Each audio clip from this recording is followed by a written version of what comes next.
Welcome back to Mixed Combat Radio.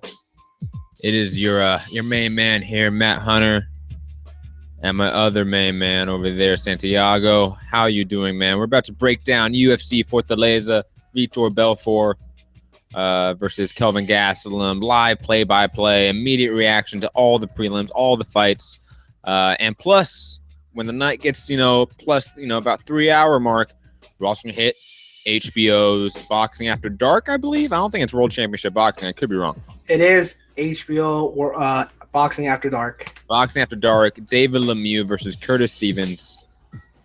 Two guys got beat up by Triple G against each other. We're also going to do live play-by-play and immediate reaction for that and whatever fights are on that telecast as well. Dual telecast, dual live play-by-play and immediate reactions. It's going to be insane. There's going to be so many fights happening at the same time. I cannot wait. Santiago, how you doing, brother? I'm doing good, minus the hiccups that we had for the Demetrius Andrade, Jack K live feed.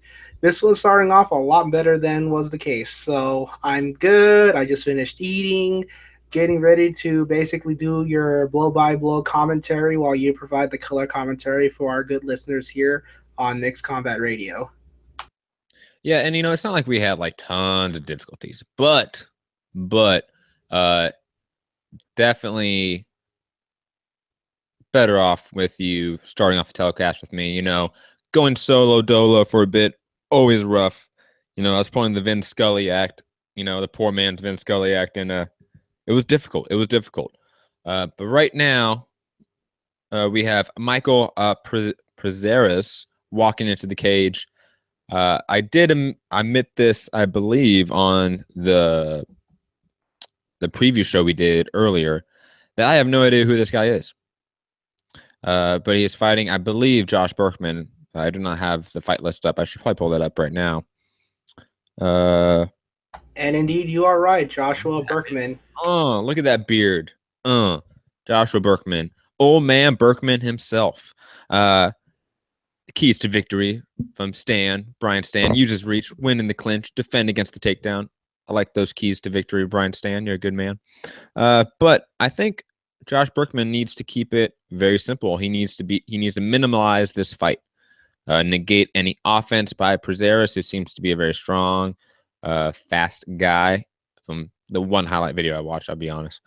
And Joshua Berkman obviously is the veteran in the game, much older, 36 years old. But Prazeres is 35 himself.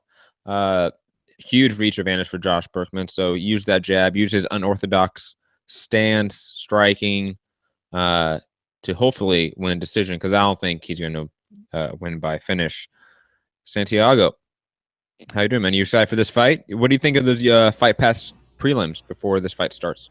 Well, I was busy setting up the Tiger stream, so I only caught the last fight, but it was a good match. There was only 2 fights. The last one was the best one.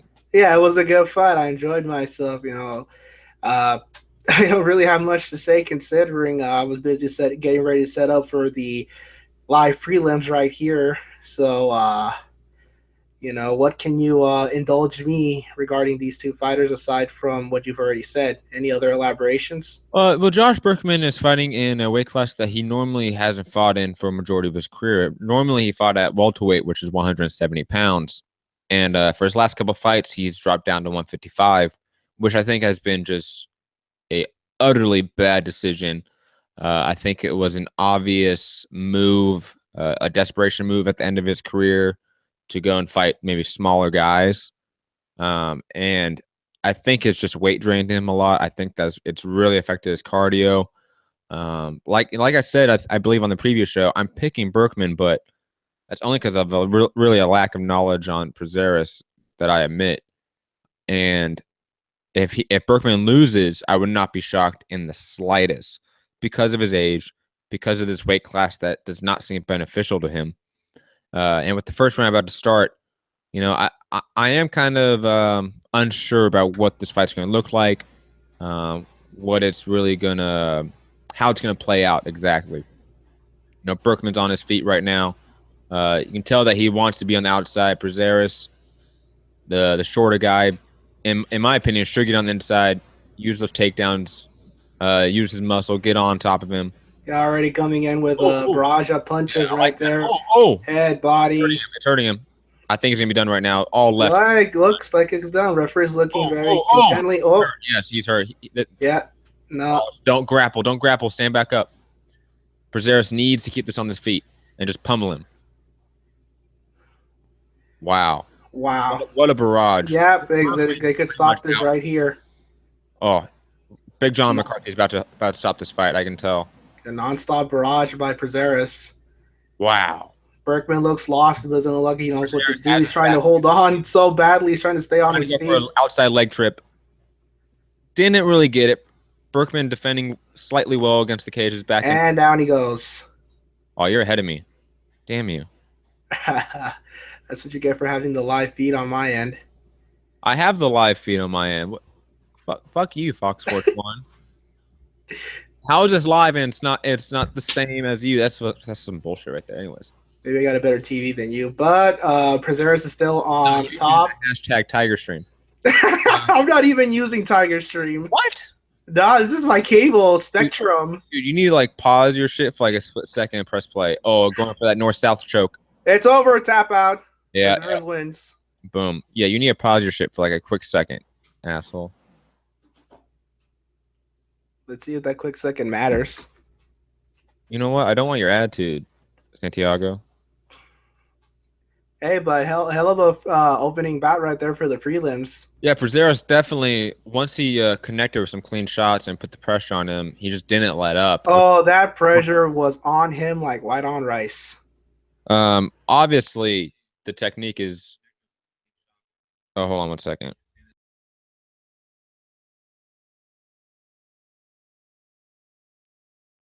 Boom, my bad. But yes, man, those left hands were brutal. I'm surprised Berkman. I'm not surprised. Berkman's always been a tough guy, very tough to finish, and basically been up against some heavy punchers like Hector Lombard, who's now a middleweight, to put that into perspective. So Berkman, man, just taking hellacious punishment. At 36 years old, going to be 37 soon. Man, he needs to hang it up, in my opinion. Man, good north-south choke too. When you have that much muscle mass, it makes it easier actually to get the choke tight, and that specific choke. Santiago, are you there? I'm still here, just letting you talk, considering that you were the one behind. Thank you. You're so sweet. But now to commercial. Good old Fox Sports 1 pacing right here. As always, enough for us to fill in some filler commentary. Obviously, the one thing that I was able to notice in that fight was the fact that he did make Berkman's height more of a detriment than an advantage, because the minute he got in close, he like I said, he looked lost. He looked like he didn't know what the hell to do at that point in time. He was just trying to defend himself in any way he could. Yeah, I agree. And man, I just really feel bad for Berkman. I really do. When you see those old veteran guys go up against a younger fighter, even though Prazeres is only a year younger, much younger in terms of wear and tear, because Berkman's been fighting since he was like 20. So I'm glad that Prazeres got a good win off of a very credible opponent and a veteran name in the sport. And I'm kind of bummed out for Berkman. You know, it's going to be tough to see where he goes from here. And as a casual, Santiago, what are your thoughts on that stoppage? Do you think it was, did you think that that at any point in that barrage should have it been stopped? Oh, hands down, easily. Obviously, as you pointed out, Josh Berkman was a tough son of a bitch. You know, he didn't exactly go down. He had to be taken down. And eventually what really caused him to submit was the north-south choke when he tapped out. Now, do you think, because, that one show we did way back in the day with JP about the violence of MMA, do you think that fight turned off any casuals or casual sporting fans? Not casual fight fans, casual sporting fans. Yeah. casual sporting fans might have thought to themselves, why haven't they stopped this fight? You know, obviously he was already gone before the North South choke for some of them, and like I don't know. I mean, for me personally, you know, I saw the toughness, you know, that you talked about and everything, so I wasn't as surprised as you were.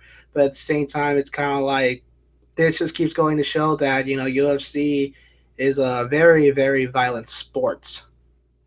Yeah, it is an extremely violent sport. And, I always use this soundbite because I think it's so accurate to the nature of combat sports. Shit happens, man. The good old Andrew Garcia, man. Shit happens, like sometimes you lose, sometimes you win.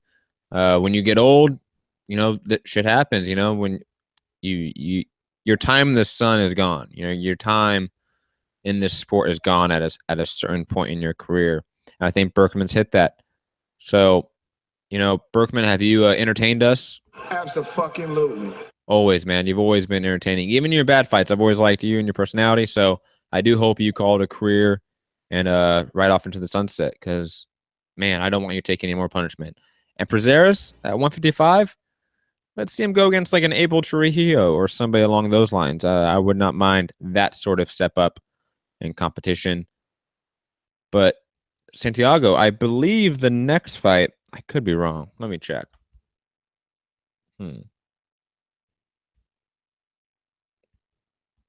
Well, I'm having trouble pulling something up right here. Santiago, you want to take it away? No, I mean, obviously, as the casual fan, I ain't got much to say in this regard. But you can start breaking down the boxing later on tonight.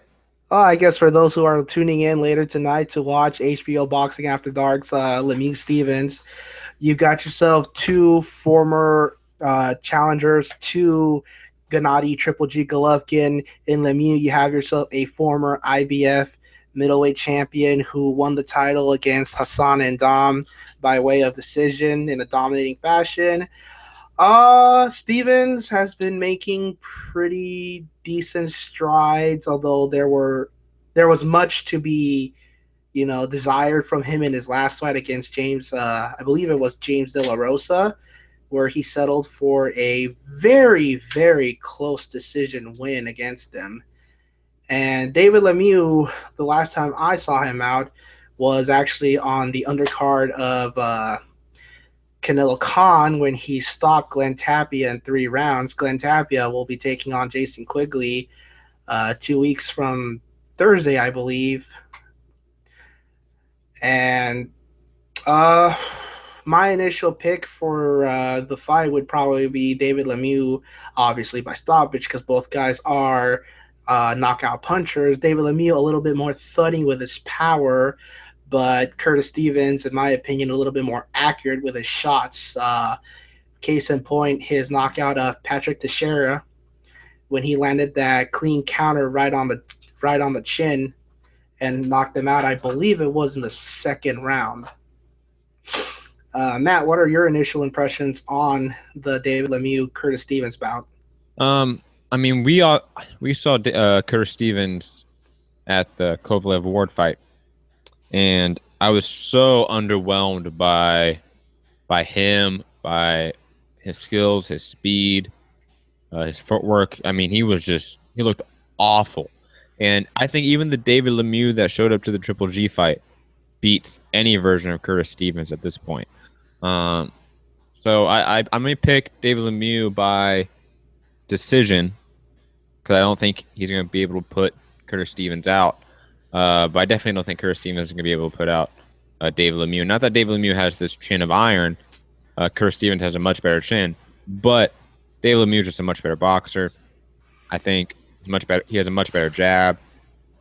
He's much faster too in his hand speed and his foot speed.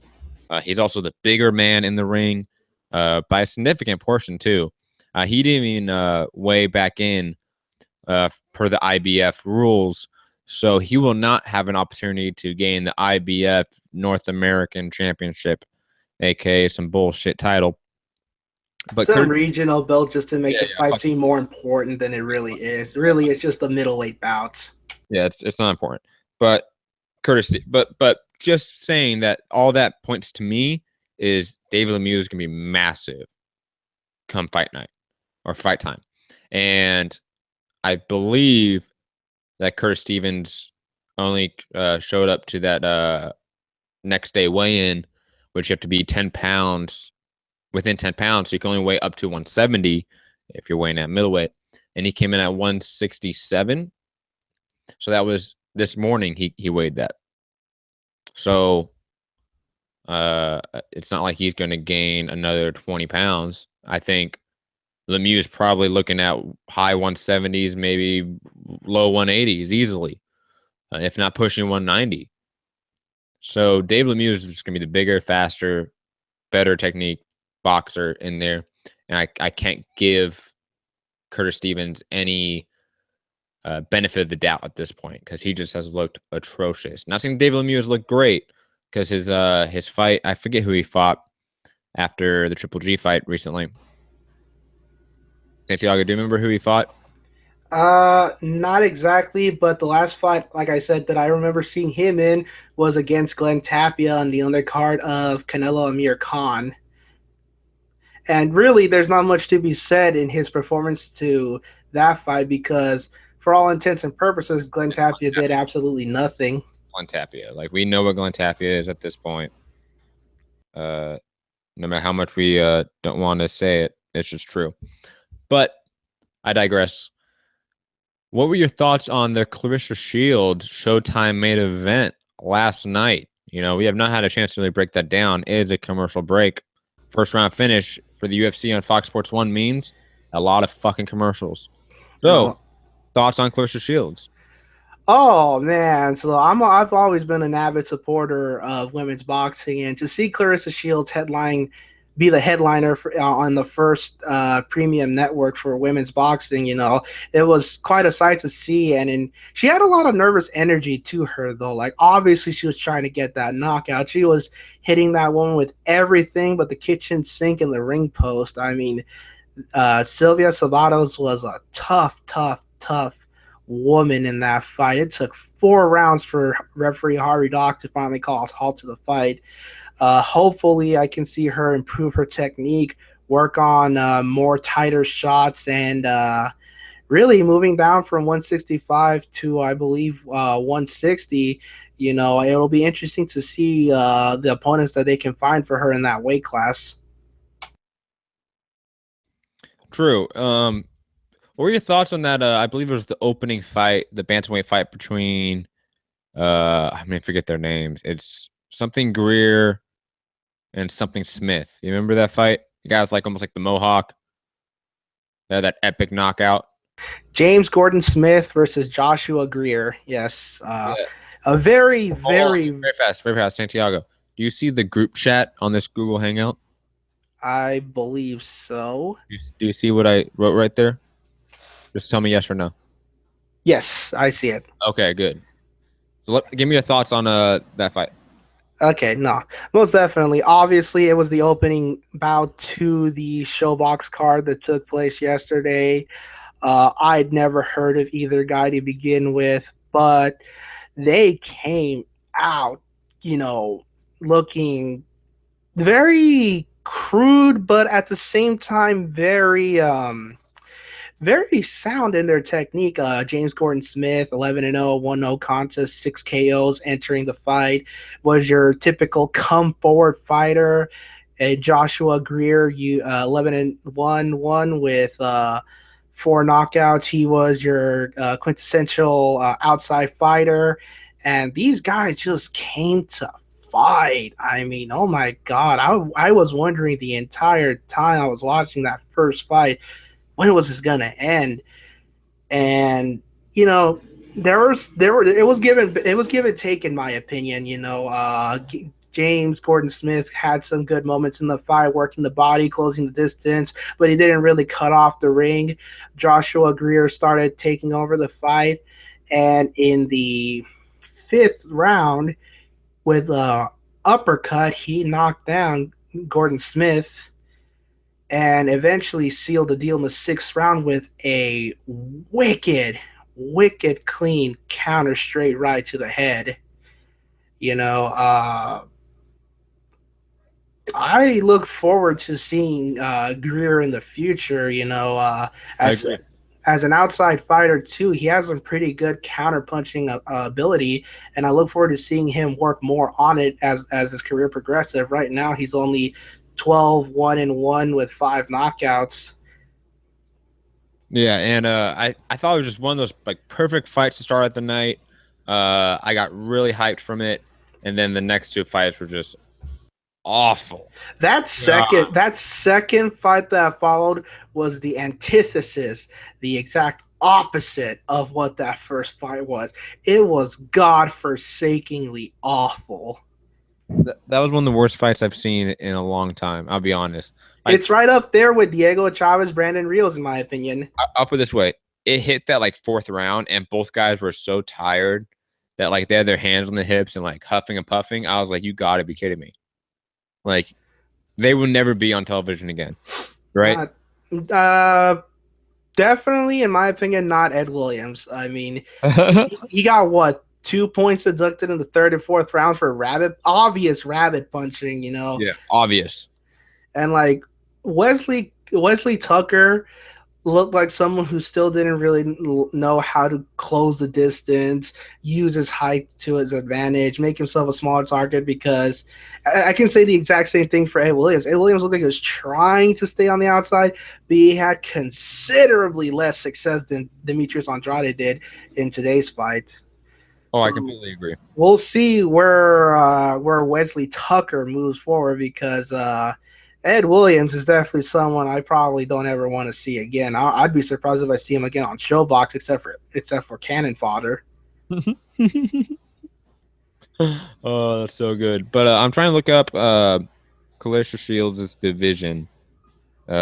She's in the middleweight division, for those who do not know. Let me look that up right now.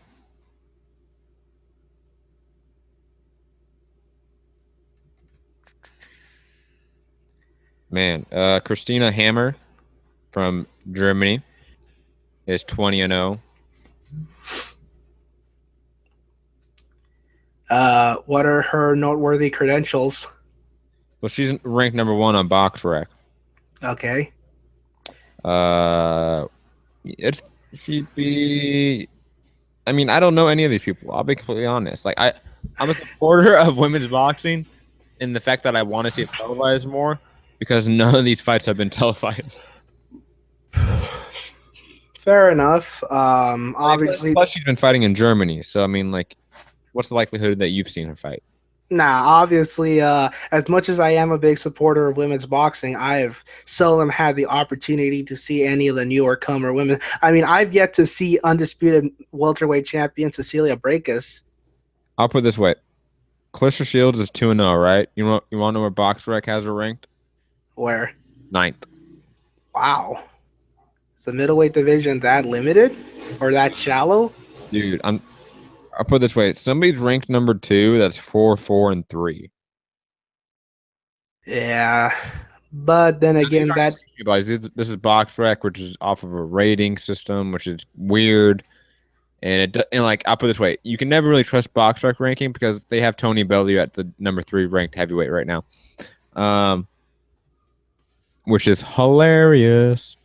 Yeah, considering. But you know, that's the one problem with women's boxing, is that because there's no exposure, there's no market for it, and there's no industry that supports it.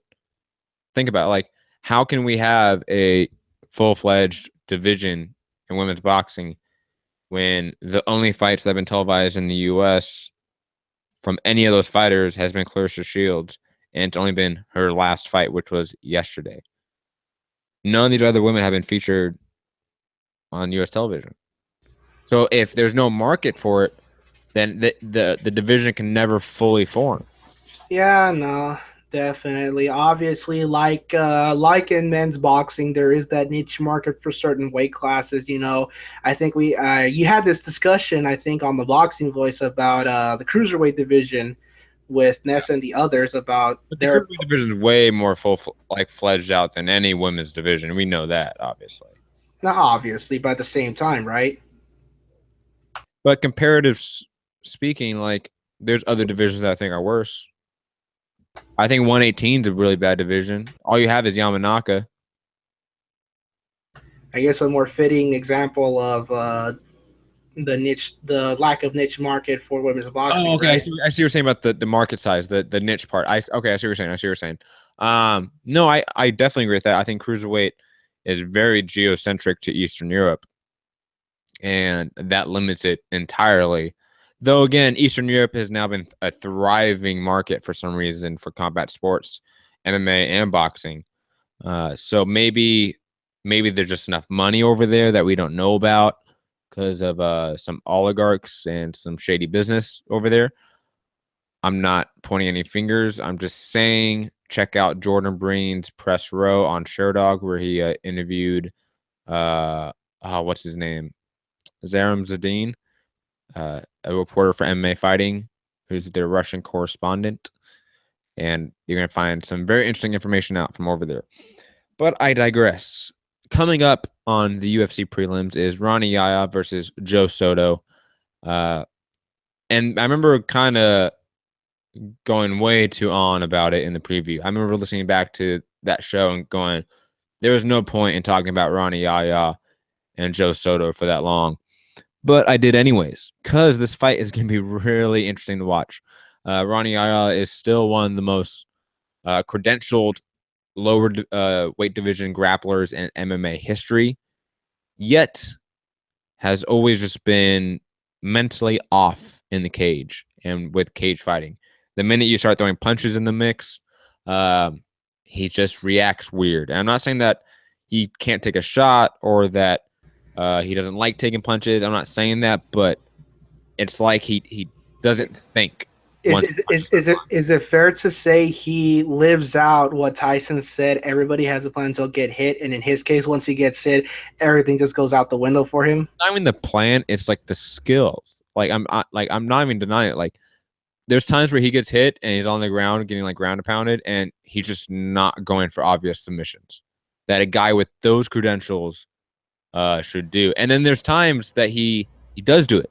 There's the times that he does show his brilliance off. But it's few and far between. Joe Soto, sort of the regional champ back in the day with Tachi Palace, got the call of the big leagues to face TJ Dillashaw on literally less than 24 hours notice due to Renan Barao going unconscious during weight cutting. That was way back in, I believe, 2015. And Joe Soto, to his credit, survived every single round and made to the decision, I believe. Or he got finished in like the last round. But I digress. Joe Soto showing that he was tough, showing that he was durable, giving TJ Dillashaw a good fight, even though he was clearly outmatched. And I think that was just a case of a guy flying too close to the sun way too quick. And I think that sort of ruined his progression as a fighter. I think that happens sometimes. But it's going to be interesting because we have two guys who showed really promising talent coming into the UFC and have sort of faltered at every major step in the UFC. So I'm very curious about this fight. Any thoughts about this fight, Santiago? Oh, not much. Obviously, what was it? Ronnie Yaya, was it? Yeah. His psyche seems to be right there, rivaling someone like Victor Ortiz, who sometimes shows flashes of brilliance. He's got that sound technical boxing, but at the same time, sometimes he'll make some of the weirdest decisions you'll ever see, like when he chose to headbutt Mayweather, and then spent I don't know 2 minutes apologizing to him and then getting knocked out for it. It wasn't 2 minutes apologizing, but I love how you frame it like it was this epic amount of time. I'm just saying, man. And then who would you say is more of a wild card between the two of these guys? Ronnie Yaya is definitely the more wild card. I'll put it this way: who has the likelihood of putting together a phenomenal finish that comes out of nowhere? It's Ronnie Yaya, to be completely fair. But who is more likely to wilt under pressure? Ronnie Yaya. So I mean, it's just one of those cases where this fight is going to be really intriguing to watch because I don't know what's going to happen. Usually, me, like I'll have a strong opinion about fights, even if they're close, just because me, I'm opinionated as a motherfucker. But this fight, I could see Ronnie Ayala like rolling into a knee bar, or pulling off like a Goga Plata, or I can see Joe Soto just picking him apart on the feet and Ronnie Ayala weltering under the pressure, being TKO'd in the second or third round. Like all those are possibilities and very likely. Well, we'll see what happens. First round for that fight, Ronnie Ayala versus Joe Soto starting now. Man, Ronnie Ayala is looking pretty big. Obviously, he used to fight at featherweight and lightweight. I'm kind of shocked he made bantamweight. I know he's fought at bantamweight before, but historically never been a guy that's been very good at weight cutting. Good body kick by Ronnie Ayala. Yeah, good opening flurry by Yaya, coming in with a barrage, a kick to the head that's partially blocked. All straight punches. I like that too. Nothing too wild in terms of punching technique, and always following up with a kick. That's always smart. Yeah, he looks to have a pretty solid technique to his game right now. Front kick to the stomach, 1-2 to the head. Yes. I wonder who's going to initiate the grappling exchanges. That's going to be interesting because Ronnie Ayala is doing very well striking, and he obviously just switched stances to southpaw, which he does from time to time. And down goes Yaya. Ooh! Down goes Yaya. Yeah, back up on his feet, though. Very fast. That hurt him, though. I think he may say, no, that didn't hurt me, but you got put down on your ass by that right hand. Even though Ronnie Ayala was coming in with, I believe, either a step-in knee or a kick, and got put down. So he was not completely balanced, but that was a huge right hand. So another combination. Ronnie Ayala leaves it in way too high in those exchanges. Good step-in knee. Oh, another good right hand by Soto. Soto's starting to catch him with that right. I'm telling you, man. Caught off balance again, Yaya. Yaya is coming, just blitzing in right on the center line. I mean, if Soto can time that, slip off the center line, land that right, he could really put him out. Yeah, Soto's keeping his composure, trying to keep his distance, seeing what Yaya has to offer him. He just came in with like a really weak overhand to the head. Yaya with a spinning back kick to the stomach. Missed. That wasn't a spinning back kick. That was just a... Was that a spinning back kick? That wasn't a spinning back kick. Hell if I know, man. The guy would have to spin around for it to be a spinning back kick. It's very obvious what a spinning back kick is, Santiago. Come on. Good right hand by Soto. Walking him down. Ronnie Yaya pacing along the fence. You're definitely behind those double black lines. You don't want to be behind that because you really have no room to go going backwards. And Ronnie Yaya does not have the greatest head movement and slipping abilities, so that concerns me. That's where he will lose. And again, no one's really starting any grappling exchanges, which is interesting. It's up. Down goes Yaya. Really back up quickly, though. Now, Ronnie Yaya is not a great wrestler. That is another concern that I had with Ronnie Yaya. The fact that he has never been great at getting the fight to the grappling element, getting it on the mat. But when guys want to scramble with him, he's very difficult, very slick. You see Soto trying to get him on the inside, throwing some punches. Yaya trying to keep him out on the outside. Yeah, this is like a very, very poor man's like Danny Garcia, Keith Thurman. Oh, hell. We still got a minute 35 to go. I'm so joking. Come on. That was funny. You know that was hilarious. Yeah, it was. But it looks like Soto's trying to put on the pressure for sure on him. Hasn't really done much, but you can see that he's trying to make Yaya think. Oop.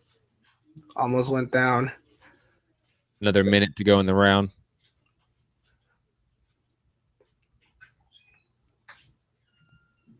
Pressure him against the fence again. Soto trying to get on the inside. Left knee by Yaya. Deflected by Soto, though.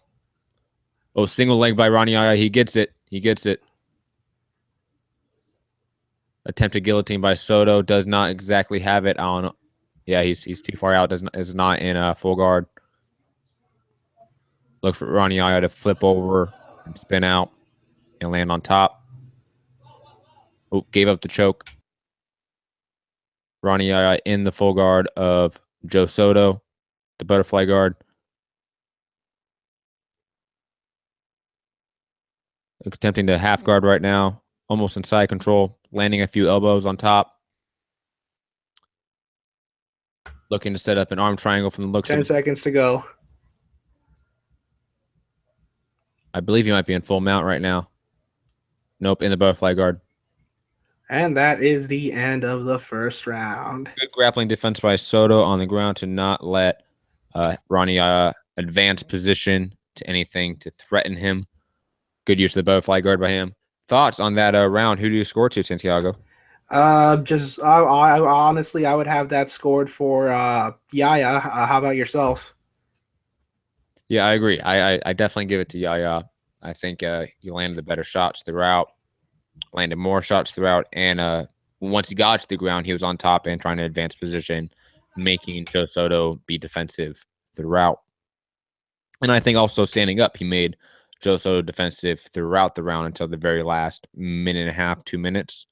So for a majority of the round, Ronnie Yaya was, using his explosive flurries to get Joe Soto off his rhythm, to set the pace. I thought it was a good round by Yaya. I thought that was a very impressive round by him, especially in this division. I'm definitely gonna be interested to see if he can keep the cardio up in the second round, because he was moving around a lot. Definitely expended some energy. And let's see if Joe Soto can start timing Ronnie Yaya better, because he is there to be timed. Definitely. Start the second round now.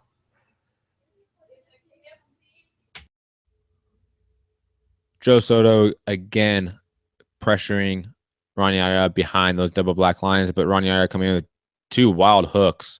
Nothing really connecting clean. Joe Soto connecting with the overhand right off of a leg kick by Yaya. Good left hook by right hand. Right Down hand. goes Yaya. Oh, somebody's bleeding. Oh, damn.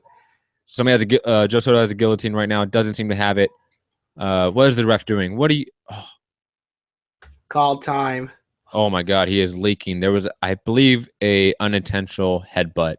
Oh, probably. It looks like a Marvin Hagler type of gash. We do not have a good look at it right now. Once the camera gets on it, we'll get a better look. It looks really bad just from the amount of blood pouring out. Joe Soto was starting to time him better too in those exchanges. He even dropped him. Yeah, it looks like it might have been. Yep, it was from the headbutt. Right, he dropped it from a headbutt. Just to clarify.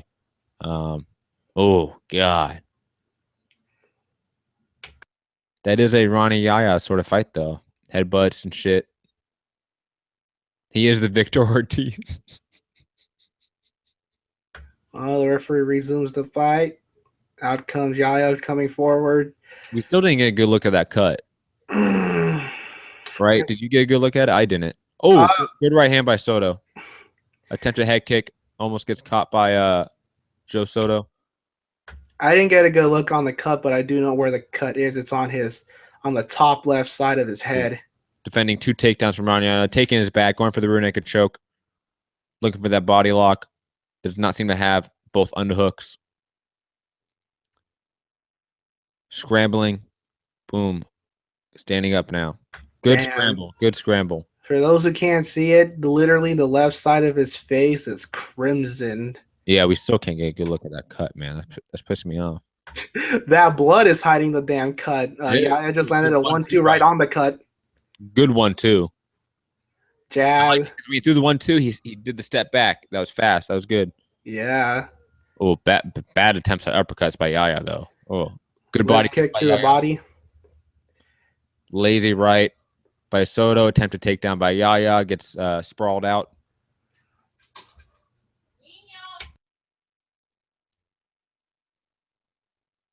Good uppercut by Yaya. Again, Soto's trying to pressure him, but his pressure does not seem to be successful. Body kick by Yaya. Good right straight by Soto. Ooh, single leg by Yaya, sprawled out. Soto attempted to go for guillotine, but let it go and let it stand back up. He must not respect the power of Yaya. 1-2. Ooh, nice kick to the face. All that was just beautiful. I'm not Yeah, even going to describe that. It was too good. There's a flurry by Yaya and a couple good shots in by Soto in between. kick to the body. Ron Yaya definitely seems to have his cardio depleting right now, taking deeper breaths. But I would still say he's doing better. He's getting the better of Joe Soto and dictating where the fight is. Not only that, but now it's Yaya who's basically controlling the range too. Down goes Yaya. Ron Yaya is cut. Oh, it looks like he might be going for North-South choke. 2 north-south chokes in a row. Is that possible? No. he just lost it. Back to the feet. Mm-hmm. Man, Yaya looked tired getting up right there. Ooh, nice left straight to the face. Both guys are cut and bleeding bad. I believe Ron Yaya was cut by a headbutt too. It is a bloody mess, folks. Ooh, both guys landing hard shots. Ron Yaya going for a single leg, doesn't get it. Tries to go for another, doesn't get it. Lazily gets back up, throwing labored shots right now. Soto looks the slightly fresher fighter, but is not throwing a lot. His volume is definitely down. I think he's just trying to time Yaya with a single shot instead of throwing with in combination, which is hurting him. Yeah, Yaya's still the one keeping the range and keeping him on the outside, trying to target that cut, which is just bleeding like a stuffed pig. Good right hand to the body by Soto. Both guys connecting with hard shots in this round. Wild left hook that misses. Spinning back fist that misses. Oh, nice double. Oh, man, doesn't get it. Too slippery, maybe. Or Ronnie Yaya is just too tired. That's a distinct possibility at this point. Both guys trading in the pocket. I want to say Soto got the better of it, but it was close. Another double leg attempted by Yaya. Gets sprawled out. Soto ends up in side control. Lands 2 lefts. Landing more ground and pound. Going for an arm bar. Stops. Yaya rolls for a leg lock. Scrambled. Soto is on top in full mount, landing ground and pound. Trying to go for submission, but at 10 seconds to go. At this point, get good position and just land some hellacious shots. Ron Yaya will. And that is the end of the second round.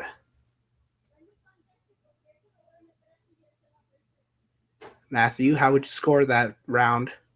Much closer round. I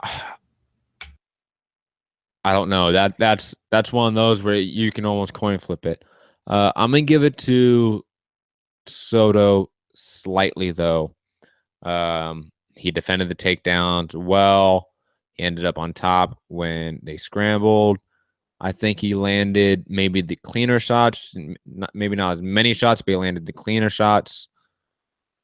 But if you gave it to Yaya, I'm not going to be upset. But I think there was a clear momentum shift in that round. Most definitely not. It's okay. We got some background noise, Santiago. Totally happens. Going out for the third round. Soto looks pumped, man. All that blood. Want to shake hands. What a show. Sportsmanship. Ref is an idiot. Doesn't know what to do about it. Oh, my God. The corner literally had to pick up Ronnie Yaya and put him on the stool.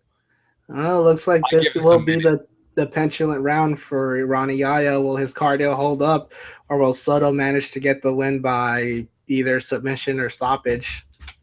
True. And I think at this point, for Soto to be sure, he probably has to get a finish. Because there's at least one judge that gave Yaya those 2 rounds. Most definitely. They'll leave it in the hands of the judges, and especially in a 3-round fight. Ooh, good body kick by Soto. Good right hand by Soto as well. Slipping shots. Yaya's throwing for volume but not landing. Another right hand by Soto.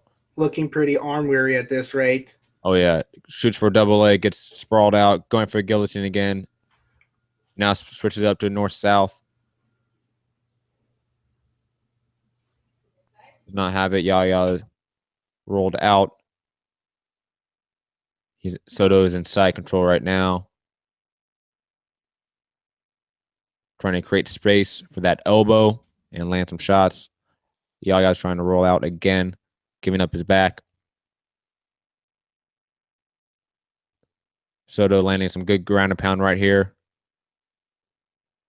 Yaya attempting to stand up, but Soto controlling him pretty well right here. Or Yaya's just too tired to stand up. They could stop it right now just based on being tired. Just starting to take punches needlessly. Oh my God, the amount of blood that's on Yaya's back from Soto. Oh, it is gushing. It's probably making Ronnie Yaya slippery as hell, considering. It is. There's a reason why Yaya's having a tough time getting a takedown. Because of the blood and the sweat. Yaya has Soto in half guard right now, but Soto gets out into side control again, landing some good elbows. Has that knee on the belly, keeping him down, putting all his weight on him. Clear Soto round so far. Yaya is just too tired to attempt anything. They're too bloody, too sweaty for them for him to lock up a submission potentially. It's going to be a tight decision if Soto cannot finish him in this round. I would say create space, look for hard ground and pound shots, because it's going to be very difficult to get a submission if you're Soto as well, dealing with a guy like Irani Yaya, who is very skilled on the ground, obviously. And you're also dealing with the same issues that Yaya is, the amount of blood and sweat that makes it hard to grapple. But not hard to hit because he is landing those punches wherever he can, and he's landing them pretty cleanly. Yeah, yes. And Ron Yaya, again, it's more of a rinse and repeat. Soto gets him into side control, lands some work. Yaya spins out, gives up his back, attempts to stand up, and then Soto brings him back to the mat. I think we're going to see this for the next 2 minutes, potentially. Santiago, man, this is a bloody fight. Oh, hella bloody, man. Reminds me of that fight I went to go see up in the Tachi, where it got so bloody they had to clean the round the octagon in between rounds. Yeah. Tachi always has some good fights. That's where Joe Soto used to fight, by the way. Fun fact. Yeah, you might have actually seen him fight. Hey, I might have, and I would not have known who the hell he was. Yeah, you probably won't even recognize him even if you see him right here, because he's a pretty generic-looking dude, just being real. And I'm a super casual MMA fan. Yeah, you're like the casual of the casuals.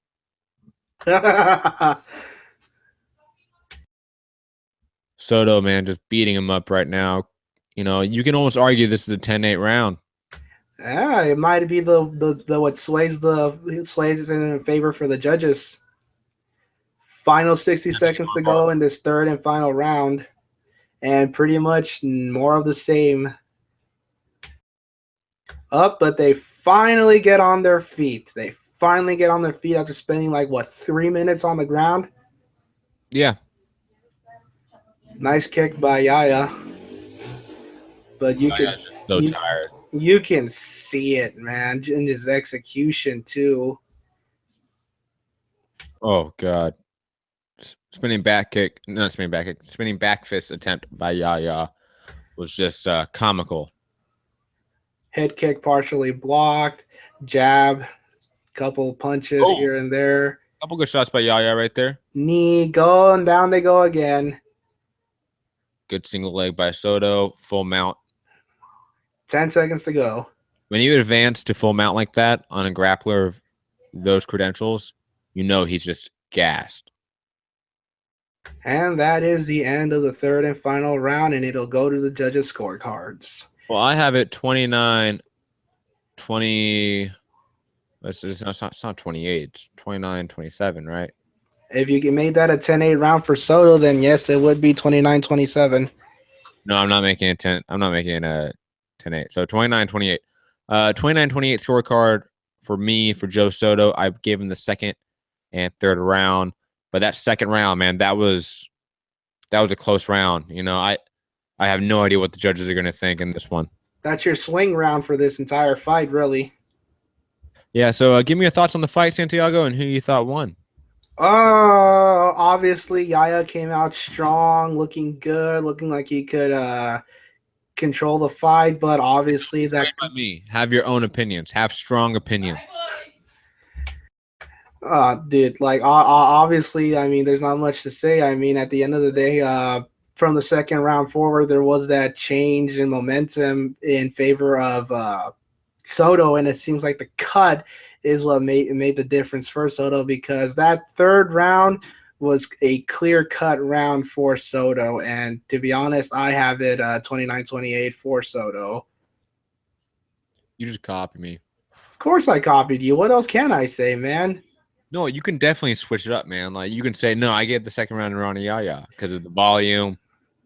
I thought that he was the one initiating all the grappling exchanges and being the aggressor at that part. Yeah, he was initiating, but he wasn't really successful with it. You know, Soto was pretty much just doing some pretty good defensive work, blocking and sprawling out of those takedowns. Yeah, I like I said, I have the same scorecard, so I'm just giving you shit. But hey, at least I'm not MD.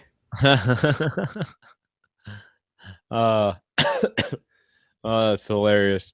Do you what do you think the judges are going to score? Do you think we're going to get dissenting judging in here? Oh, I'm sure. Hell, I wouldn't even be surprised if one of the judges scores at a draw, to be honest with you. Yeah, I agree. And definitely you could even have a scorecard of like a 10-9 in the first round for Yaya, a 10-9 in the second round for Yaya, and then a 10-8 for Soto. And that makes it a 28-28 scorecard. Or they could have scored that second round 10-10, really, if they wanted to. Yeah, that's true. The first round was close too, but I still thought that was a little more clear to Yaya. Definitely more clear to Yaya. And well, now we're waiting for the judges' scores. Yeah, I don't have the volume up, and I'm not gonna get it up. Don't want any of those copyright infringement laws by the UFC. You know, they come at you. Those sissy little pansies. They're like Nintendo with YouTube. Joe Soto got it. Good for him. He deserved it. I wonder what the scorecards were. Oh, unanimous decision. Okay, we good. Good judging. The question would be, though, what exactly were the scores? Because imagine if they said 30-27. True. I'm going to mute myself and listen to this post-fight interview. Sorry, guys.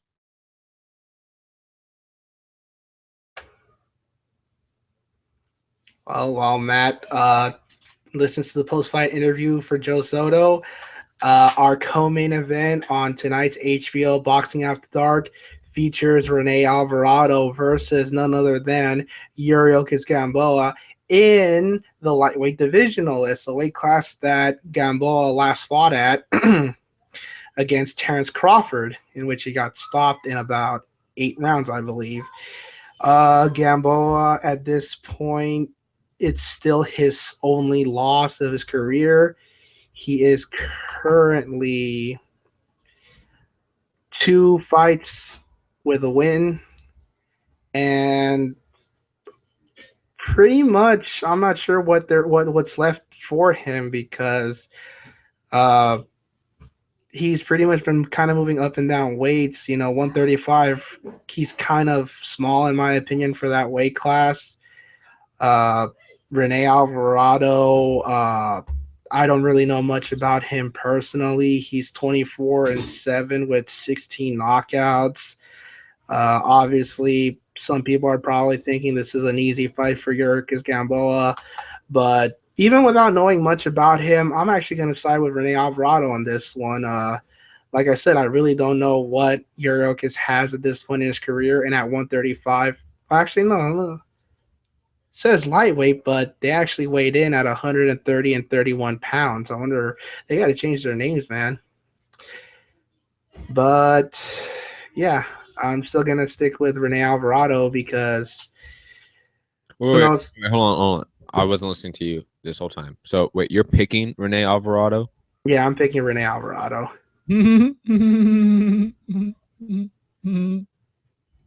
How about yourself, Matthew J. Hunter?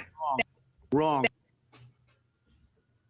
Dude, come on, man. Like, Gamboa, like, even Gamboa at this age can still give some guy like Rene fucking Alvarado some trouble, man. Like, come on, man. Like, even in a sport where shit happens, man, that type of shit doesn't happen, where Rene Alvarado beats Gamboa.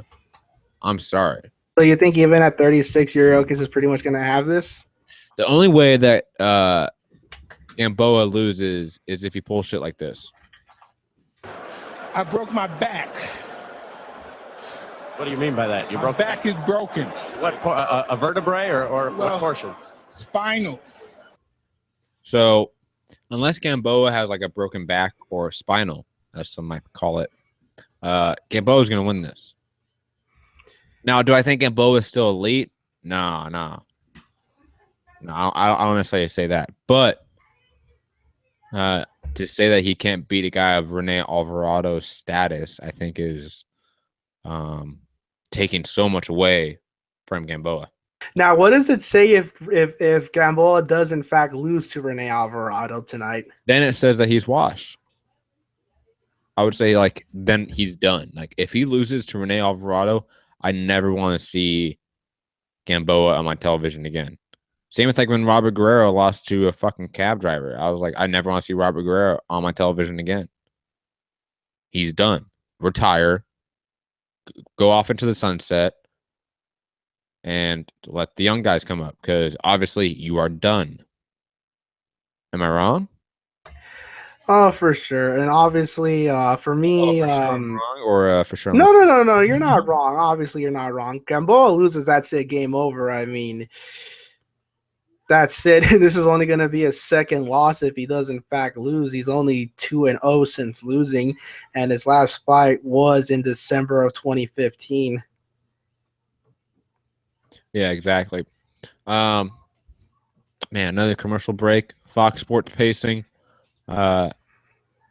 Santiago, any thoughts on the Derevchenko fight on Tuesday?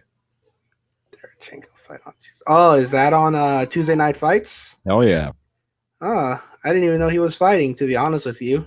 Yeah, because PBC, the great promotion that they are. Obviously, Sergey Derevchenko, right? Yes. Oh God, what is he? Because I think he's one of the few guys who's kind of have like a beef with his record because of his time in the World Series of Boxing. Yeah, I know. I don't know that much of him. I know Ness is like really high on him for some reason. I'd imagine as much. I am too, to a degree, but like he's always kind of got me confused because of his record. You know, some people are saying, "Oh, he's really like 32-1." Others are like he's only 9-0, and it's kind of like I'm not sure how the hell to view him record wise, at least. But he looks to have the goods. You know, I like the guy. I like the way he fights. Yeah, he's definitely entertaining. He just hasn't fought anyone of note professionally, in my opinion.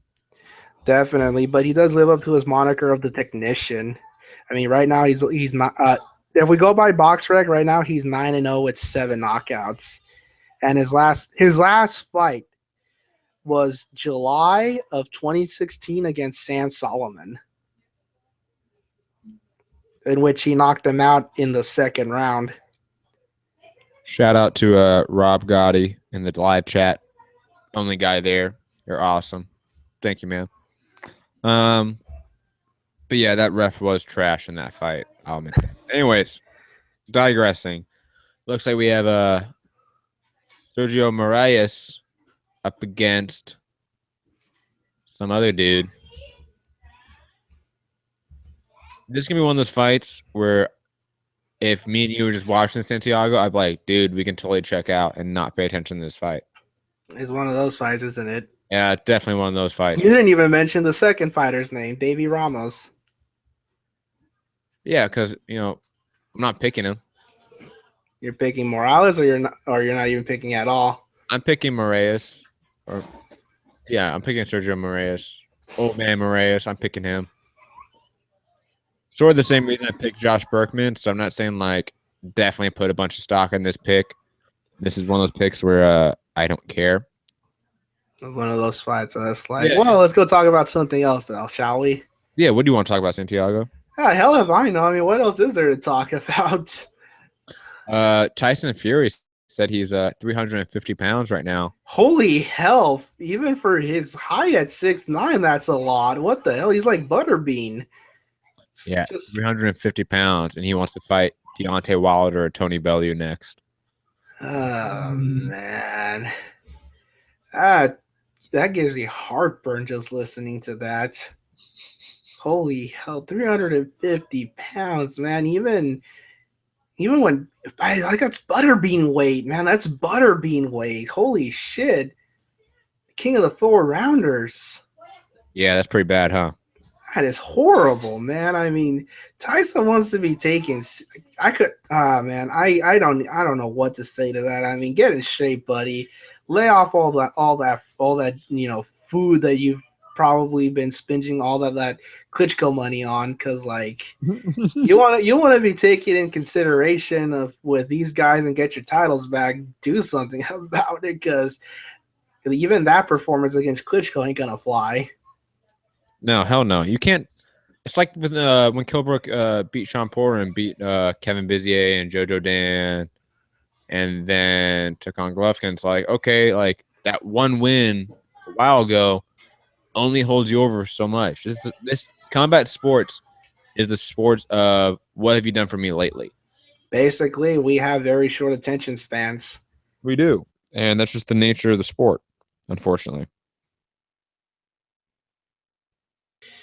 Oh man, that just still hurts to hear. I still feel the heartburn list just thinking about that. 350 pounds, holy shit, man! It's gonna haunt me. That's gonna haunt. You the son of a bitch. Even on my worst days, is 100 pounds heavier than me. You know what I'm doing right now? What are you doing? I'm ordering pizza. You bastard! You should order me one too. Why would I order you one? Because you can. Psh. I'm gonna order you one. Pizza is expensive, man. Because you don't have the hookup, brother.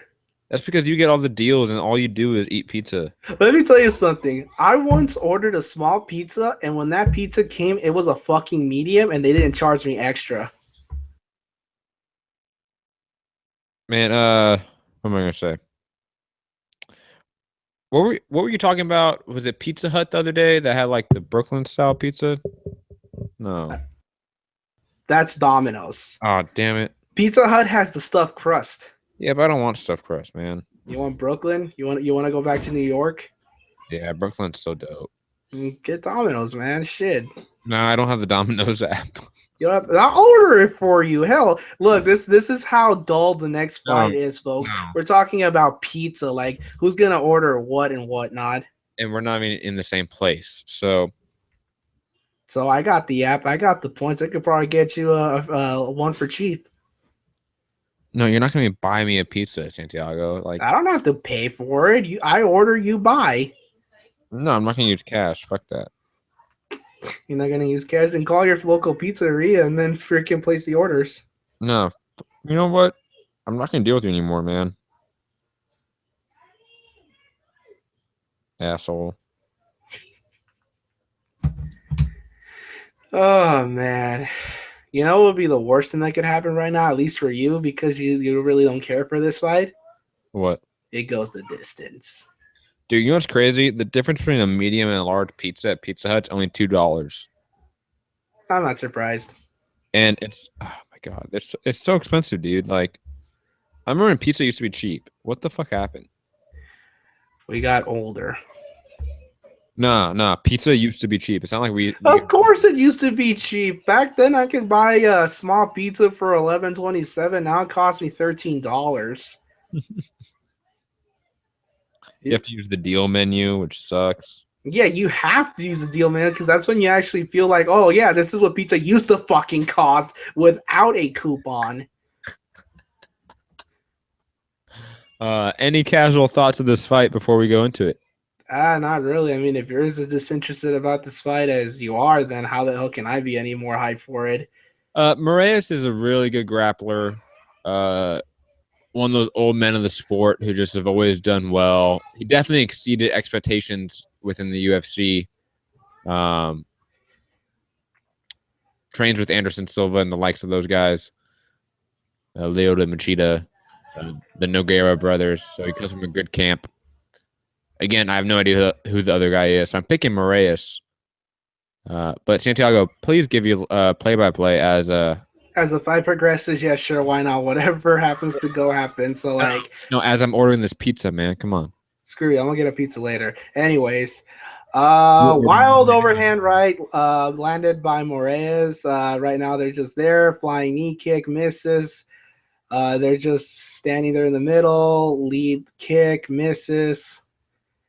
Both guys are just there measuring each other from the looks of it. Not much action is going on at this point. Front kick to the head misses.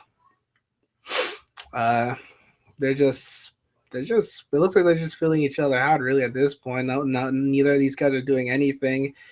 Another lead kick to the stomach by Moraes. Straight right, left hook. Partially lands for Moraes. Ramos just coming forward, hands up. God, no wonder you're so disinterested. There isn't even much to talk about. Holy shit. I told you this was the one fight. If we weren't working right now and we were just hanging out, I'd be like, yo. Flying kick landed to the head by Ramos. Flying knee. Jab. Kick by Moraes. Not sure if it even landed. Yo. Okay, we're going to talk about more important things right now through this fight. What's the difference, in your opinion, between original pan pizza and hand-tossed pizza? Just the way it's cooked and presented, really. Which one's better, in your opinion? Ironically enough, pan tastes actually pretty good. Yeah, I agree. Fuck hand-tossed. Okay, you can talk about this shitty-ass fight. There's still nothing to talk. Okay, well, combination landed by Ramos after a wild overhand by Moraes. But that's it. And honestly, I think the background noise at this point will be more welcome than anything else. Yeah, I'm loving the background noise. It's like trying to it's more entertainment. If I feel like I'm at the fight. Yeah, the fight if it was at a backyard. Holy shit. These guys are barely making use of the damn octagon as it is. Agreed. Some bullshit. God, this fight looks awful. Yes, it is. I'm almost done with my pizza order. Congratulations. I know you care so much. Of course I do. You saw how much pizza I brought to Fern's house party last time. No, you didn't bring the pizza. Not the last one. JP The last one. Don't you take credit that you don't deserve, Santiago? What the No, fuck? I give JP credit for bringing some bomb-ass pizza from Tumby's. That was some pretty good pizza. Hell yeah, man. JP knew exactly where to get the good pizza from.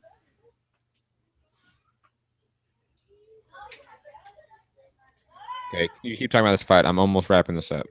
God, what is there to talk about? Oh, shit. Like, these guys are, like, more hesitant than the Woodley Thompson fight. Holy shit. Like, they're just still standing there looking at each other. Kudos to you for remembering their names. Yes, kudos to me, the casual MMA fan. For stitching back to an actual MMA fight instead of a boxing fight. And you. Oh, my God. Yes, you would give me credit for that, wouldn't you? Oh, of course.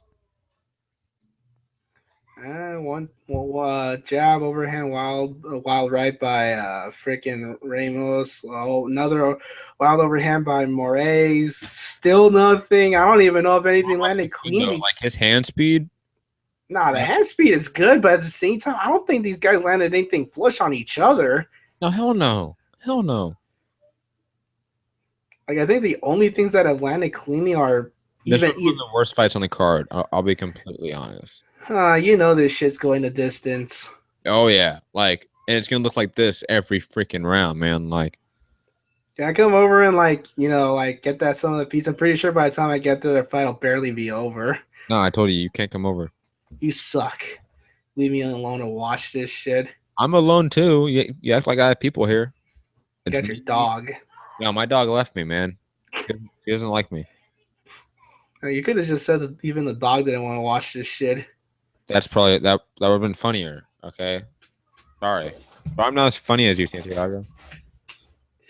Uh, this ad for the Marines is way more entertaining. No, it's not. You know why? Why? 'Cause I've seen this ad so many times. This is like that generic. It's actually not the Marines, it's the Navy. Stop being so racist. Racist. Shit. Dude, you should have seen it. I don't know if you were looking at the live chat at all on the last show. The last show was bumping, actually. The live chat was bumping because we had so many viewers. This show, not so much, but I assume we're going to get more viewers once it's closer to like main event time. Main events, I might imagine, especially if we're doing a double broadcast. Okay, whatever you did at the very beginning of that sentence, like if you were like closer to the mic or whatever, do that again. What, like this? Oh my God, so much better, Santiago. So much. It's night and day.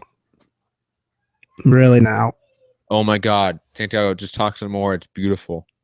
You sound sick. I'd rather go back to leaning backwards. No, man, you sound amazing. Keep doing that. Fuck, I totally forgot what I was talking about. Pizza. We were not talking about pizza, would we? No, no. You were talking about how you were placing your order. No, we were not talking about that. I already placed my order. Did you? Yeah, I did. Of course I did. God, oh, we're talking about the live chat. And Right. I have no idea how the hell to see that. it's on YouTube, man. It's on YouTube? Yeah, you go to my YouTube. You go to my YouTube video. Ah, so that's what it was. What are you thinking? I forget you have a YouTube channel. Well, how do you think we're live? I don't know. Oh my God! As the admin of my Facebook, you need to be better than this. Anyways, You're gonna see me in action once 8 o'clock hits for HBO boxing. God, you keep distracting me. What the fuck was I gonna say off that live chat? It was such a good point. More people bumping later tonight, I guess. Yeah, but I was talking about something. Something was said in that live chat that was so good. What the fuck was it, man? Oh, I hate this. You know what this is, Santiago? What? You know what it is. I have no idea what it is. All that weed, man. Oh God! I can at least chalk it up to me being forgetful than you. True.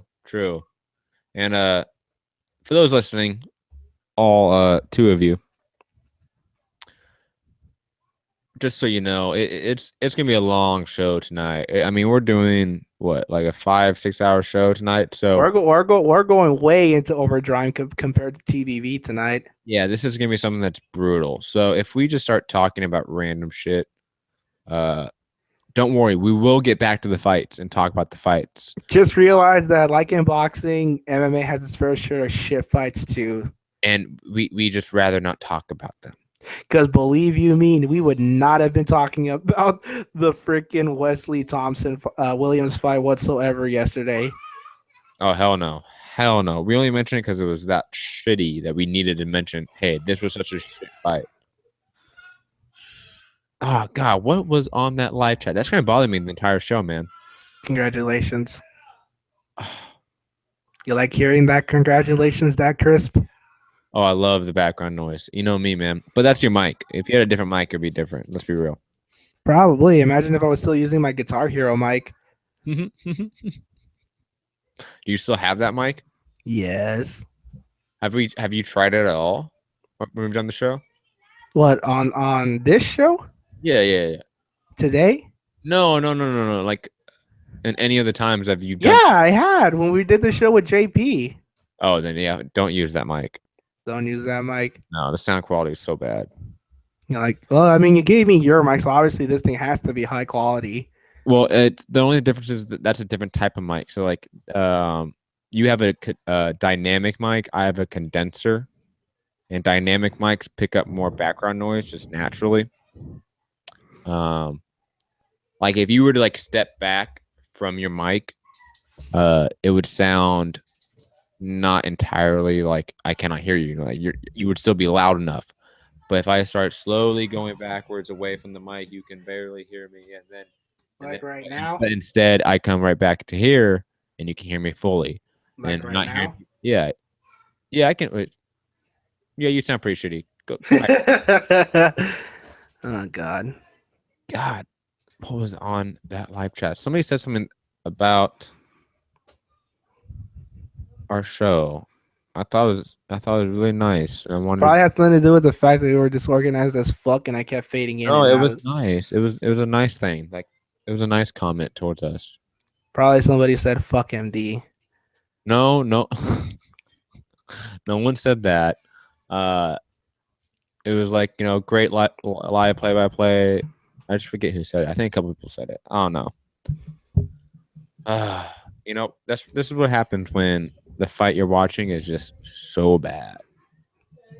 And to think that it's barely about to end the second round. Oh my god. You know what? You know what's worse though? After this fight, What? commercials. Ah.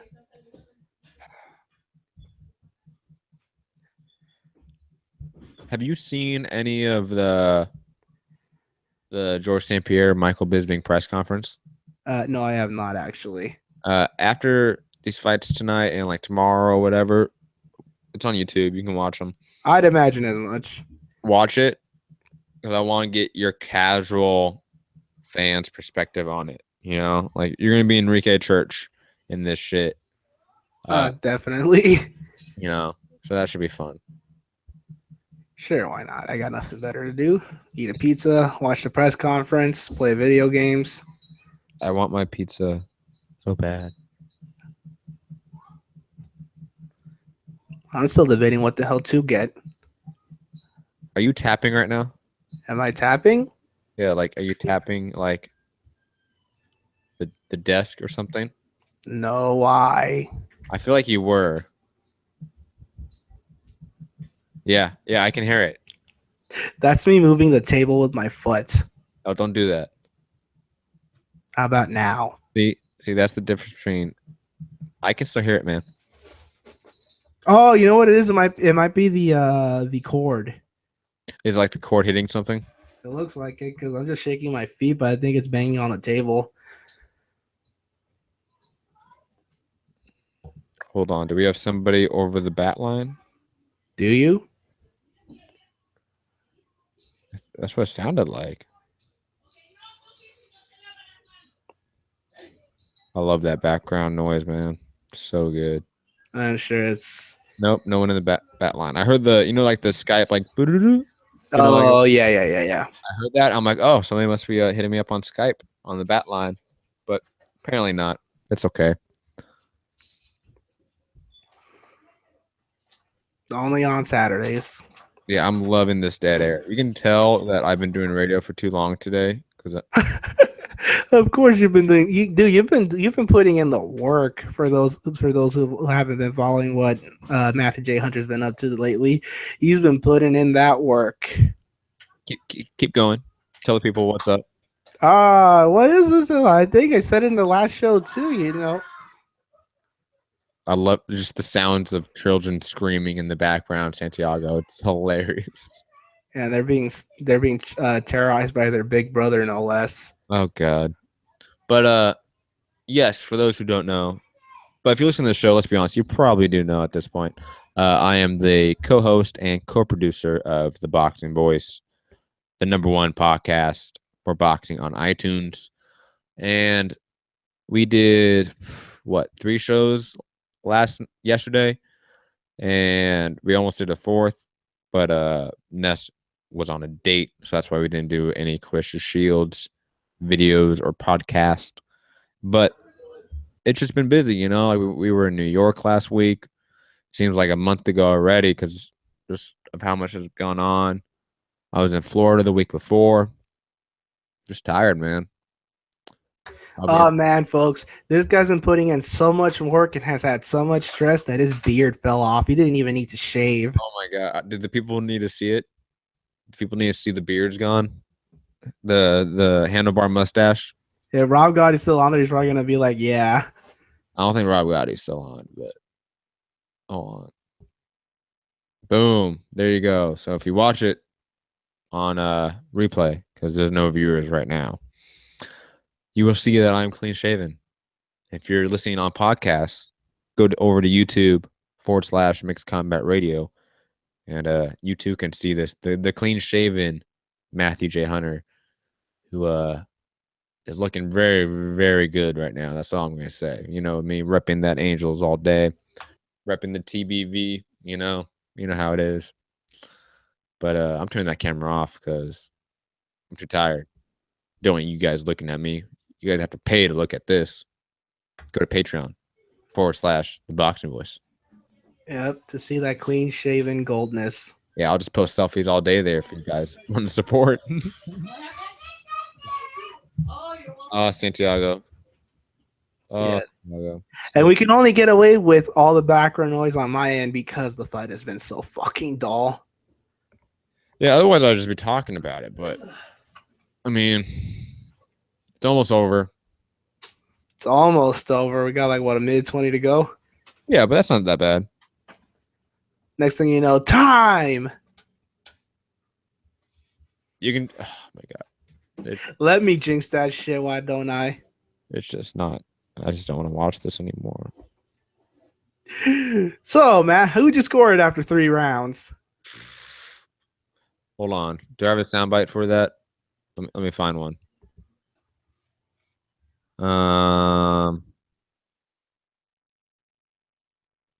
No, I don't have like the full like TBV soundbite. I need to do some more. But whoever the winner is should bump this. Please tell me why you always leave.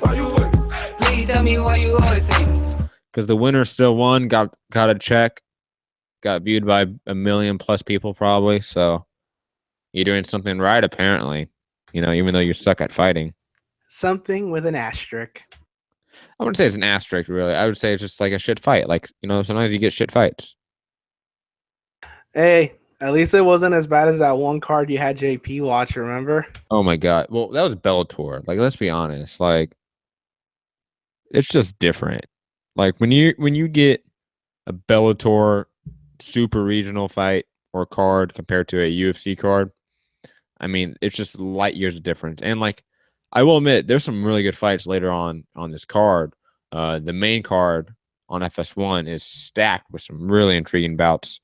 Edson Barbosa versus Beneil Dariush. Shogun Hua versus Jean Vellante. Those 2 fights alone make me want to watch this card. And then you add the main event, Vitor Belfort versus Kelvin Gastelum.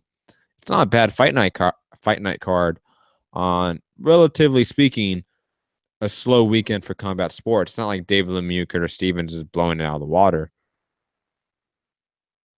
Right? Wouldn't you agree, Santiago? I'm sorry, I wasn't even paying attention. Can you repeat that again? You were ordering pizza, weren't you? No. Yeah, you were. You son of a bitch. No, I was watching a friend of mine hate on Wilder. Oh, that's totally acceptable. Don't worry, Ness is not here. I don't. You can shit on Wilder as much as you want. Oh, imagine if that's what ended up being on the back. Wilder listens to my show. Like Wilder listens to like TBV. He does. Oh no, but imagine like we talk shit and then Ness gets on the bat line. Dude, there's no way Ness is on the bat line. You know why? Why? That motherfucker's at David Lemieux, Curtis Stevens. Oh, is he? That's why we're not. I'm not doing a live immediate reaction for TBV. Oh, that explains a lot. Holy shit! Look at that. But yeah, the fight's in New York. Yeah, Verona, right? Yeah, which is upstate New York. But still, Ness is going.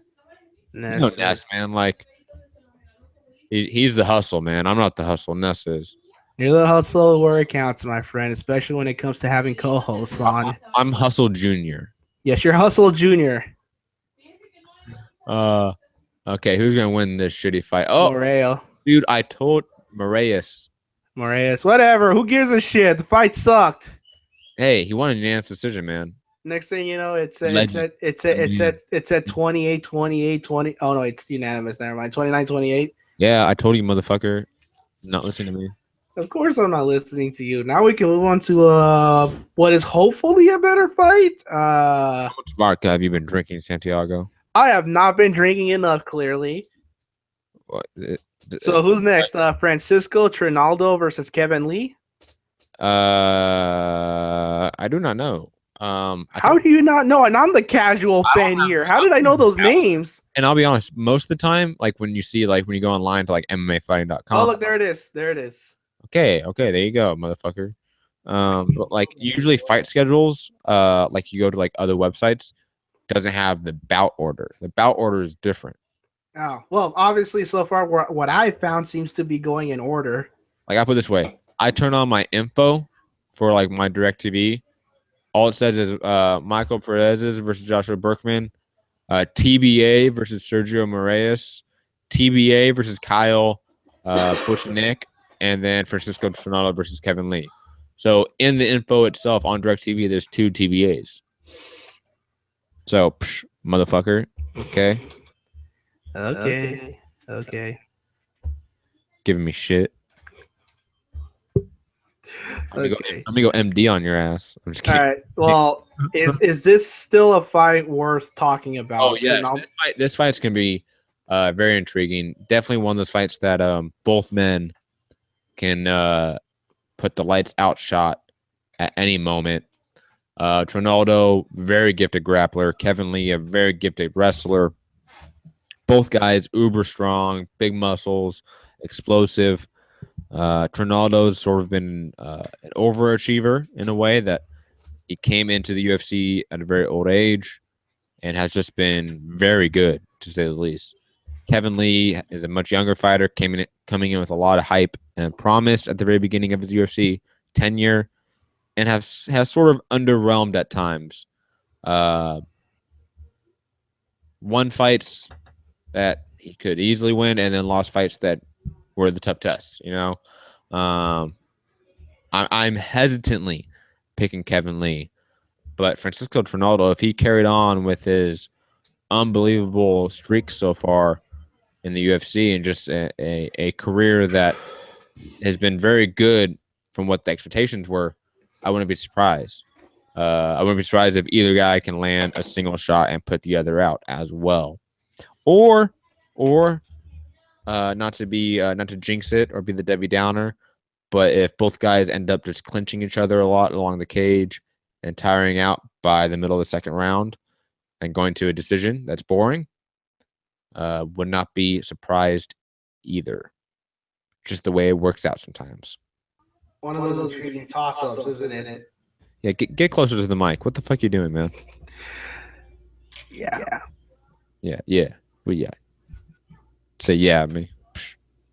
So it's one of those intriguing matchups, huh, where it can really be a toss-up, even scoring-wise, right? Like you have headphones on. You can totally tell the difference, right? Barely. Barely? You don't have good headphones then. Well, obviously, I don't have good headphones. It's light years different, man. Light years. Like, I'll put it this way. I can hear myself when I, like, turn away from the mic. Like, right now, I'm facing away from the mic, even though I'm close to it. And I can tell the difference. But when I'm talking right here, can you tell the difference? Not really. Oh, my God.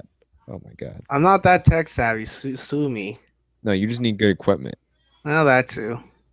You know, once that TVV money starts rolling in, I'll pay for some good equipment for you. Yeah, then I'll be a true co-host. What do you mean a true co-host? You are a true co-host. I'm a true co-host who's running on the fly. You're running on the fly because I'm running on the fly with this show. You're better set up than I am, though. Yeah. But like, it's not like we plan this out in advance, really. Like, no, that's true. Most of it, 90% of the time, we just throw this shit on the fly. Like, I'll text you like an hour in advance, going, "Yo, you down?" The only time that wasn't in advance was the Andrade fight. That wasn't in advance or was in advance? Wasn't in advance. You know, I would say most times haven't been in advance either. I've been at least a day's notice. Psh, that's nothing. Yeah, but that's why for me a day's notice is like plenty of time. True. You know, I'm not one of those people who's like, oh, okay, we'll do this next week, and it's like, okay, 6 days later. True. You know what I need? What? I'm just hangry, man. You're hangry? Yeah, I'm hungry and angry. Congratulations. Well, I'm ready for that pizza, man. Hopefully, you do not have what happened to me last time, because last time ended up winning me a $25 credit from my pizzeria. You earned yourself a $25 credit, or Yes. like they gave you like $25 worth of credit for the pizzeria? Yes. Hold on, my pizza's calling. You run the show. Shit, leaving me on the fly like this. Well, folks, as our faithful host leaves to go pick up his pizza and leave himself with a full stomach, unlike last time when I was training him and he went to work out with nothing more than a granola bar. Yeah. Obviously, next fight, as he's pointed out, is a lot more entertaining and worth talking about than was the case last fight. I ain't got much to say really, because as always, I am just your casual MMA fan. And I really don't have much to say regarding the HBO card that'll be coming up in 1.5 hours, aside from the fact that also on the undercard is Zachary Ochoa and Diego De La Hoya. I'm picking both guys to win their respective bouts. I've never heard of Eve Ulysses Jr. or Roberto Panchetta, who hell of a name for a fighter, really, Panchetta. But like, my picks are Diego and Zachary. Right now it's commercials. We're just waiting for this fight to start. I'll be following in our faithful host's footsteps and ordering a pizza here shortly as well. And hopefully you've been more or less enjoying our commentary and shooting the shit here on Mixed Combat Radio, where you will get the news that pisses off other journalists like Dougie Fisher, and even see those wars between our fellow host Matthew Hunter and the one and only Paulie the Magic Man Malignaggi, who retired after being stopped by Sam Edgerton.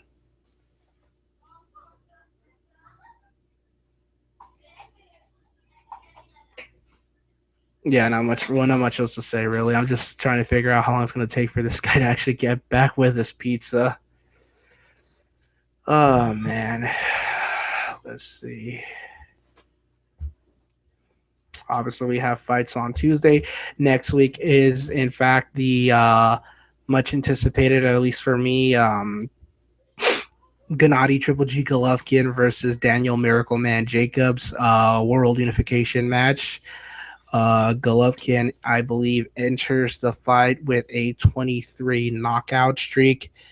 Daniel Jacobs himself stepping up to the challenge against the boogeyman of the middleweight division.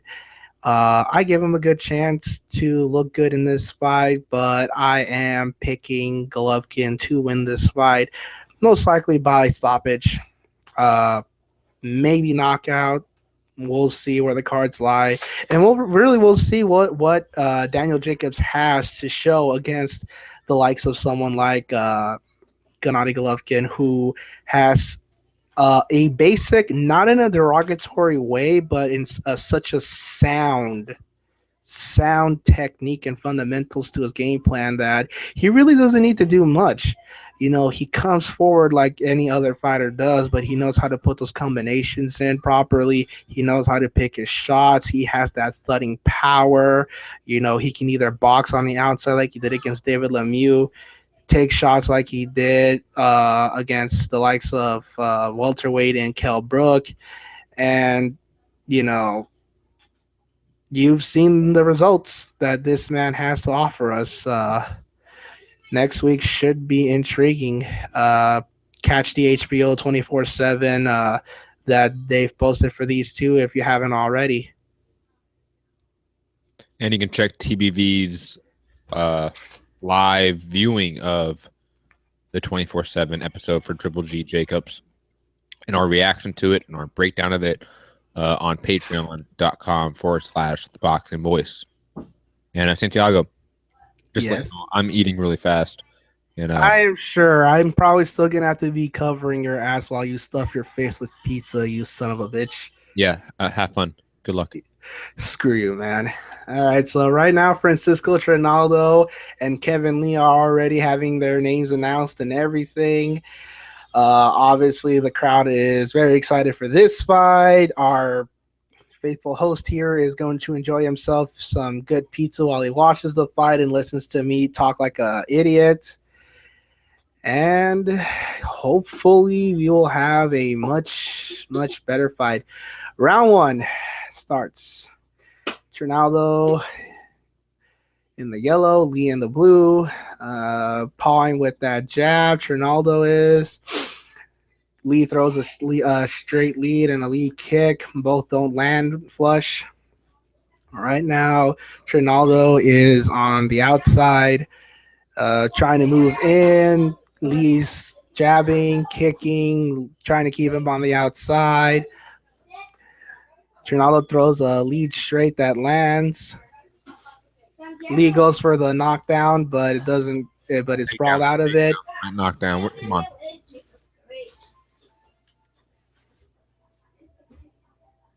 I'm still eating, so you have to keep going. Yeah, I'm sure. I just needed to correct you really fast because that was just bad. Come on. Oh, come on. Give me a break, man. All right, so up, both trade lead punches. They're jabbing. Lee throws a lead straight. Not sure if it landed flush or not. Another lead straight with a jab. Both guys are just here, just looking.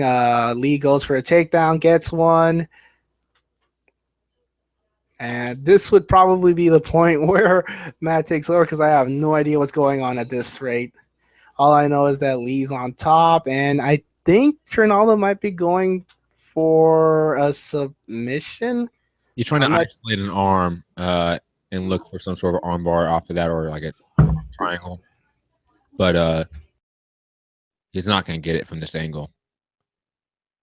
His legs are too short, and Lee is too high up on him. Well, and very quickly, Pittsburgh Brew in the live chat. Shout out to you. Hey, Bruce, nice to have you on.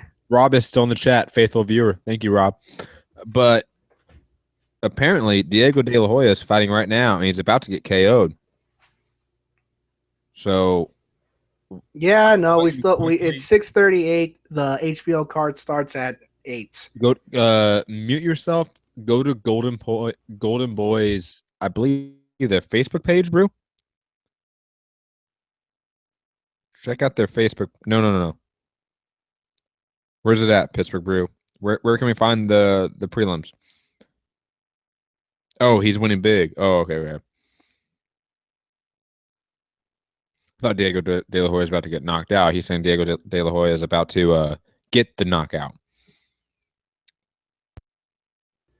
Not surprised, and I just picked him while I was waiting for you to get your pizza to win his fight too. 2 minutes to go in the first round. Lead overhand right that looks to stagger him. He tries to go for a single leg takedown. Can't seem to get it. Very quickly, Santiago, go over to Golden Boys Facebook page or their YouTube page. They have the live prelims of HBO's telecast and start giving a breakdown of that. Thank you. And Trinaldo and Kevin Lee are standing back up, both landing shots in the clinch.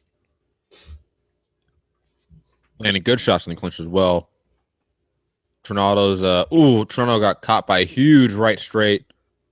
Comes back with a left hook that grazes Kevin Lee. Kevin Lee goes for a sloppy double leg. Gets his neck tied up in a standing guillotine, but they escape. Trinaldo lands a good standing elbow, misses on a wild left hook. Really, really warm. You know how it was freaking warm in here earlier? Mute yourself, Santiago. Can I get some soda?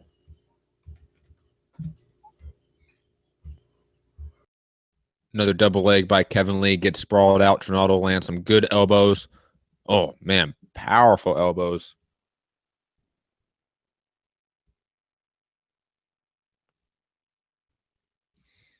And let me know, Santiago, when you get the Golden Boy stream up. Ooh, good step in knee by Kevin Lee to Trinaldo's gut. Another right hand by Kevin Lee, slipping and pivoting out of there. Good movement by Kevin. Another failed double leg. Such sloppy takedown work by Kevin Lee. I expect a lot more from him. I think he should give that up entirely because I think he is winning the stand-up battle. Bruce City, if you want, get on Skype and you can jump on with us and be the third man in the booth. Add me on mixed.combat.radio on Skype if you want to jump in, Bruce. Just saying. Same with you, Rob. Offers out there. Get the bat line out there, you know. The secret red phone I have next to me that allows me to answer those. We're in between the first and second round for Kevin Lee, Francisco Trinaldo. Well, I'm trying to watch the fight, but like this shit's lagging like fuck, and I'm connected to the Ethernet cable. That's fine. Thoughts on the first round of Kevin Lee, Francisco Trinaldo? I was busy focusing on trying to watch the live feed, so you ain't got nothing on me at this point. You suck. We're about to start the second round for Kevin Lee, Francisco Trinaldo. How'd you score that fight? The round, I give it to Kevin Lee slightly, but that was a close first round. Trinaldo is definitely looking a little more labor, especially his arms.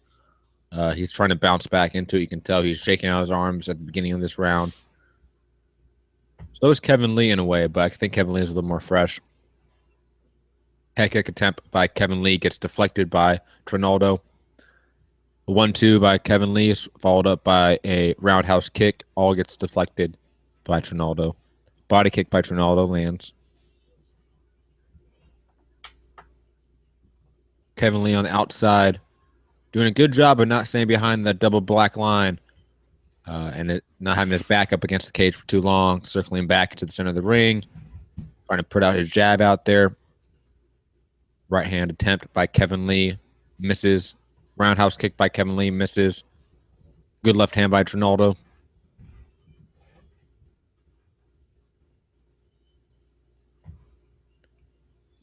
Right hand misses for Kevin Lee. Both guys not really connected with anything sharp right now. Kevin Lee connects with a grazing right hand right there. Good step in knee by Kevin Lee, and he pivots and slips out as Trinaldo misses and whiffs with two huge hooks. All right, now I've got the live stream up for the Lemieux Stevens undercard. Perfect. What are your thoughts right now? If is there a fight on right now? Yeah, sixth of scheduled eighth round. I believe this is the fight that Bruce was talking about. Yeah, I'm gonna get. I'll be honest. I'm gonna get a couple more slices of pizza, and you can just break down that Golden Boy prelim right now. Sure, sounds good.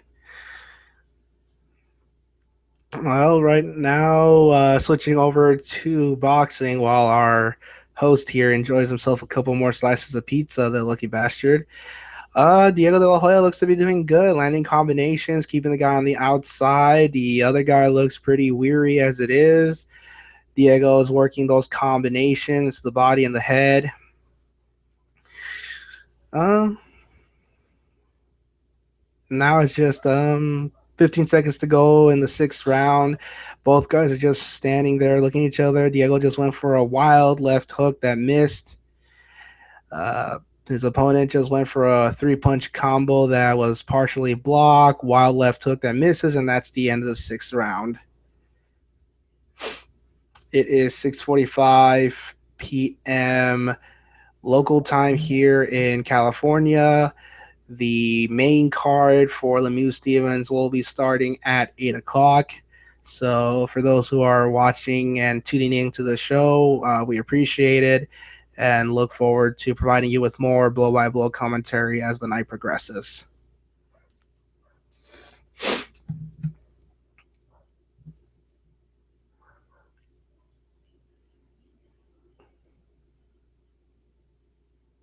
Yeah, that is true, Bruce. He is getting sucked into a dogfight. Very quickly, Kevin Lee appears to have got the finish over Francisco Trinaldo. I came in right as the ref was waving it off, so I'm not seeing what the finish was. Once I see a replay of that, I will get back to you on that. And now we switch over to me over here on the boxing side. Round 7 just started.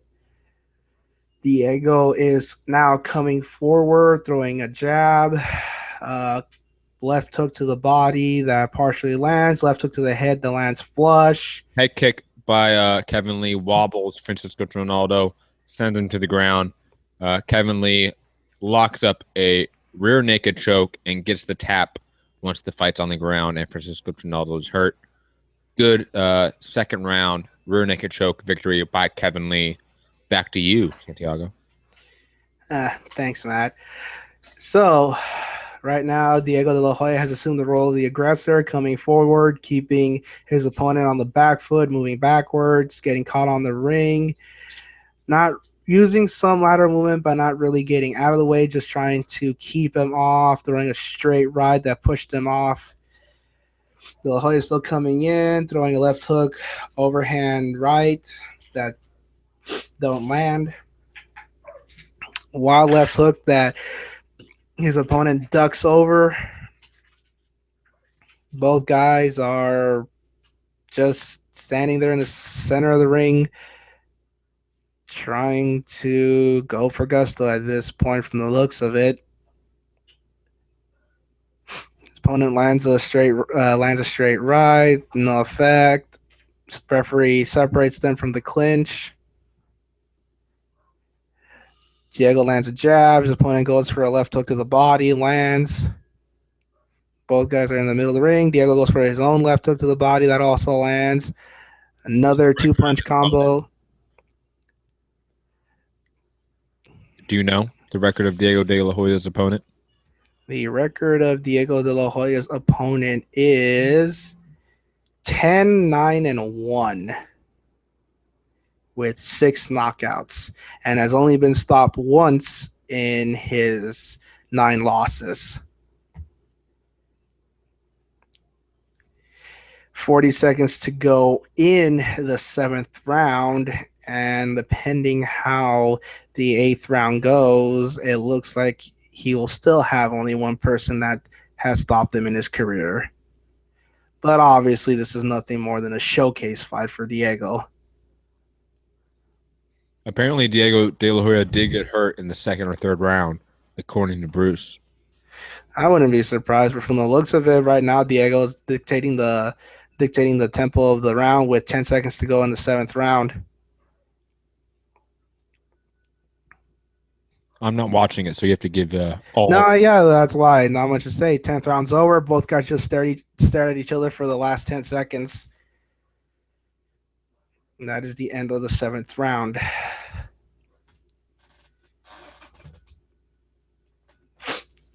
I am almost done eating. Sorry, guys.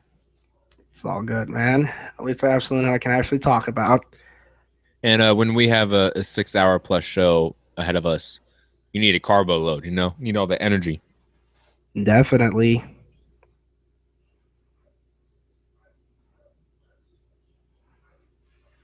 Right now, Diego de la Hoya's corner is being shown. His corner's giving him instructions to use his left, come over the top, and then to come with the straight right.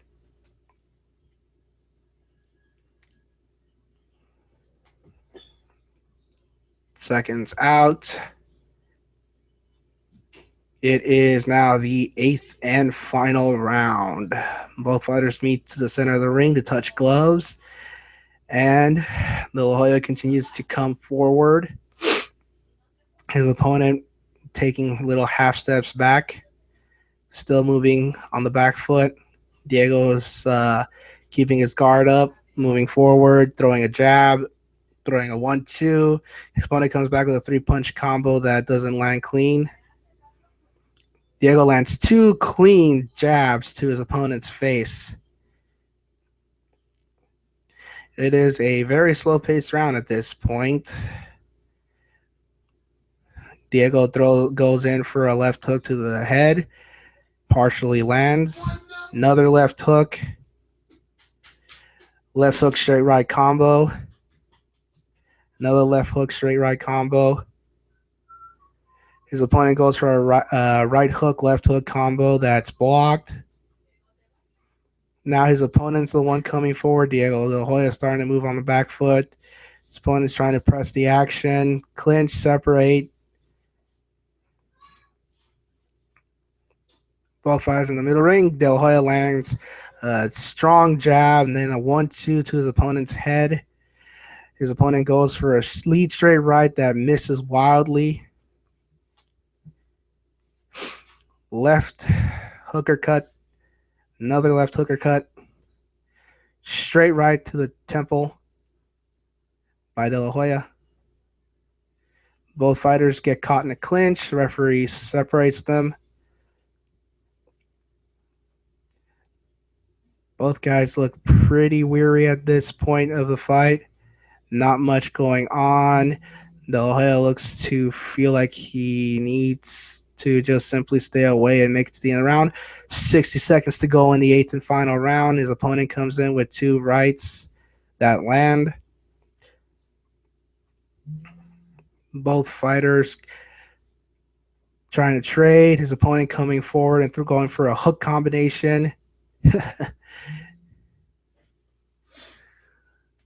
De La Hoya now on the back foot, moving, not doing much. Hands a little low. His opponent coming forward, going to the body, throwing to the head and missing wildly. De La Hoya lands a jab to his opponent's head. His opponent goes for a 3-punch combo to the head that's blocked. De La Hoya goes for a left hook to the head that's also blocked. Both guys are just trading leather. Standing in the center of the ring. 10 seconds to go in the 8th and final round. His opponent's trying to go for gusto. Can't seem to land flush. And that is the end of the 8th and final round. They will be going to the judges' scorecards.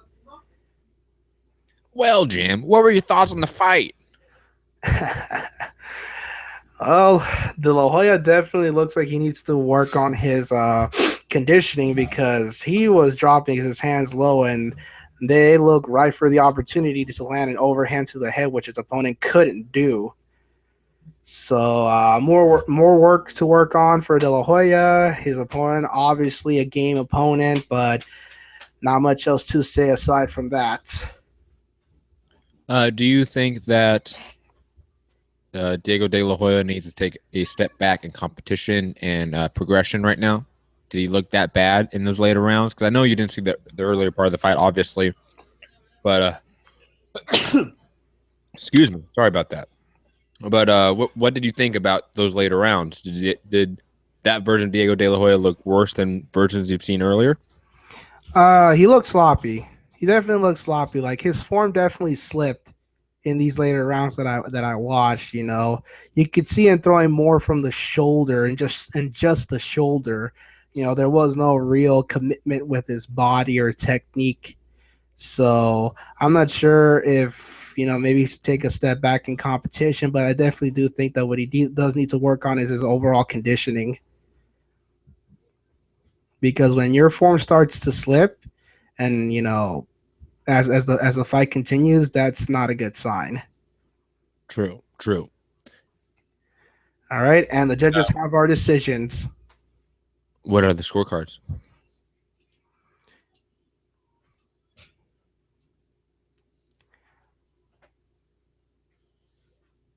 All 3 judges score the fight 80-71.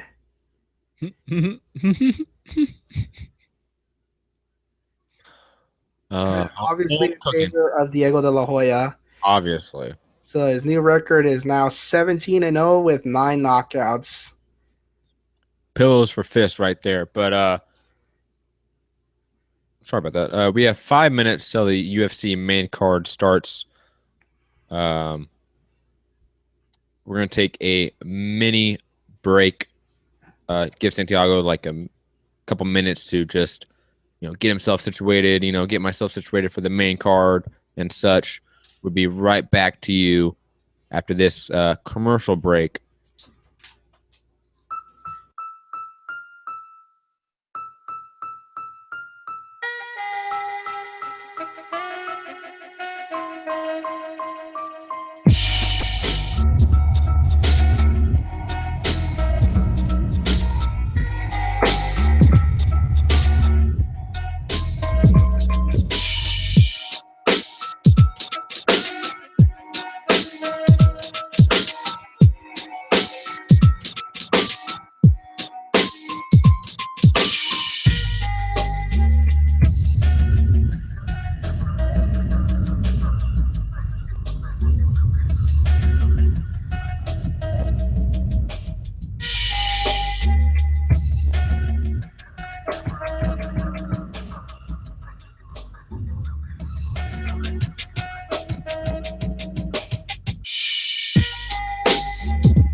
We're back live, giving the play-by-play of UFC Fortaleza, Vitor Belfort versus Kelvin Gastelum, and HBO's Boxing After Dark, Dave Lemieux versus Curtis Stevens.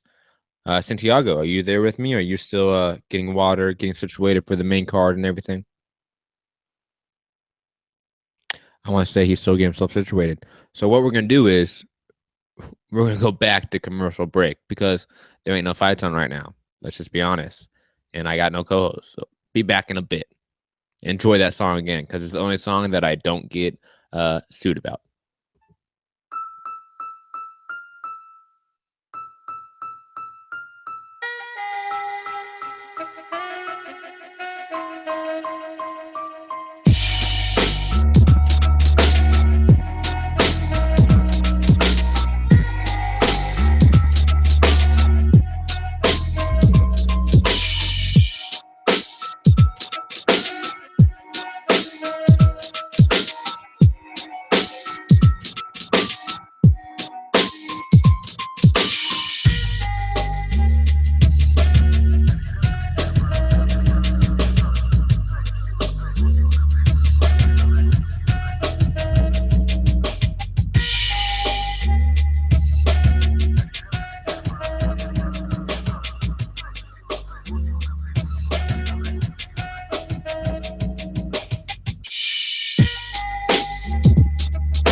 We are back. We're finally good to go. Santiago is finally situated. And the main card for the UFC Fortaleza event in Brazil, main event of Vitor Belfort versus Kelvin Gastelum, is just started. The telecast on FS1.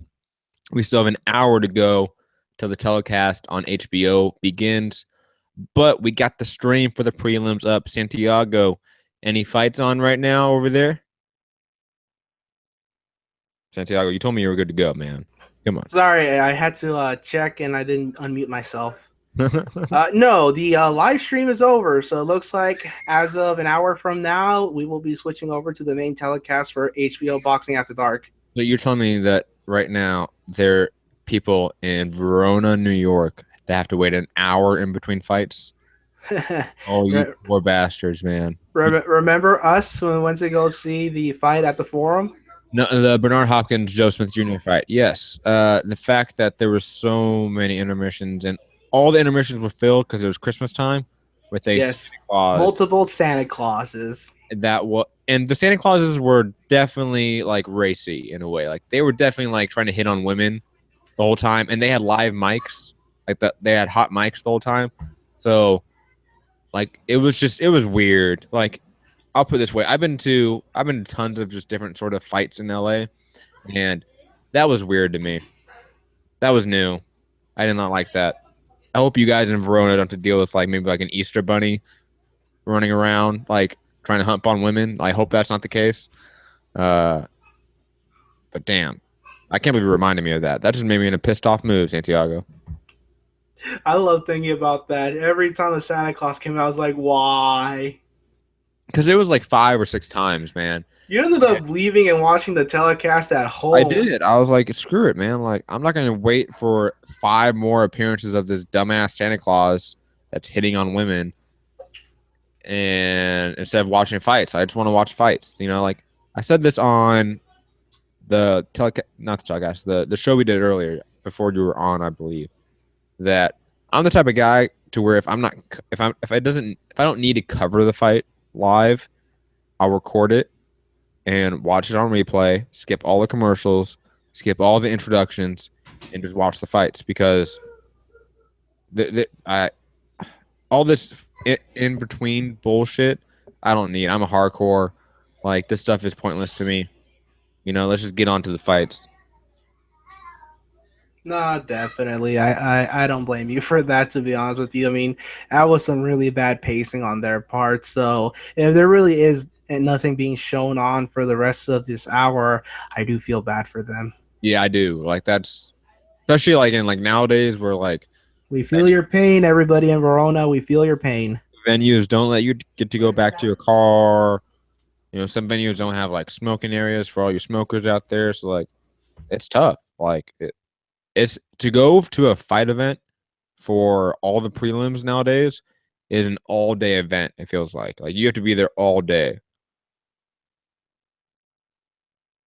Santiago. Thank you, Tom. Sorry, what was that? Basically, like, and you know this because you always go to all the prelims, that like going to a fight card and seeing every fight is an all-day event. Oh, definitely. You saw when the doors opened for that first fight at the Forum for the Hopkins Smith Jr. fight, 2:00. True. Any final thoughts on the UFC card coming up right now? You know, any thoughts on the main event? Any thoughts on the co-main event? Any casual thoughts that are going through your head right now? To be honest, not really. You know, I think I already said what I really need to say regarding this event in the previous podcast we did for this event. Really, So you have to say it again. Come on, like we have listeners right now that did not listen to that show properly. Fine. Well, This is radio, Santiago. Like you just have to talk. Like I don't. I'm aware I I have don't give to a shit talk. what you say, Santiago. Just talk. Just talk. Jesus Christ Almighty! I'm more here for the boxing section for everybody here who's listening in for both the UFC and boxing. But let's see. Who do we have? Who again do we have on this card for the main card? Vitor Belfort versus. Oh, he's the main event, right? Yes, and then we have Edson Barbosa, Right. Neil Dariush, and then Shogun Hua versus Gene Vellante. Those are like the big 3 fights. Right. I picked Vellante against Shogun Rua because he is pretty much way past where he needs to be for fighting. So it's kind of like he wins, he has his George Foreman moment, but if he loses, you know, what'd you expect, really? You Dude, know, I totally remembered. Hold on. Sorry. I gotta cut you off. I totally remember what I was gonna say about the live chat in the show we did earlier today. Because the person who said it is now on the live chat, and they called me a imperialist American bigot, I believe. which I just want to laugh at very fast, because you know me for any extended period of time. Call me an imperialist is one of the most hilarious things you can call me. And like, plus you added with the bigot. Like, come on. How was I bigot for saying that Cal K was a shit fighter? you're not. I mean, everybody thinks certain fighters are shit fighters. It's kind of like, boy, you better check yourself before you call somebody something like an imperialist bigot. The fuck? I'm sure you've got your fair share of people that you said the exact same things this guy said about Cal K. It was just like, it's hilarious that the trolls on the internet, on the interwebs, make me laugh. They do. You know, like I got called the Lugenpresse the other day. If you don't know what that is, that's what Oh yeah, that's what the Nazi Party used to call the media back in Germany, and that basically roughly translates to the lying press. It's what they used to call Jews and such. Oh, I never called you a bigot. Oh, okay, whatever. Same shit. You call me a pro-American imperialist, I believe. Which is still just such a troll thing to say. Whoever you are. But I digress. But yeah, I got called the Lugenpresse the other day, which is what neo-Nazis call the media. So how am I an imperialist, pro-American, but yet I also have white supremacists hating me? Interesting, right? Like, I just have everyone hating me. It makes me laugh. everybody has their fair share of faders, my friend. I've got one person who Oh, what hates up, Rob? Rob's in the chat again. How you doing, Rob? Rob, are you just watching the boxing card tonight, or are you watching the UFC card too? I'm gonna wait for him to answer me in the chat. Oh, plus we have Tim Means fighting against Alex Oliveira. That's gonna be a good fight. Forgot about that. The more you know, right? Yeah, and I forgot that they fought before. How did I forget that they fought before, man? Like, I feel like such a casual. That's funny. Pro-American does not equal pro-white. Okay, whatever. Pro-American. Santiago, how much are I talking about UK fighters? Oh, pretty fair bit. I mean, you get called a hipster on the Boxing Voice for obvious reasons. I champion Ryota Maeda from Japan more than any other boxing pundit. So again, call me pro-American is a troll thing to say that you obviously do not know me.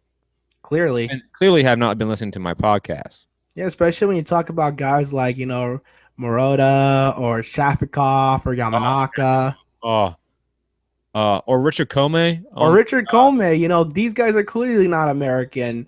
So it's kind of like, where is your argument, my friend? Your argument falls on its face. Rob, which one are you more excited for? He says he's chilling, watching both cards.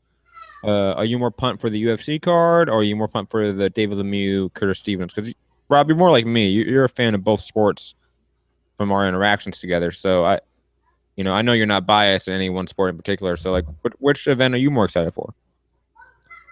Felix Diaz is your boy. Yes, Rob. Thank you for bringing up Felix Diaz.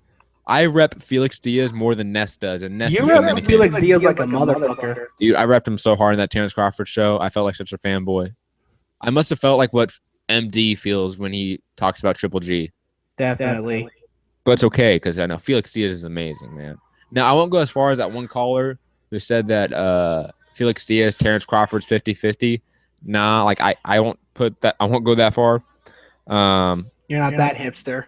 No. But I definitely think it's an entertaining, competitive fight. Hey, you both.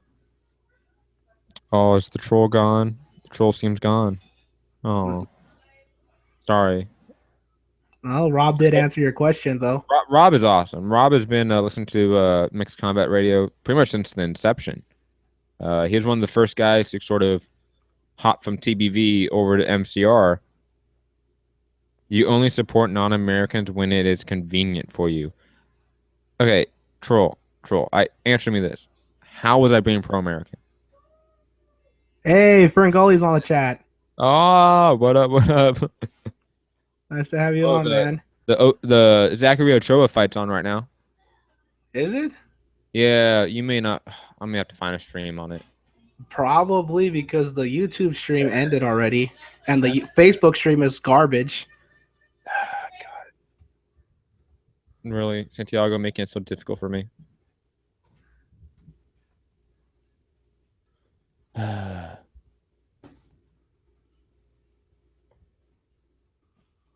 Hey, how hip are you when it comes to like knowing how to work streams? And for anyone listening, promoters, managers, TV networks, we do not support illegal streaming.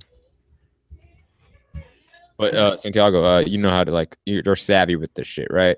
Oh God, no! I'm usually flying on the fly when it comes to trying to figure out a stream. Then never mind. You cannot be trusted with my my alleged website that I use.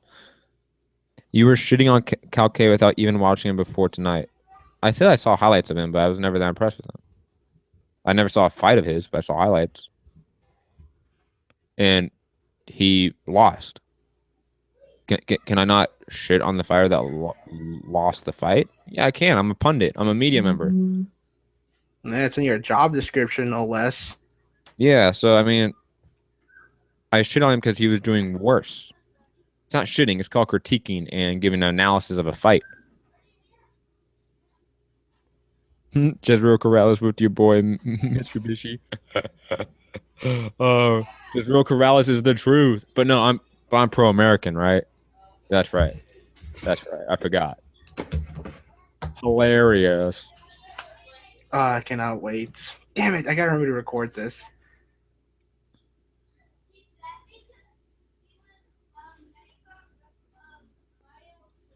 Rob, I live in Germany and I shit on Cal K too. He's unproven. Exactly. He fought one guy his entire career, and it was a loss tonight. Sorry. Okay, I got the fight up. It's in the first round. Man, I'm doing your job for you. I guess I'll have to do yours, unfortunately. What do you mean? I'm watching the UFC card and yeah, but one of us has got to do one for the other. Yeah, that's true. But man, you've got one up on me because you know both sports well. I barely know shit for UFC and MMA.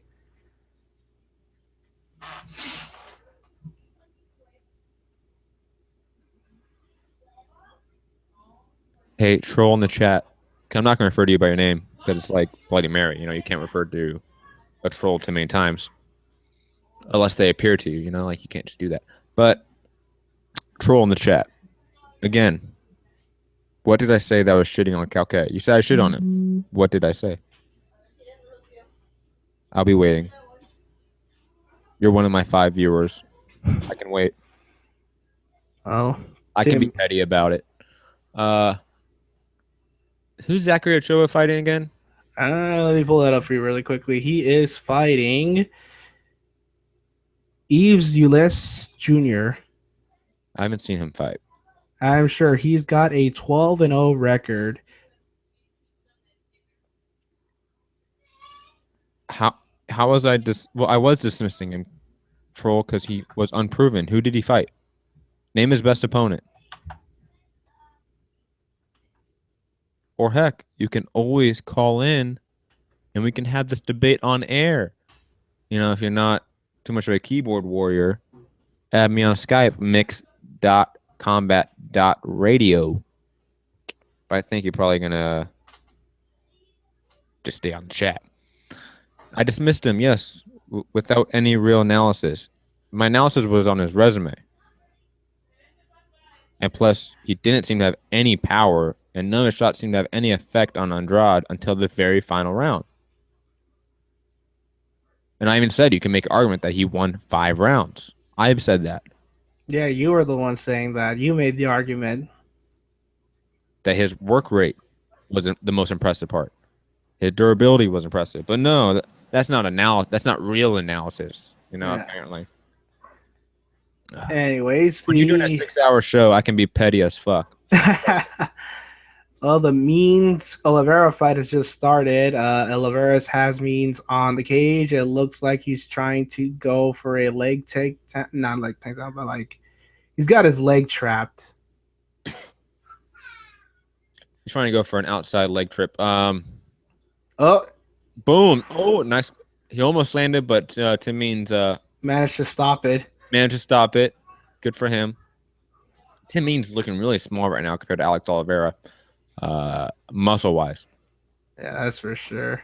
Zachary Ochoa right now is in the second round. We're about a minute and 15 seconds in.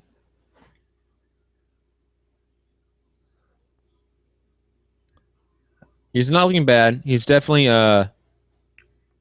not pressuring in any way. You can tell he's not going for an early knockout. He wants to box right now, work his game, get some rounds in. Don't blame him. Working that jab to the body and the head, mixing it up. Ooh, good jab right there. Tripled up on it. My spoken English is poor, so I'm not putting myself at a greater disadvantage that I am conversing in my third language. You know what that was right there? That was a subtle way to flex on me, which is interesting. Yeah. Look at me use my third language against you. We all know it's UMD. Don't lie. Anyway. If you listen to the show, I love you, man, but come on, like you're hilarious to like poke fun at. Just like I'm hilarious to poke fun at, and how you went on other shows to make fun of me. Anyways, Yes. Oliveira's on the cage right now. Not much is really going on. It looks like they're battling for position. Really, Means trying to get out of it though. Yeah, Means is a he likes to mix up in the clinch when it comes to takedowns, and he gets taken down. yeah, and he likes to work elbows and knees in the clinch. But Alex Oliveira is just overwhelming him in the grappling department right now, which is something I did not foresee coming. I definitely thought it was going to be more of a stand-up battle between these two men. But like I said, I feel like most fights at this level, that like this mid-tier level where you're like a borderline top 15 fighter and stuff like that, any one of these fights can end up like this. It's weird. That's usually the nature of the game, right? Yep. Third round of Zachary Ochoa versus Yves Ulysses, right? Yes, Yves Ulysses. I forgot his first name, but I got it right. Yes. Third round's about to start for that fight. Remember his name like you would Yves Levine. True. Or like Yves Edwards. But you don't know who that is. That's too hardcore MMA for you. Clearly. Yves Edwards was an old school lighter weight fighter back in the day. He's actually working not the commentary, but like the analysis, like in studio for FS1 on this fight show. You should be able to see him. He's with Michael Bisping, and like in the studio and like the desk and everything, not like at the fight. Well, right now both fighters are on the ground. Means and Oliveira. Looks like Fight has been underwhelming. what happened? This fight has been underwhelming, I would say. The Oliveira and Means? Yeah, it has.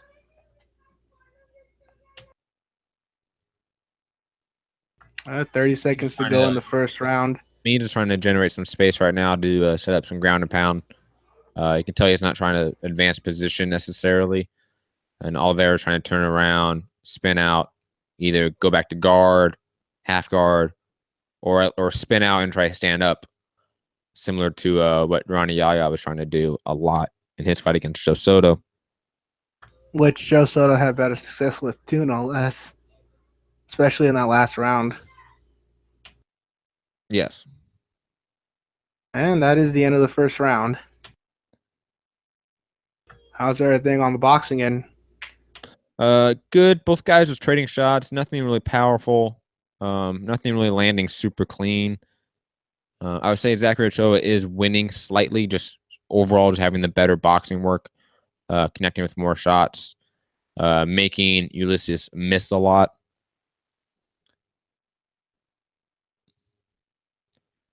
MD is the biggest imperialist on TBV. I can't necessarily disagree with that, but how am I an imperialist? Like, that's just hilarious to me. Like, one criticism, or as they put it, shitting on a fighter from a different country automatically makes me an imperialist. Like, they can bring up another scenario where I'm an imperialist. I guarantee it. Obviously. Or I'm not even saying that, because me saying Jack OK is a shitty fighter and not a top 10 junior middleweight isn't being an imperialist. You need to look up what the fucking definition of an imperialist is. You fucking troll. Zachary Ochoa, man, I haven't seen much of him, to be honest. I've seen a few fights of his. I believe I saw one of them live, too. Back when he was, like, really starting up and beginning with Golden Boy. I think I saw him at the StubHub once. But he doesn't seem to have a lot of power, in my opinion. Like, he doesn't seem to, or at least doesn't seem to have that killer instinct. He just seems like a good boxer. What's your take on Zachary Ochoa? Honestly, I haven't seen much of him either myself. You've probably seen more of him than I have, being frank. But I've heard good things about Zachary Ochoa. Seems to have a pretty decent game to him. Yeah, Paul D in the chat. A link to what? Boxing or UFC? Boxing will be on HBO. The Zachary Ochoa fight is not on anything right now. Box Nation's showing it right now. But the UFC card is on FS1, so most people have that. If you don't, let me know.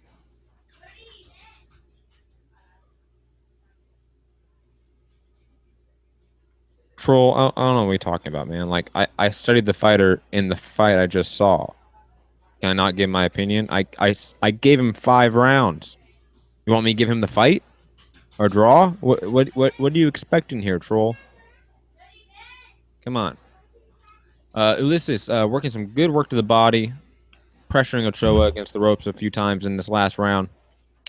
Ochoa coming back with other good shots to the body. I think Ochoa is barely winning these rounds just because I think neither guy have a work rate that is effective, that is dominating.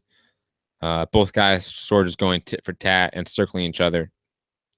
It's gonna be a tough fight to score, in my opinion. Yeah, over here on the Fox Sports 1 side, it's pretty much been, from the looks of it, a battle of positioning with Oliveira trying to go for the takedowns. He just got a takedown on Means, and but he's got his back to him right now, Means. Paul D, the UFC card, I believe it's on BT Sports. Do you have BT Sports? I don't know if you have that. Let me know. And it looks like Oliveira's trying to go for a choke. Yeah, he's trying to get it. He definitely has that body triangle lock on him, which is allowing him to control Tim Means. Tap out. It's over. Got under the chin. Quick tap out. A rear naked choke in the second round for Alex Oliveira, doing a little dance and slapping his ass. That was just, don't do that again, Alex Oliveira. That was unsettling. You gotta love that bro love right there, though. You gotta love that bro love. That's awesome. Alex Oliveira is one of those like guys that like. It's obvious that there is like a cultural difference between him and like American fighters. So he comes off kind of weird or like aggressive sometimes even.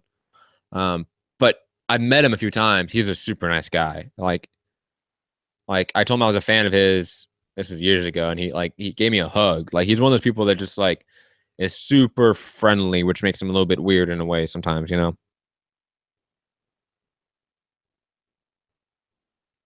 You were shitting. Hold on, I'm reading the trolls' messages. You were shitting on him before the fight started. Well, yes, because Andrade was the clear favorite going in. Was he not?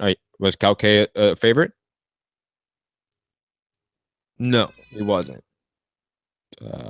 Andrade was. And Andrade won the fight. and beat him up for a majority of the fight until the last round. So even though your boy was competitive, doesn't mean he's great. Doesn't mean he's elite. He's not top 5. He's not top 10. Maybe top 10. Maybe. But not in my book. Sorry. Get over it. If you don't like that analysis, there's plenty of other content and shows you can watch and listen to. Yeah, I'm sure they'll be able to find one that caters to their specific desires. Yeah, these non-imperialist desires, apparently. Motherfuckers. You know what's funny? Is like, I ate. I shouldn't be so angry. Well, you're not hangry, but you're still angry. Yeah. Okay, I feel like this troll is just very hypersensitive about the word shit. Get over it. This is talk radio. You know, I may call him a gatekeeper too. Because that's what he looks like. He looks like a gatekeeper. Looks like a shittier version of Vans Rosen. Right? Wouldn't you say so? Yeah, no, of course. Calque, like, again, wasn't bad, but he wasn't. Look, Calque was somebody I'd never even heard of prior to this fight. All I knew at that point was he had the WBA title, and that was it. It's not even the real WBA title. It's a version of it. Yeah, but see, that's how little I knew about Calque. That's all I knew about him. Did he look decent in his fight against Demetrius Andrade? Of course. I was the one who said on your previous show I wouldn't mind seeing him again, but I'm not saying he is like top 10, top 15 or anything like that. You know, I'm basically saying, you know, Andrade won and everything, and you know, obviously there's also some deficiencies to Calque's game. Apparently I'm just a bitter person. Everybody's a bitter person. What else is new, buddy?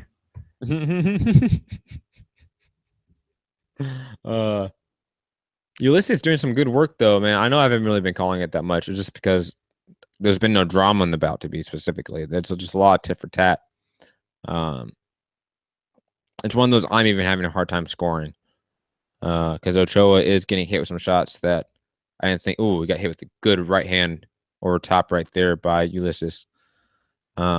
Ochoa's straight punches, like his jab and such, is really good. He has some decent head movement. I like how he bobs side to side and gets off that center line all the time. Ulysses is coming in a little bit too straight, a little bit too down the center line for me.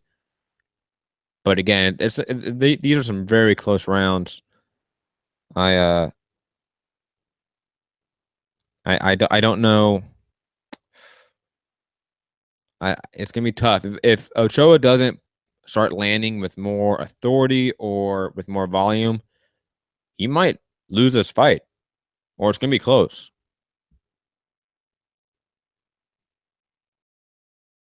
Santiago? Yeah, what is this fight scheduled for? 10 rounds. It's the 5th round right now, a minute left in. And what's your scorecard reading so far? I saw the very end of the first round. I'm gonna give Ochoa the first and the second round, and I'll give Ulysses the third and the fourth. This 5th has been really close. 30 seconds left in the round. Both guys landing some good shots. Ochoa just has his hands down, which allows him to get hit so much. You know, that's really bothering me in some way. And I'm going to give Ulysses this round. It's close, but I think he's just landing more work and more effective work in this round. So I have it 3-2 right now to Ulysses. Ulysses. And Troll. I have to be consistent. I've seen Moreta. I've seen a bunch of his fights. He has power. He's more impressive. He's undefeated. All things that Jack Calque is not. Jack Calque has a 50% knockout rate. Moreta has I think like a 70% knockout rate. He's also undefeated. Jack Calque is not undefeated. He has a loss on his record. going into the Andrade fight. I'm sorry I didn't stroke off your boy Jack Coquet and get a hard one for him, like apparently you have. But he was not good in that fight. He did not win that fight. He's never been impressive in his career. Has never beat a single person of note or mention in a 20-plus fight career. I do not give a fuck about Jack Coquet. Get over it. And let's be frank too. If all you're gonna do is hang on to the fact that all he did was say shit about Calcaine not being a shit fighter, honestly, dude, you're just holding on to something really stupid at that point. Because that ignores every other piece of analysis I had in that video. But trolls, man, trolls, they're hilarious. I'm not gonna block you though. Don't you worry. Because it's hilarious, you know, like either you're a fan of me or you're a hater of me. As long as you listen, I don't care.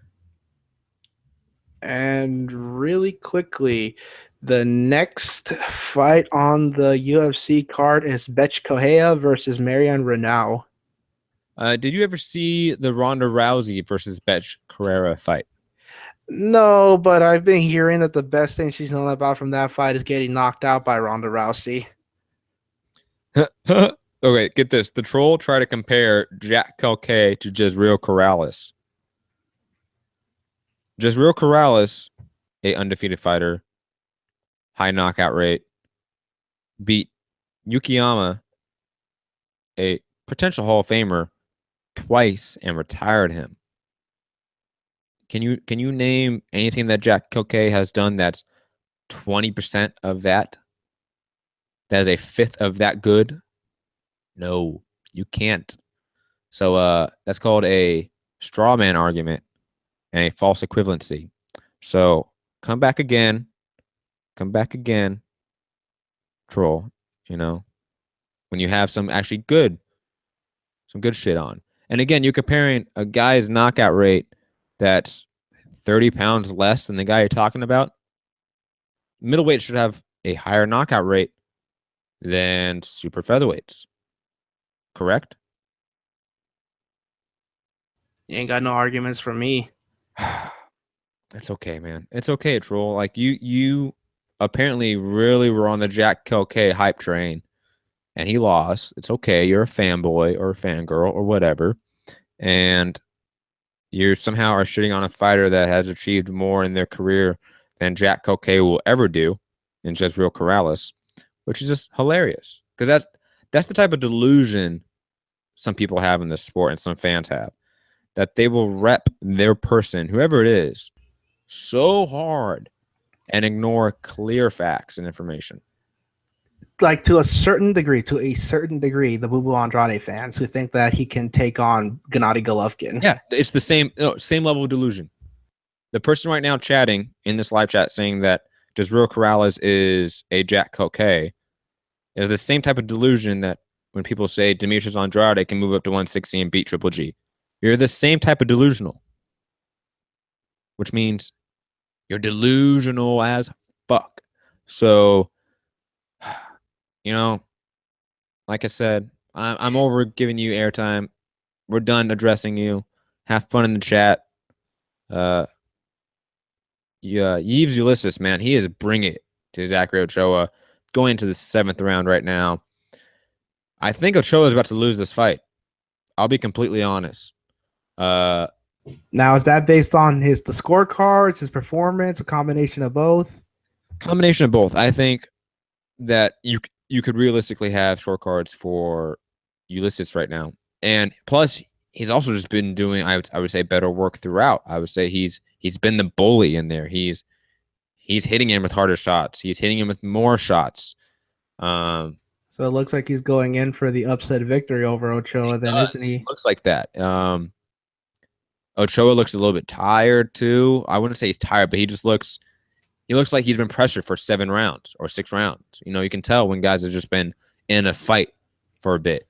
He looks like he's been in a fight, and Ulysses still looks pretty light on his feet, bouncing up and down, bouncing back and forth, landing good hard jabs, following up with a 2 or a 3, and going to the body. Again, there are periods of the round where both guys are circling and sort of just going tit for tat. Nothing's really impressive. But I would still say Ulysses is winning these later rounds, man. He's looking just that much better. And when I say that much better, I mean slightly. I mean, it is slightly. Like he has him in the corner right now. And he's just unloading with like a 10, 12 punch combination. Uppercuts, right hands, boom, man. He's landed with at least, another right hand along the ropes, another uppercut. Looks like I'll be eating crow at this point. Oh my I pick God. Ochoa to win. I did too, because I didn't know the other guy that well. Again, only seen like a highlight video of his. Oh, good right hand. Oh, another right hand. Man, he's just landing 1-2 after 1-2 and then mixing up to the body, then mixing up an uppercut here and there. Ochoa hasn't thrown back. He's just shelling up in the corner, man. I don't know how the ref hasn't called it. If there were standing 8s, there would be a standing 8 right now. Oh, Ochoa comes back with another right hand. Ochoa is trying to throw back. Get caught with another right hand. He's stumbling along the ropes. Damn, Ochoa is hurt. Trying to tie up, trying to stay alive. Ref separates them. Ulysses pressures him right back into the ropes. Lands another right hand, lands another uppercut, lands a 4-punch combination. Oh my gosh, this is pure mayhem and murder. I thought the ref was about to call it right there. Oh God, this poor kid. This is not gonna end well. Santiago, another right hand by Ulysses.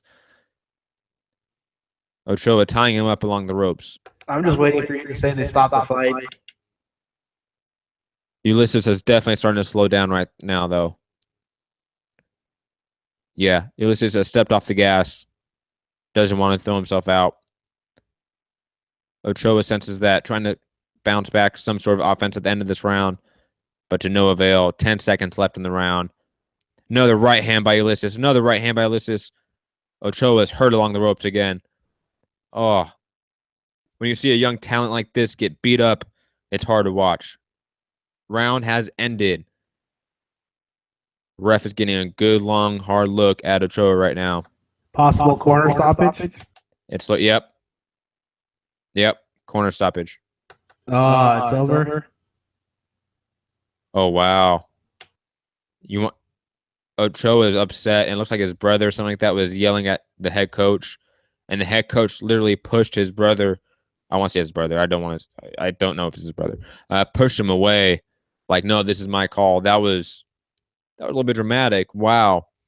Huge upset victory. Wow. That was murder. That was brutal to watch. Any thoughts on Ochoa losing? Obviously, I'm a little grateful that I didn't see it, because I'm pretty sure I'd have been in a lot of pain and agony at this point. But wow, because there's been a lot of talk. There's been a lot of hype behind this kid, and like to lose to someone that I never heard to is kind of like shit. Now what? Like I'm at a loss for words, really. I kind of want to see this Ulysses guy again, man. No, from the sounds of it, he was there to fight. He was there to basically make his mark, make his name, and be like, hey, I'm someone to look out for too, not just this guy across the ring from me. I think if he mixed up to the body a little bit more in those flurries, he would have got the finish earlier. Yeah, you think that Pittsburgh crew in the chat, he hit him with 20 straight bombs. I mean, Ochoa has a chin, man, because when he was walking to the corner after the round stop, it was not like he was wobbly. He looked like he had his feet under him, actually, which is the surprising thing. I hope that the doctors check him out after this fight. We don't want any bad situations happening, a la Pritchard Cologne, anything like that. So hopefully all those punches landed doesn't have any negative effect on him in his career. Yeah, man, let's wish Zachary Ochoa a good recovery and that he's able to bounce back from this. Hopefully, It won't be anything too serious. An overnight stay at the hospital at the very least. Hopefully we'll see what's up with him.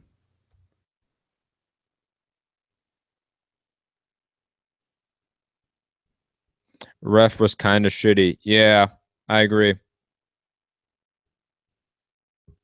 There was definitely moments in all those flurries where it should have been stopped. And this being in New York, I'm kind of surprised it wasn't stopped earlier with New York's aggressive regulations and officiating nowadays, and all the concussion tests in between rounds and such, that it wasn't called off.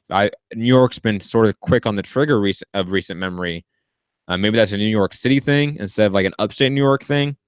But that wouldn't make sense because it's all the same. It's all the same athletic commission. But you know how weird they've been sometimes. Remember Yeah. the whole shit that was following Margarita when they were trying to see whether or not he'd been licensed for his fight against Cotto in New York. yeah, that's right.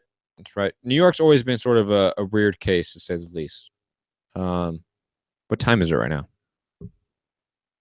7:42 p.m. 18 more minutes to go until the HBO main card starts, and I switch over to the boxing side. I believe that is the last prelim until the telecast. With an 18-minute intermission, it's not that bad. All the people there can go to the concession stand, get themselves something to eat, go use the bathroom, take a quick smoke break. If you can. Fuck the Barclays. That was still a fun night, though. That was, but I digress. Bruce, we love you. I digress. We wish you would have been there at the party. Does not matter. The after party was lit, though. That's all I'm going to say. Too bad Bruce wasn't there. Oh, I'm going to get an angry chat from him in this live chat. I can't wait. I'm just going to like look at it like patiently, just like all ready for it, like giddy, like it's almost Christmas time.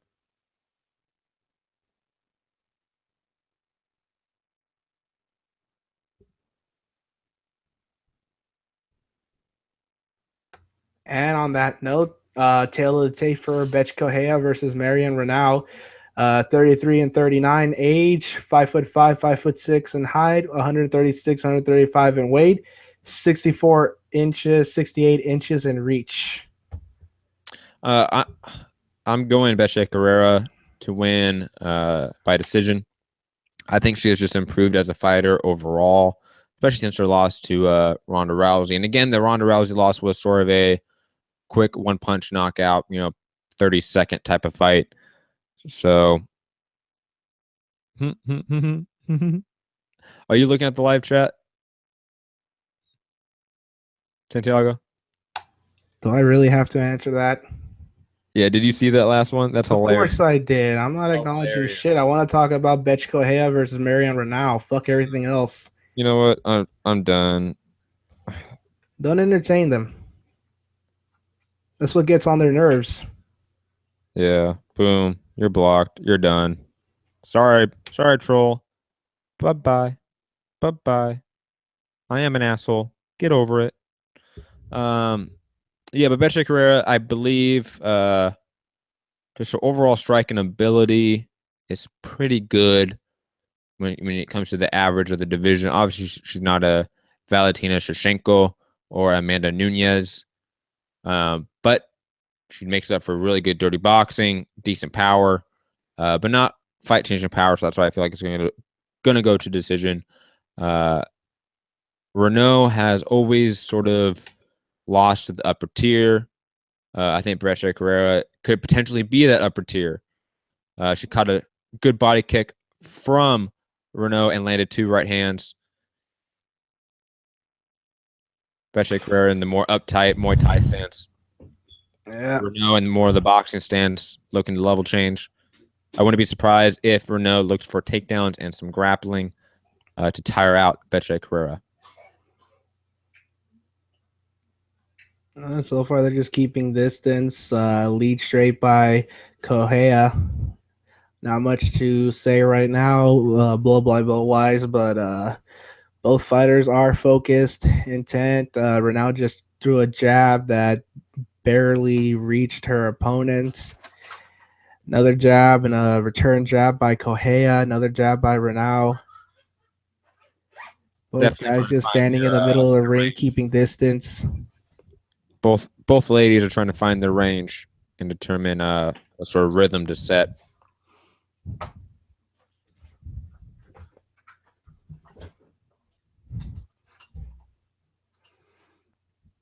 Both women are pawing with jabs and leg kicks and missing. Or barely reaching. Or barely reaching. Nothing really definitive. Nothing really solid. Nothing really to say. Both of them are really keeping the distance. Renaud goes for a leg kick that gets blocked by Correa. There's more of a head kick. Why don't you turn the sun on?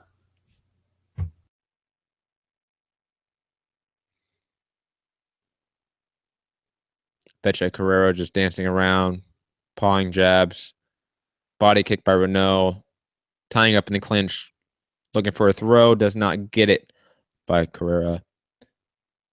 Betche pressuring up against the fence. Renaud backs her up to the center. Again, back to the fence by Carrera.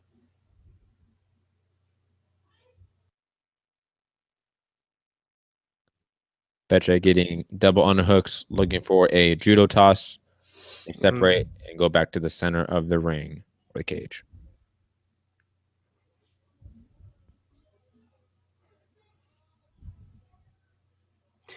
Halfway point of this first round, both ladies haven't really done much to, leave an indelible mark on the judges. Renaud just went in for a knee to the body, another knee, and a knee. Yeah, neither one finding any sort of effective offense right now. Went in for two more knees. Correa is just keeping her really close to her at this point.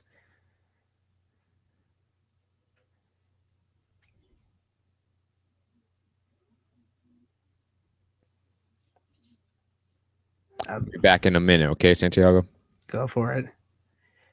Yeah, but Renaud has her back to the cage. Correa still has her there with clinched up, trying to step on her feet from the looks of it.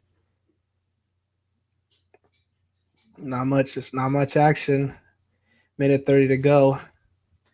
Both get separated and go back to the center of the ring, keeping distance again. Renaud goes for a jab.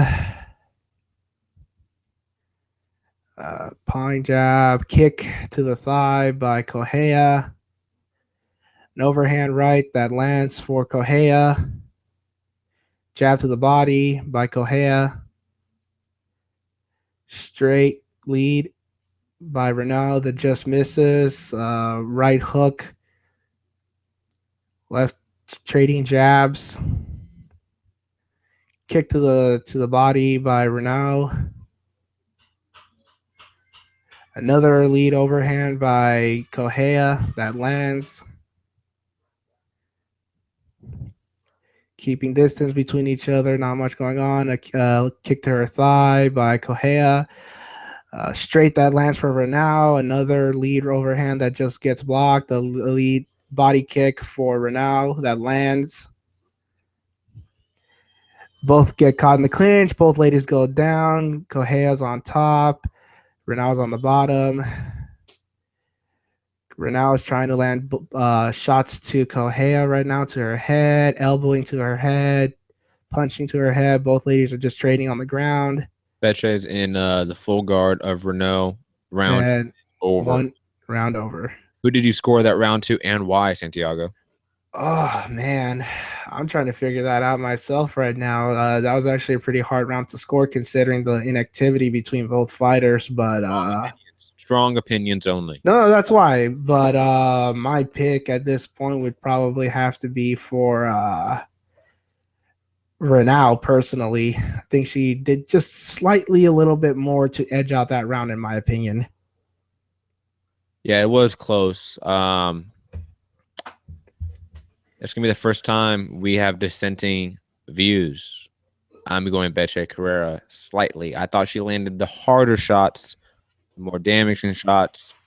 I thought Renault landed more shots, but not necessarily the most effective shots. Plus, Betche got the takedown in a way. But it was a close round, and I could see arguments for both. Second round's about to start right now. Both. Overall thoughts on where this fight could go from here? I could see this easily going to decision. Easily. Correa just landed a jab and then a straight. Renault's trying to get in. Just landed a lead straight to the face of Correa. Another kick that gets deflected. Betche is definitely having a hard time finding a rhythm, though. You can tell that the pace of Renault is throwing her off in some way. Oh, definitely. It looks like she's trying to figure out what exactly Renault's going to do before she does anything herself. It's taking a little too much time to act, which is slightly, for me, slightly playing into Renault's favor. True. I agree. And Betche right now has her pressed up against the cage, which she's been able to do, but if she's been trying to do anything from like throwing to taking her down, she hasn't been that successful on the cage. No, each time they've been separating and going back to the center of the cage. It looks like it's gonna be a stand-up game that that Renault's gonna be going for. Yeah, if Renault can keep up the pace, I think she can probably win a decision, maybe. But I think that Betche Carrera is just a little bit more the heavier hitter. I still think that right is landing pretty clean for her, to be honest. I know she's missing a lot sometimes, but when it does land, it lands pretty clean. Like right there, that landed. Oh, and that left hook too. Yeah, that was good. Oh, another right hand.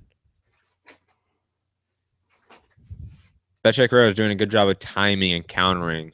Definitely. But she is slightly reaching, even though she has the longer reach. No. She has a shorter reach. Yeah, she has a shorter reach. 4 inches shorter. 64-inch reach to Renault's 68-inch reach.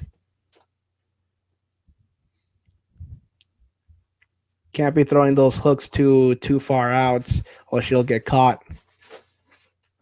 Yeah, you're right. She is overextending herself. I also think if she had a better jab, it would help a lot, but she doesn't have a really good jab. And plus, like, Betche Carrera doesn't really tuck her chin in that much. And it's kind of out there in the open. It is. There's a reason why Ronda Rousey, of all people, was able to knock her out. Let's just be honest. Sure.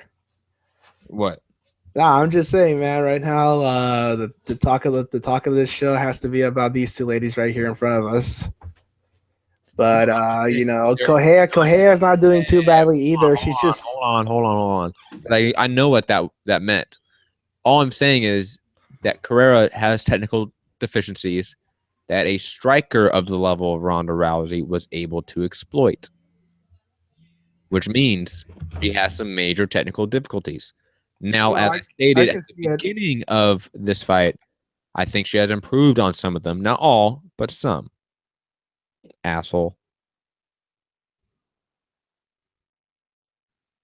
She is reaching too much, though. That's the one thing that I've been noticing. She's reaching way too much, even with her back fist.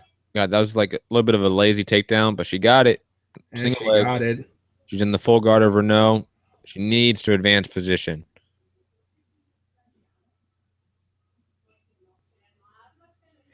Be right back. Okay. Betche Carrera trying to advance position, not doing a really good job. Instead, trying to create space right now to land some ground and pound, but not really doing that as well. Renault is doing a good job of tying her up, landing some short elbows from the bottom, a la Carlos Condit. She's doing a good job of pulling her head down as well. Carrera's doing this weird, like, double elbow thing to Renault's midsection. That's does not look effective, but I digress. Renault looks to be looking for. She was looking for a arm triangle. Oh, she got the leg over. Can she get it? No, she has not got it. Going for the arm bar. Does not have it. Carrera's trying to pivot around. She falls back into the full guard of Renault. Renault's doing a good job of scrambling, creating submissions off her back, not really letting Bethe Carrera land any significant ground and pound, and also not letting Bethe Carrera advance position, keeping her in that full guard.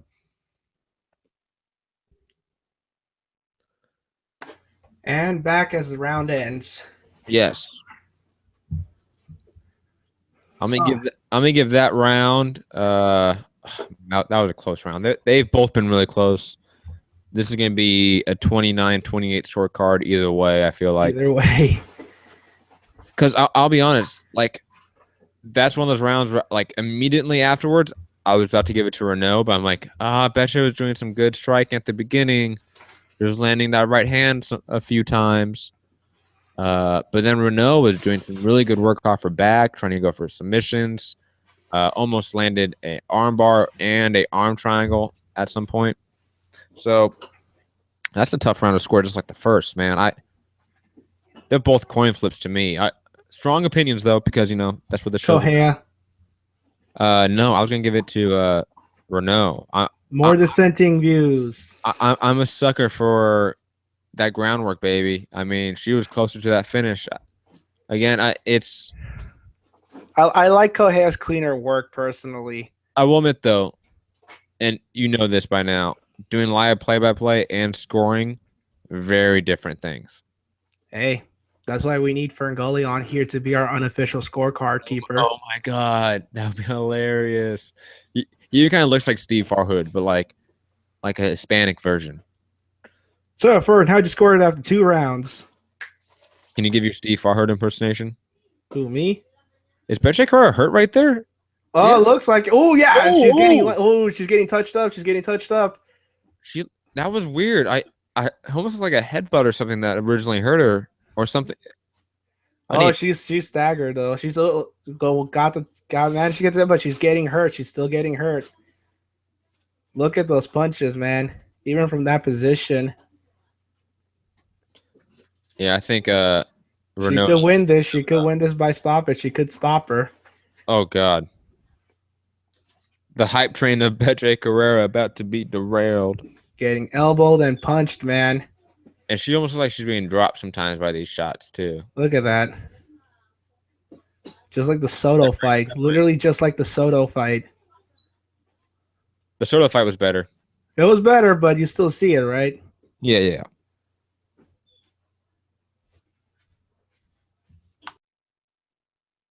Oh god, she should have stood back up. What were you thinking? You had her. Yeah, she had her right in the perfect opportunity, and then she just let it go. Oh my god. She's still getting in an elbow at least. But man. Ooh, look at that. Santiago. Oh, hellacious ground and pound from full mount right now. Trying to hold on. In a whole 3 minutes. Oh shit.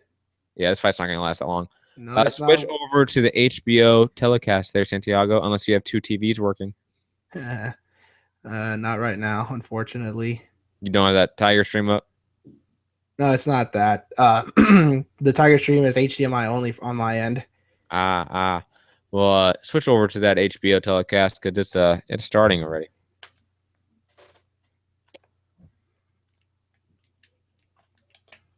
Renault is flipping Carrera over, landing ground and pound, keeping her in that full mount. Now she has a mounted crucifix, landing hellacious elbows.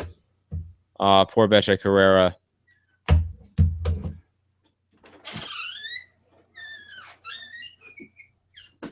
She managed to get up and she goes down again. You're ahead of me. Stop that.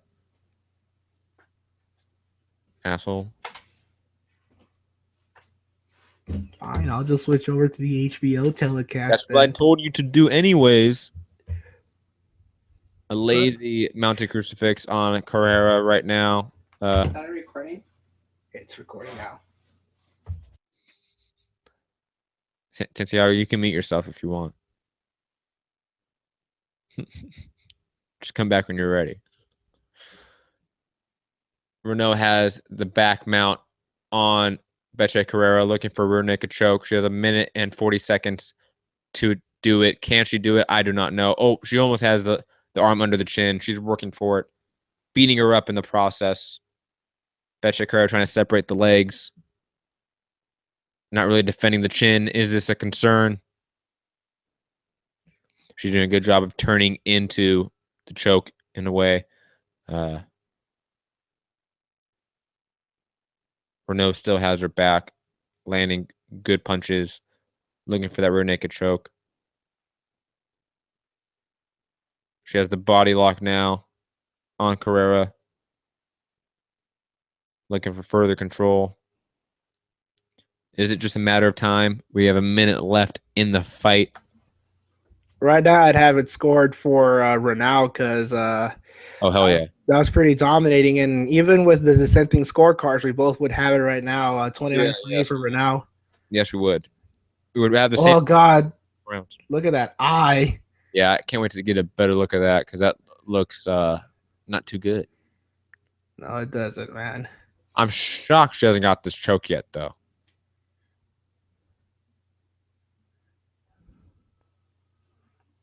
"20 seconds to go in the third and final round. What will happen?"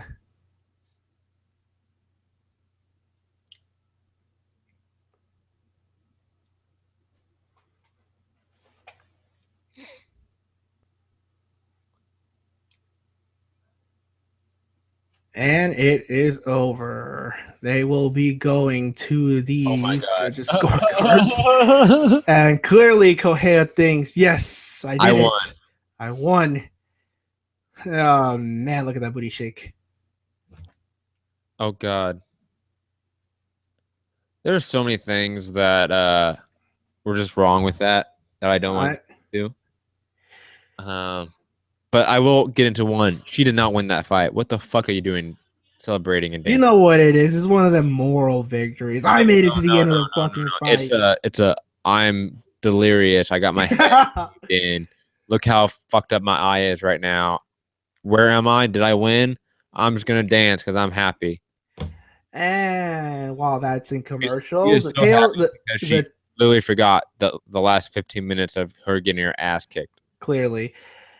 On the boxing side, tail of the tape, Yuriorkis Gamboa versus Rene Alvarado. Gamboa is 35, Alvarado is 28. Gamboa is 5'5.5" to Rene Alvarado's 5'7".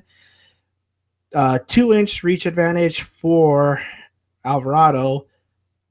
Both weighed in at 131 and 130 respectively. Tonight, Gamboa rehydrated to 145 pounds, whereas Rene rehydrated to 137. You said 145 pounds? Yes. Wow.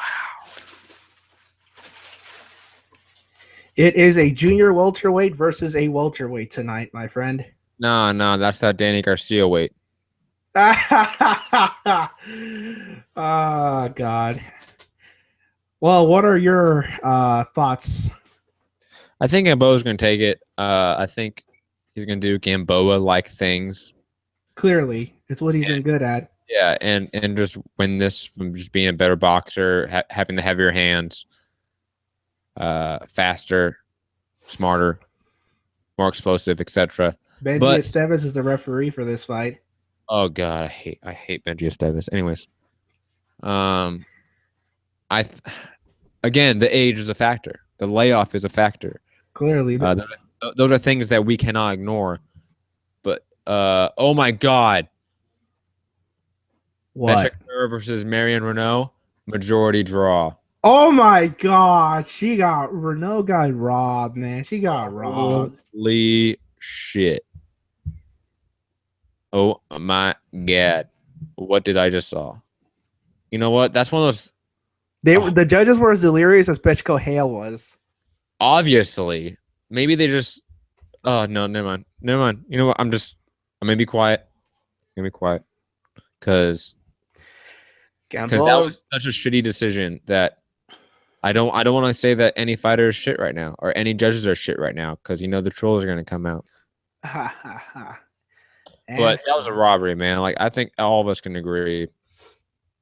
I'm trying to load up the HBO fight on my computer right now. So start talking about it because obviously we are in between UFC fights right now. So you're up. It's up to you, Santiago. No, of course. Obviously, now I take the reins here with the opening fight of tonight's telecast being Gamboa Alvarado. Both fighters have just been introduced. They're being brought to the center of the ring to be given their final instructions by the referee.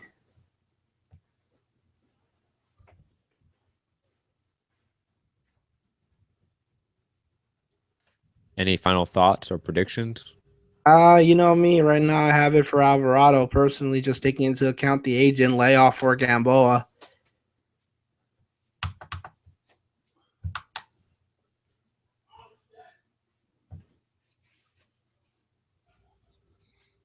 Where are you at right now in the telecast? They just got back to their corners. They're getting ready for the first round. Okay, you're ahead of me.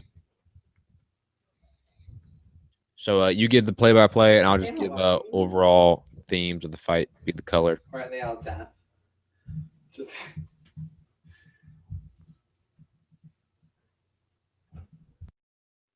Santiago. You done having background noise?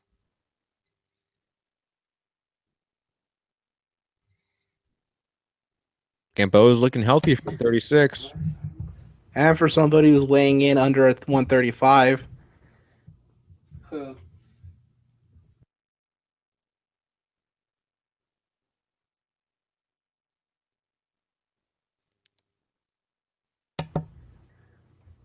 Santiago, Yeah, I'm still here.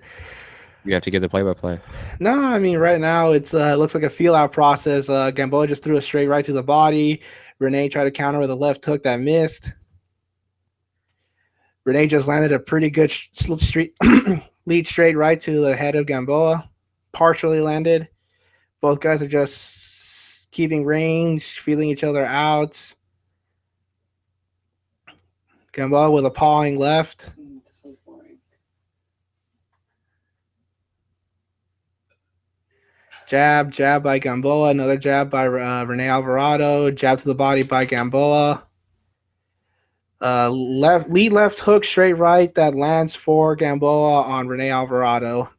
It's crazy that Gamboa is the bigger guy, but is still smaller. Oh yeah, 5'5.5" to I believe it was 5'7".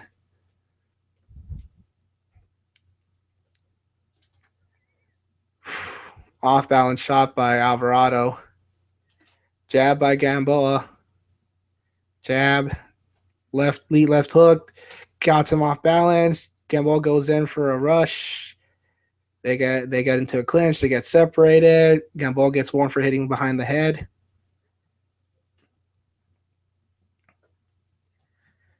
Just standing in the center of the ring now. Jab for Gamboa. Jab for Alvarado. Both guys still just feeling each other out at this point. 45 seconds to go in the first round.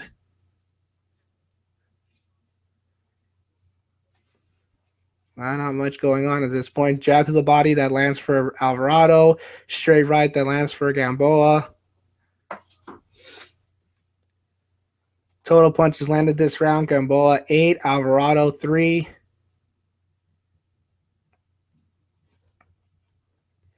You're like a whole minute ahead of me. That's how much better I am than you. Ha, ha, ha. Jab that lands to the head of Gamboa by Alvarado. 10 seconds left in the first round. Jab to the head. Left hook that gets blocked by Alvarado. And that is the end of the first round. And coming up on the UFC telecast, this quick commercial break and fighter introductions is 2 top 10 flyweights.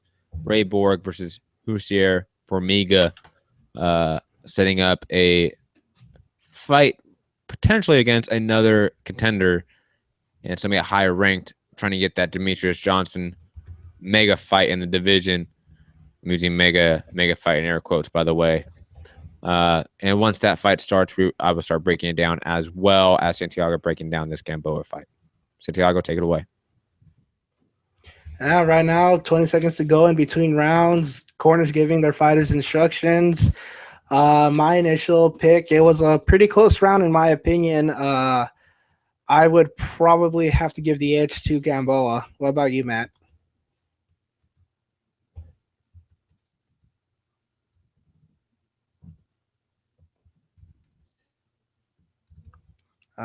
No idea where he is, but second round starts. Both fighters come out. Gamboa throws a lead left hook to the head that gets blocked. 1-2 by Alvarado. Jab, jab. The Letterman scorecard reads 10-9 for Alvarado. Both fighters keeping distance between one another. Another lead left hook that doesn't land by Gamboa. Jabbing, pawing with that left hand. Gamboa is trying to close the distance. Renee staying on the outside. Moving lateral movements. Gamboa coming forward, throwing that pawing jab. Another jab to the body that gets deflected. Jab to the body that gets pushed down by Gamboa. Jab to the head that lands for Alvarado. Pawing, throwing that jab is Alvarado. Another lead hook that Alvarado ducks.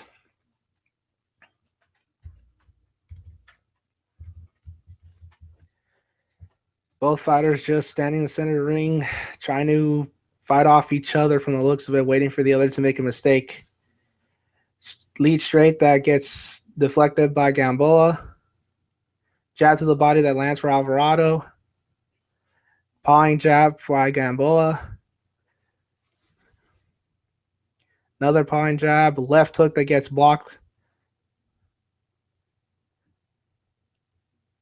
Both fighters just standing there, looking at each other, reaching jabs by Alvarado.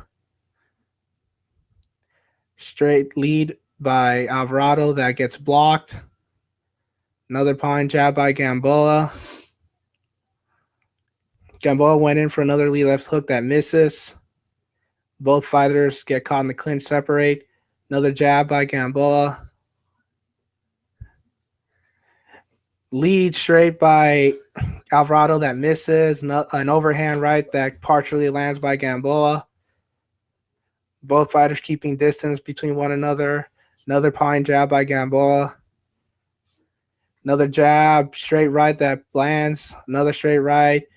Both fighters trying to go tit for tat between one another. Get caught in the clinch, separate.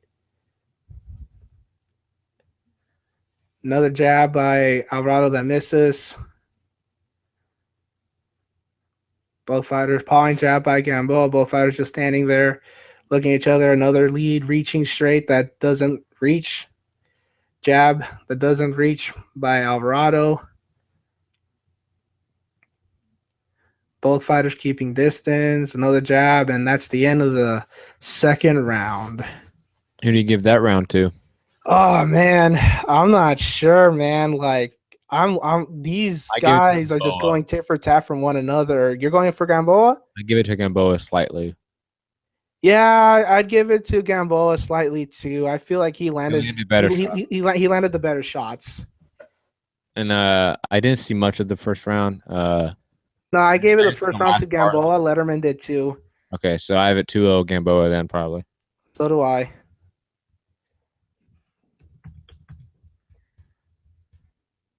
I think Gamboa is just clearly better than this guy too. Like it. Yeah, no, you see the skill level on display between both fighters. And the other guy's not forcing Gamboa to really use all of his tools. Gamboa is just slipping shots, landing single shots here and there, and closely winning these rounds, but I say he's still winning these rounds. Yeah, definitely. UFC fighter introductions are starting right now. The first round is about to start soon. So Santiago will be breaking down the Gamboa fight going out, and I will break down the Formiga Ray Borg fight coming up. Right now, the third round just started, 30 seconds in. Both fighters still keeping distance between one another. Gamboa is still going with that jab, keeping the distance, using that jab very often keeping that right hand conserved, looking to land the big shot with it from the looks of it.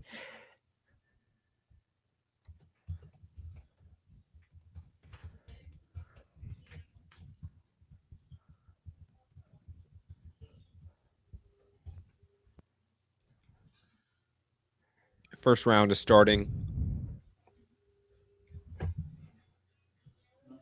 Both guys just exchanging jabs, using the footwork, trying to find the range. Yeah, not much going on this side of the pond right now. Both guys still keeping distance. Both guys jabbing at one another. Good leg kick by Formiga. They tie up. Good knee on the inside by Borg, and they separate.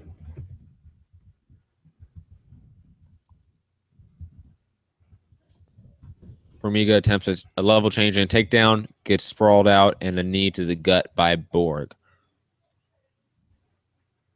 Both guys are standing outside and then explode in with combinations. Have sort of been smothering their work so far in the first minute. Ray Borg lands a nice uppercut and knee on the inside.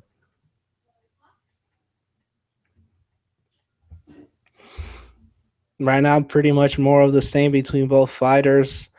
Both guys just keeping distance, very, very respectful of each other's ability from the looks of it. Gamboa not going in there recklessly. Rene Alvarado trying to keep the distance.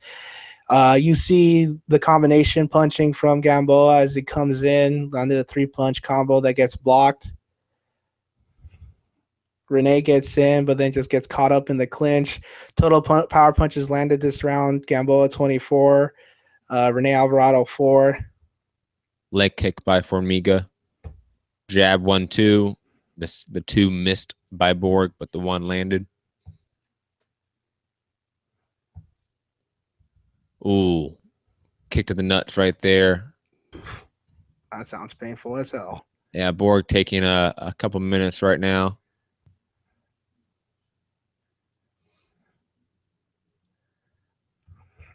And the third round just ended. And from what I saw, I would still have to give it to Gamboa. Not much to be said or seen from Rene Alvarado. The fight resumes between Ray Borg and Huzier de Formiga. And Ray Borg doing the peekaboo style, rocking back and forth, looking for those hard hooks, step-in knees. Formiga trying to set up the Muay Thai clinch and level change for takedowns. Formiga has him pressure up against the fence right now, landing some shots to the body, some hooks to the body, some uppercuts to the body. And Borg is coming back with knees.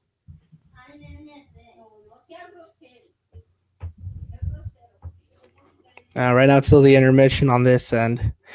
But the fourth round has now started. Both guys meet at the center of the ring. Both guys pretty much more of the same. The Letterman scorecard reads 3-0, 30-27 in favor of Yuriorkis Gamboa. Yeah, I'm not surprised. Yeah, you and me both, unfortunately.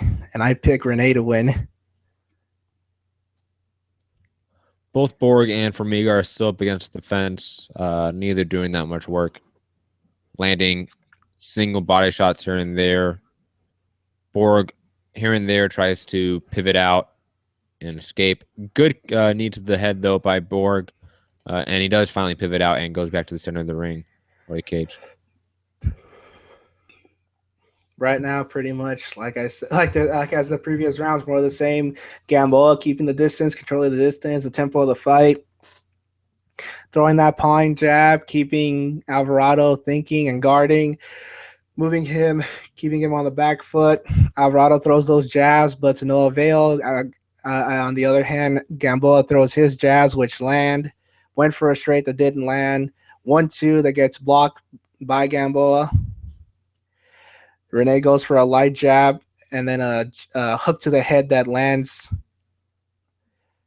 Another jab that makes Gamboa miss an overhand right. Jabbing by both guys. Rene trying to come forward now, but Gamboa keeping the pressure on him. 1-2 to the body that doesn't land. Oh, head kick by Borg. Lands a right hand afterwards. Lands another right in the clinch, and they separate. Ooh, great body kick by Formiga. Both guys are handing heavy shots and exploding, but are sort of smothering their work because they both want to do the same thing, apparently. They both want to explode in with a combination and then pivot out. And the result is them sort of clashing inside in the clinch. 45 seconds to go in this fourth round of a scheduled 10. Gamboa pretty much controlling the round, not having given too many opportunities away for Rene Alvarado. For someone who is technically smaller, he looks like the much larger man. First round's over. Formiga landed a beautiful spinning back fist. They got Borg all fired up as the round was ending. First round, I give to Formiga slightly, but it was a very contentious first round. 10 seconds to go here on the boxing end of this fourth round. Gamboa landed a counter straight right that slightly staggered Alvarado. And that is the end of the fourth round. I would give that to Gamboa, making my scorecard 4-0. What have you seen so far, Matt? Well, I am watching the Gamboa fight out of the corner of my eye, obviously. Again, my initial analysis from the first round is same to this round. Nothing much has changed. Gamboa just looks just a little bit better and everything, obviously. Alvarado, to me, his balance seems off. His shot placement seems off. He's definitely not as fast, and that's hurting him. He's not using his length and his reach and his height in his favor. But the second round for Ray Borg versus Formiga starting. Ray Borg, at the very beginning of the round, went out for a single leg and now has Formiga up against the fence, changing it to double leg, changing it back to single leg, chaining takedowns, but he gets reversed and put his back against the fence by Formiga. Formiga looking for an outside leg trip, and he almost gets it, but he fails. Both guys exchange and exit back to the center of the cage. Oh, heavy uppercut by Borg lands. Formiga eats it, and they continue. Letterman scorecard reads 10 rounds to nothing, 40-36 in favor of Gamboa. Total punches landed throughout the fight, 168 punches landed for Gamboa, 121 landed for Rene Alvarado. Pretty much more of the same as the last couple rounds have been. Gamboa pretty much dictating the pace and the tempo of the fight. Went for a wild overhand right that misses. Both get caught in a clinch. Referee separates them. Flying knee by Borg barely lands on Formiga. Again, Formiga eats the shot. It doesn't seem dazed or fazed by it. Alvarado just went for a lead straight right to the body that does land. Try to follow that up with a jab that miss. Fails, but he takes the back as a result and chains another takedown. Fails it again, but pressures Formiga up against the cage. Almost had a beautiful suplex, but Formiga beautifully defended it at the very last second, catching his balance again and throwing the momentum off of his own body to be able to scramble. And now it looks like Ray Borg is trying to go to a single leg and chaining back to a double leg, and Formiga just doing a beautiful job defending. Formiga, one of the best grapplers at 125 pounds. And Ray Borg, one of the best scramblers at 125 pounds. I really hope this fight does go to the ground to see some of that work down there. But right now, Formiga just looks to be getting a little bit better of everything. But Ray Borg is making him be defensive. That might play a factor in how the judges see this fight. 60 seconds to go in the fifth round. Gamboa pretty much just dictating this fight, showing everybody why at one point early in his career he was, a highly touted fighter, the Cyclone of Guantanamo, and a former world champion in his own right too. Alvarado just trying to come forward, trying to get something set up, but can't. Gamboa there, calm, cool, collected, fighting his fight, setting up his own game plan. parried a jab that was thrown his way with his own own left hand. 10 seconds to go in this 5th round. Gamboa goes with a double jab that doesn't land cleanly. And that is the end of the 5th round. 5-0 on my scorecard for Gamboa. Both Formiga and Borg are trading shot for shot. Again, colliding on the clinch as they both come in on the inside, smothering, I would say, I wouldn't say most of their work, but a good percentage of their work. Formiga landing a 1-2 and a leg kick. Borg coming back with a right hook that seems to be a grazing shot. Both men connect with left hooks on the inside. Borg look to have the better shot. Formiga lands a right lunging straight, lands a leg kick. Borg goes for a takedown, gets scrambled. Attempted spinning back fist by Formiga again, but misses. 30 seconds left in the fight. Leg kick by Formiga. Ooh, spinning back fist by Borg looked to have landed a little bit, and then lands another right hand. But Formiga looks to have not been dazed. 20 seconds left in the round. Attempted single leg by Borg gets deflected away. Another leg kick by Formiga. Those leg kicks may be having an effect on Borg.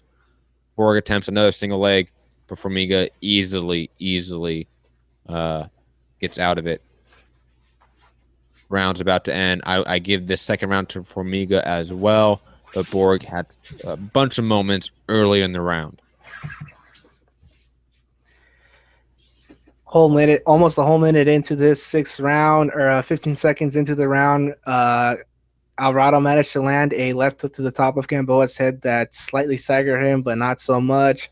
Right now, Gamboa managed to land a right uppercut to the top of the head of Rene Alvarado.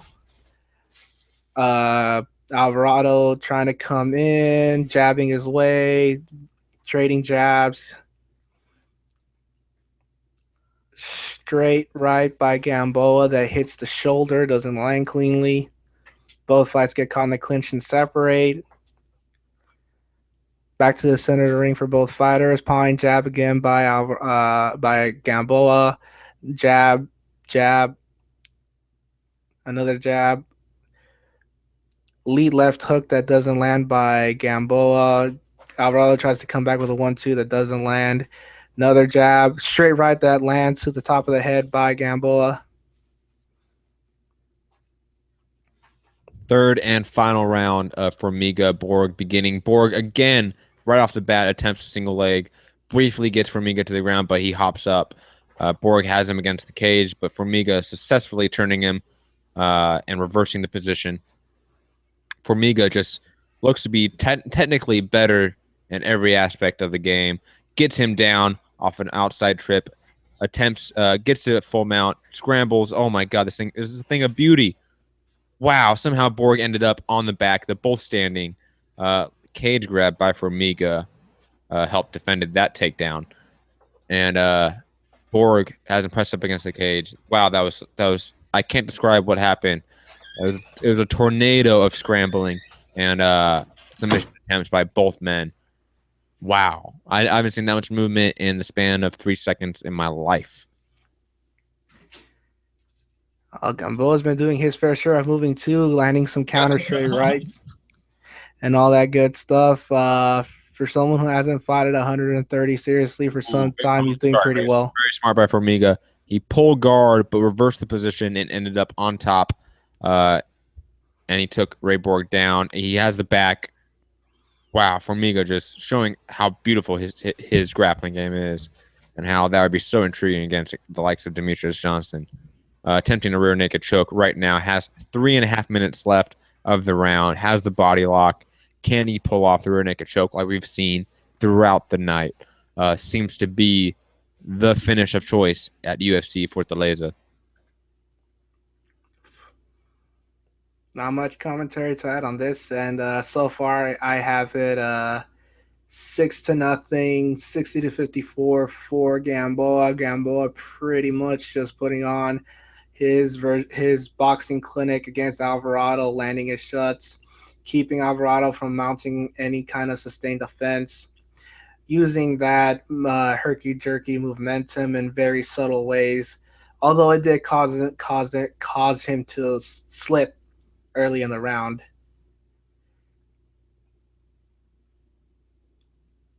Yeah, I don't have much to add to the Gamboa conversation or analysis. Gamboa looks to just be in second gear, and does not look to be getting out of that anytime soon. Yeah, if he wanted to knock him out, he would probably shift to third gear, but for right now, he seems pretty content just staying in second gear. Yeah, he's winning the fight. Yeah, And, hands down. yeah, for a guy that is that good, he hasn't been active, so I can see him just wanting to get some rounds in. Yeah, no, for sure. I mean, especially after some very, very nasty comeback fights where he was dominating the fight only to get dropped twice in a one round and make the scorecards closer than it needed to be. Borg escaped back mount and is now in the full guard and on top of Formiga. Good scramble by Borg. Separated the legs of Formiga and quickly changed his position. But a minute and a half left in the round. Can he mount up enough offense to either A, win the round, or B, finish the fight? Because he may be down 2 rounds to 0 and potentially 3 rounds to 0 unless he pulls off a lot of offense. He's landing some great ground and pound on top, landing some really good short elbows. I think they have cut up Formiga. This could be fight-changing if he can keep it up for a minute and heighten up the volume. But Formiga, if he can survive, will win this fight. Not much to add. Pretty much more of the same here on the boxing end. With Gamboa pretty much just keeping the distance, controlling the fight, and pretty much just... God. 4 huge elbows. Attempted armbar by Formiga to get out of the position. Borg takes his back, looking to flatten him out and look for that rear naked choke. 38 seconds left in the final round of the fight. He's cutting it short, man. I think Borg needs the finish. Definitely cut up Formiga bad with those elbows. Formiga is bleeding. He gets Borg into half guard. He needs to get him into full guard right now and potentially even stand up because these elbows are having an effect on Formiga. 10 seconds left in the round. Can he hold on? Borg looking for a Hail Mary guillotine choke out of half guard. Can most likely not get it because of the technique. Round is over. Wow, what a last final round of that fight. I do give it to Formiga either 29-28 or 30-27. I thought Formiga just did the better work throughout. Definitely won the first and second round. The only round up for debate is the third round. Great work by Ray Borg and Formiga. Santiago, back to you. Yeah, 7th round just ended a little while after the final round ended for you. And pretty much more of Gamboa. 7 rounds to nothing, 70-63 and on my scorecard. Pretty much been consistent with Harold Letterman. Renee has pretty much just not been able to get off and fight his fight. Pretty much looking like a Gamboa win at this rate. No desire to stop him or anything. Just pretty much get those rounds in and pretty much just seal the night with a decision victory. Does this change anything about your perception about his potential last run at 135 or maybe him cutting down to 130? At 135, he was definitely the smaller man. You know, let's be real. At 130 is pretty much is like Broner's ideal weight of 140. You know, Gamboa will have better success and more chances to use his physical gifts at 130 than he would at 135. Right now, the Letterman scorecard read 6 rounds to 1. What is it? 59-54 for Gamboa. Do you see Gamboa having any success against the champions at 135? against the likes of maybe no, to be honest, I wouldn't. Like right now, like he still Well, has he has Jorge Linares. no, definitely not against Jorge Linares. Linares boxes him to death. Right now, even though Gamboa has been controlling the fight for most of the fight, he has been letting himself get caught with punches that a better fighter would probably hurt or stagger or even put him down with. Someone like Mikey Garcia, who lands that same straight right that Alvarado landed, Oh probably my puts him god! down. Oh my god! Robbery in Brazil. They gave Ray Borg a unanimous decision win. Unanimous decision to Ray Borg. I said you could possibly have it 30-27 to Formiga. Either I'm like on something that you guys all need to buy. I doubt it though. And or this was just an awful scorecard. I need oh my god. I need a minute break from this. Oh my god. You just talk about the Gamboa fight. I can't even talk about this right now. Well, as our fellow editor goes to fathom what just happened on the UFC card, 60 seconds to go in this 8th round. Gamboa pretty much, as has been the repeating case, doing more and more of the same, keeping the distance, scoring at range, throwing a few wild shots here and there, nothing that lands clean or cut, but still keeping Rene Alvarado out at range and keeping him from trying to rush him or work his way in with that jab, which has started to disappear at this point. He still throws it, but he's just throwing it at range at this point. Gamboa feinting with a right. Alvarado lands a straight right. And that is the end of the 8th round. And another round that I would personally score for Gamboa. Okay, hold on. Sorry. I'm not crazy. So I went to MMAdecisions.com, which is one of the best sites to go to if you want to check what the judges scored in the fight, what the fans scored it, and what the media scored it. It has all that information. 75% of people are scoring it for Formiga, 25% for Ray Borg. So that was a robbery. I feel vindicated now. I don't feel like I'm crazy. You were never crazy. There's only one person who would think you were crazy, and thankfully they're not here. But wow. And for once, the non-Brazilian in the fight got the robbery gift decision in Brazil instead of the Brazilian. Interesting. Oh, the irony, isn't it? The irony. Yes. 10 seconds into the 9th round of a scheduled 10, Gamboa comes out, moving on his back foot slightly. Letterman scorecard reads 7 rounds to 1, 79-73 in favor of Gamboa. Gamboa has lands a nice counter left hook to the chin, to the head of Alvarado, which slightly staggers him. Gamboa trying to go in for the kill from the looks of it, and no, the referee rules that fall a slip.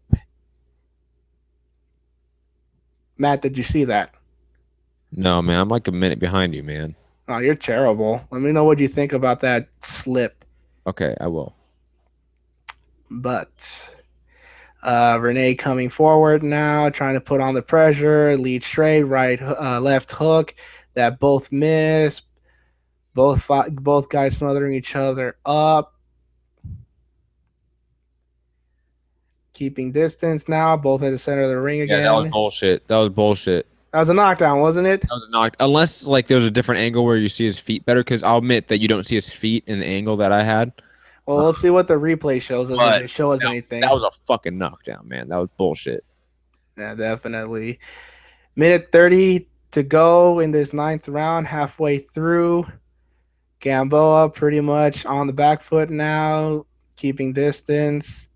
Alvarado trying to be more of the aggressor, trying to come forward more, gets caught with a straight right. He's pawing, trying to come in, lands a left hook on Gamboa that catches him off balance. Gamboa's not hurt, though, and still defending himself well, using that upper body movement to get out of the way of the punches. Gamboa reaching with that left hand, trying to keep the distance, pawing. Alvarado trying to be more aggressive, trying to put the pressure on. Through a lead straight right that misses badly. Both get caught in a clinch again. Benji Estevez separates the fighters. Power punches landed this round. Gamboa 12, Rene Alvarado 4. Story of the fight pretty much. Gamboa's been dominating Alvarado 2-1. Lands a 1-2 to the head of Alvarado. 15 seconds to go in this round. Alvarado with a reaching right to the body that lands, the left hook that partially lands to the chin of Gamboa. And that is the end of the 9th round.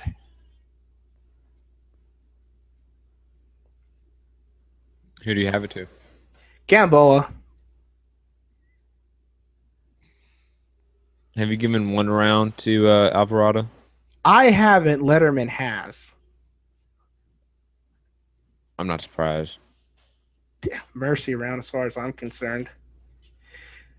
Matt, since I am a full minute ahead of you, would you like me to pause that? Nah.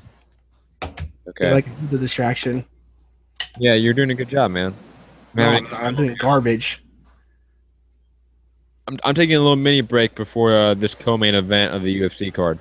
Yes, one where I imagine you will take over, and we will be talking inequality with the Curtis Stevens fight before I switch over to you again for the main event. Exactly.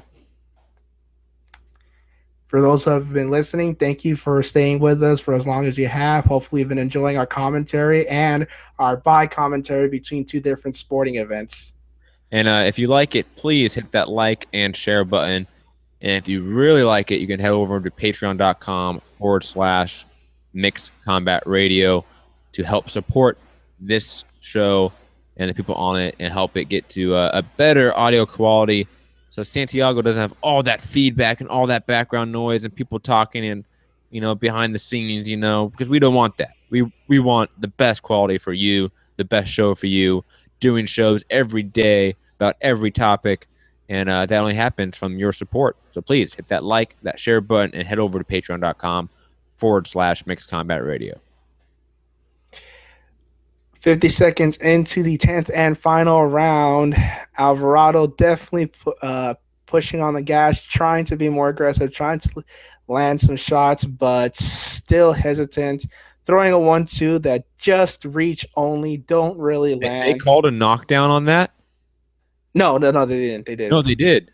They did? They called a knockdown on fucking Gamboa, dude. Wow. Holy shit. Well, it's not going to do him much, really, at this point. Like, I mean, I'm not imagining that. No, I know you're not imagining that. I'm just saying that irregardless, it probably wasn't anything substantial. It's most likely a flash knockdown at best because Gamboa is definitely. I just didn't think he got knocked down. I thought it was a slip, like a trip. Well, you know how the refereeing goes sometimes. Sometimes referee calls. This is why I hate this ref. Well, you see the work that Gamboa is doing at this point, right? I mean, he definitely looks like someone who's all like, "Oh, you knocked me down. I'm gonna put the fucking hurt on you right now." Gamboa slightly shifting into third gear, not so much. No, he isn't. He's winning. Of course he's winning. I got it 9-0. Letterman has it 8-1. Even with that knockdown, it doesn't do much for Alvarado. He needs a fucking knockout to win this fight. Yeah, but he gets that 10-8 scorecard. He does get that 10-8 scorecard, but that's like what, a moral victory? Like a perfect example of how all knockdowns aren't equal. Oh, definitely, for sure. And how the idea that you should just automatically make it a 10-8 round is ridiculous. Personally, I would probably still score a 10-9 for Alvarado just because I have, Gamboa dominating most of this round. Yeah, I agree. So even then, he doesn't get credit. All he gets is a point.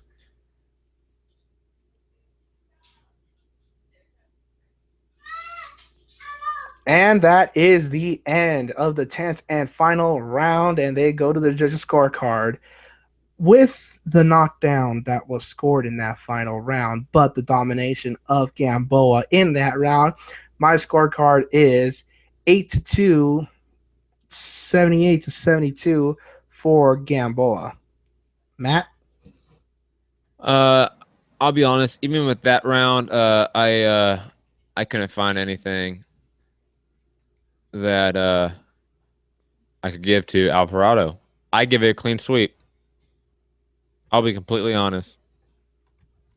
Even with that last one, because that was not a knockdown. I'm watching it right now. Like, that was not a knockdown. He was already, like, falling down for some reason. Just those old-ass legs, like, they just buckle. He got a cramp or something. But Basically. he was going down for no reason, looked like. And then maybe he just lost his footing. And then he barely got grazed with the left. And then they counted that knockdown, which is just complete horse shit. Again, another reason why I hate that ref for this fight. I'm not even going to say his name because he's not worth it. Yeah. Letterman's scorecard reads 97-92, 8 rounds to 2 for Gamboa.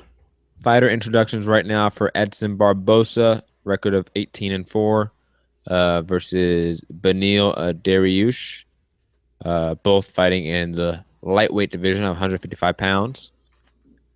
Edson Barbosa is a minus 155 favorite. And obviously, Beneil Dariush is a minor underdog. Son of a bitch.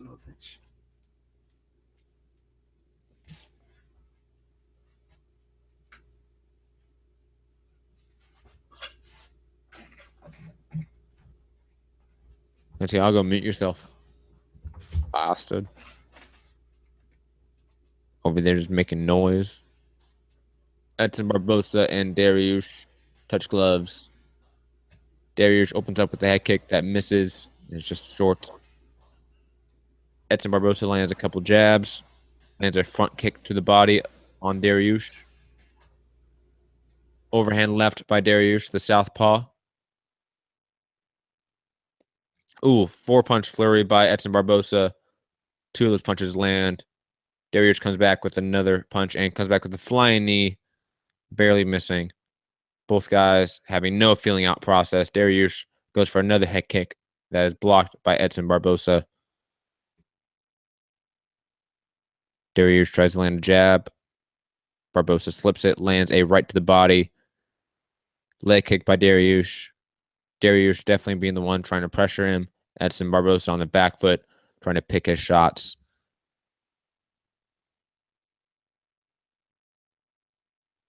Barbosa is also walking towards that power left hand of Dariush. Dariush lands 2 solid left hands in a 4-punch combination. Attempts another head kick but misses. Overhand left by Dariush lands. Both men land in the phone booth as Edson Barbosa pivots out. Dariush misses on 2 shots. Head kick by Barbosa lands. Jab by Barbosa. Left hand by Dariush. Missing jab from Dariush. Edson Barbosa on the outside on his toes. Jumping knee by Dariush. Does not land clean. Both men in the clinch. Dariush missing on a body, knee, and a overhand left.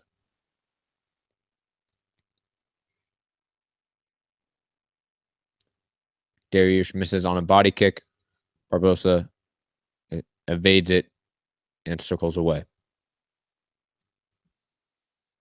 Leg kick by Dariush lands. Another leg kick by Darius lands with a follow-up right hand as Edson Barbosa tries to exit. Missing lead back uppercut by Darius.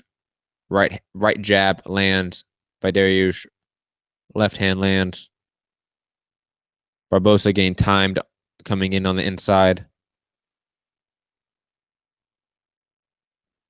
Maybe Barbosa should stick to counter-striking, perhaps. Right hand lands for Barbosa. Ooh. Left uppercut by Darius lands as he swarms Barbosa. Darius not letting Barbosa really breathe, landing another leg kick. I like how he's mixing it up against the more technical, elite, credentialed striker.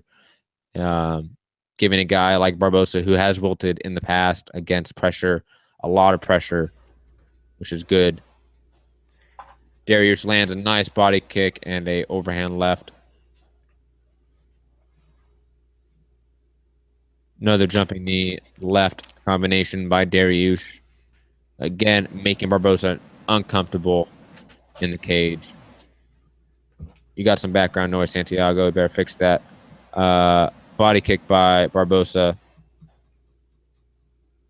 Attempted takedown by Darius. Gets defended. Left by Darius lands again.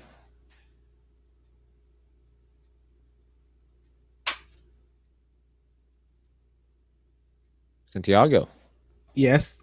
are you watching the UFC fight by chance? No, I'm just looking at the schedule for HBO. Obviously, showing us when the face-off with Max Kellerman, Canelo versus Chavez Jr. will be. That should be fun to watch. Switch over to the Barbosa fight right now. Why? If there's no fight on right now for HBO, what are you doing? Come on. Just hit that previous button. What are you doing? You can hit the last button. Same thing. Mine's previous.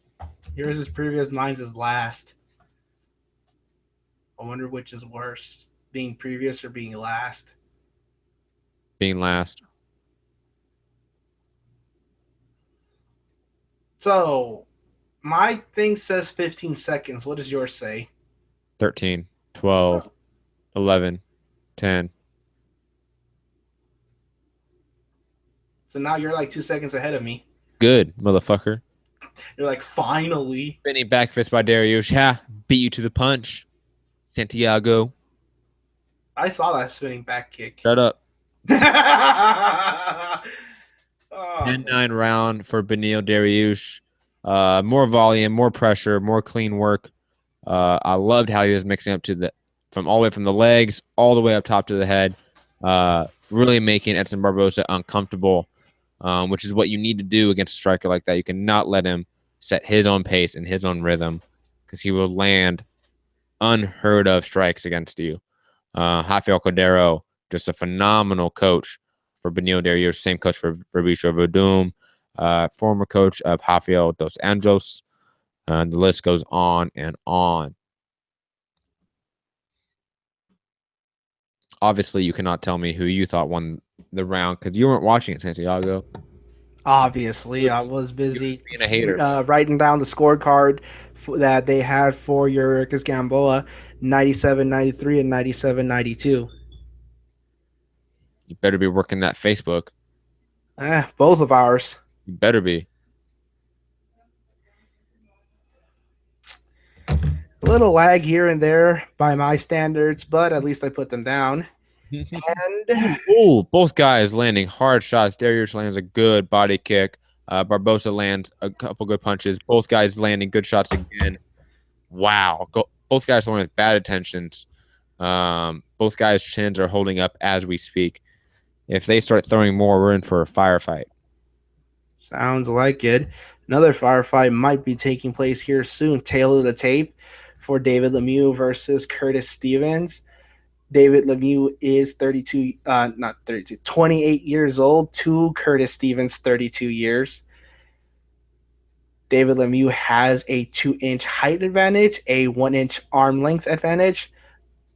Both weighed in under the 160-pound weight limit, and tonight David Lemieux rehydrated to 177 pounds to Curtis Stevens 170. What are your thoughts on those statistics? I think they're probably a little bit both off, to be honest. But I digress. You cover that. Well, I'll be covering this UFC fight because it's getting lit right now. Dariush going for a single leg, but Barbosa getting out of it. Both guys, whenever they come in on the inside or within boxing range, they unload with body kicks, body knees, and punching combinations. Barbosa is starting to get a little bit red around the face, starting to get cut up. Dariush looks to be slowing down a bit. Maybe those legendary, powerful body kicks by Barbosa are finally having an effect. Barbosa looks to be landing a few shots and pivoting out and getting out of range and not staying in the pocket because Dariush seems to be getting the better of him in the pocket, which is surprising. Both men landing powerful leg kicks as well. Dariush lands another inside leg kick, and Barbosa circles away to the center of the cage. Dariush misses with a huge overhand right. Barbosa lands a good right straight, circling out, landing. Oh, man. Fast, powerful leg kick by Barbosa. Lands on the inside of Dariush's lead leg. I don't know how that thing doesn't just snap people's limbs. Any update on the David Lemieux, Curtis Stevens fight? Are the fighters walking out? Anything like that?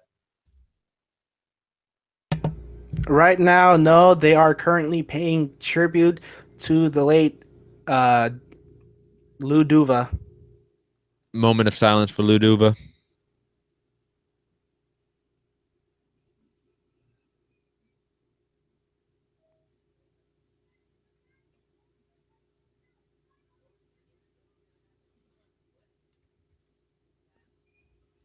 Our own low 10 count for you, even though it wasn't counted out. It was 10 seconds, Lou. You will be missed, and yeah, you have left a legacy in this sport that will not be forgotten. It'll be something to always admire and look towards for time to come here into the future. Yep.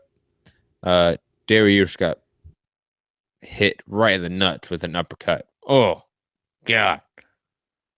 Oh. But they have resumed fighting. 2 minutes left in the second round.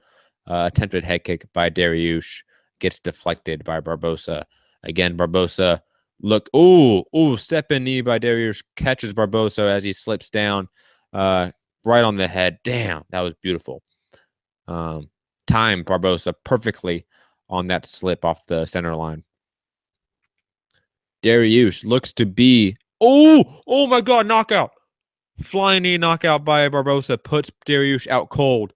Dariush went in for a double leg. Barbosa, quick step back, flying knee, puts him out with one shot, out cold. Fight is over. Wow. Oh my God. That was something just beautiful. Holy shit. Shit happens, man. Was that insane? Abso-fucking-lutely. Oh my God. I am at a loss of words. Yeah, this guy can't even speak English. I can't speak English. It's too insane. It's too insane. Oh my God. Awesome sound bites. Awesome sound bites, right? That was pretty good, huh? I'm gonna get pound on the back right there for myself. But wow. Replay right now of that flying knee. Perfectly timed. I mean, put him out. Cold. Out. The instant that shot barely touched Dariush's face, he was unconscious. Oh my God! And in real time, it's so fast. Oh, that looks so bad. Do you just see it? I just saw it. Oh So my bad. gosh! Right? Fuck, my head hurts. Wow! And Barbosa, in all intents and purposes, was losing this fight. So, kudos to Barbosa for doing what he does especially well, landing that one lights out shot that nobody sees coming.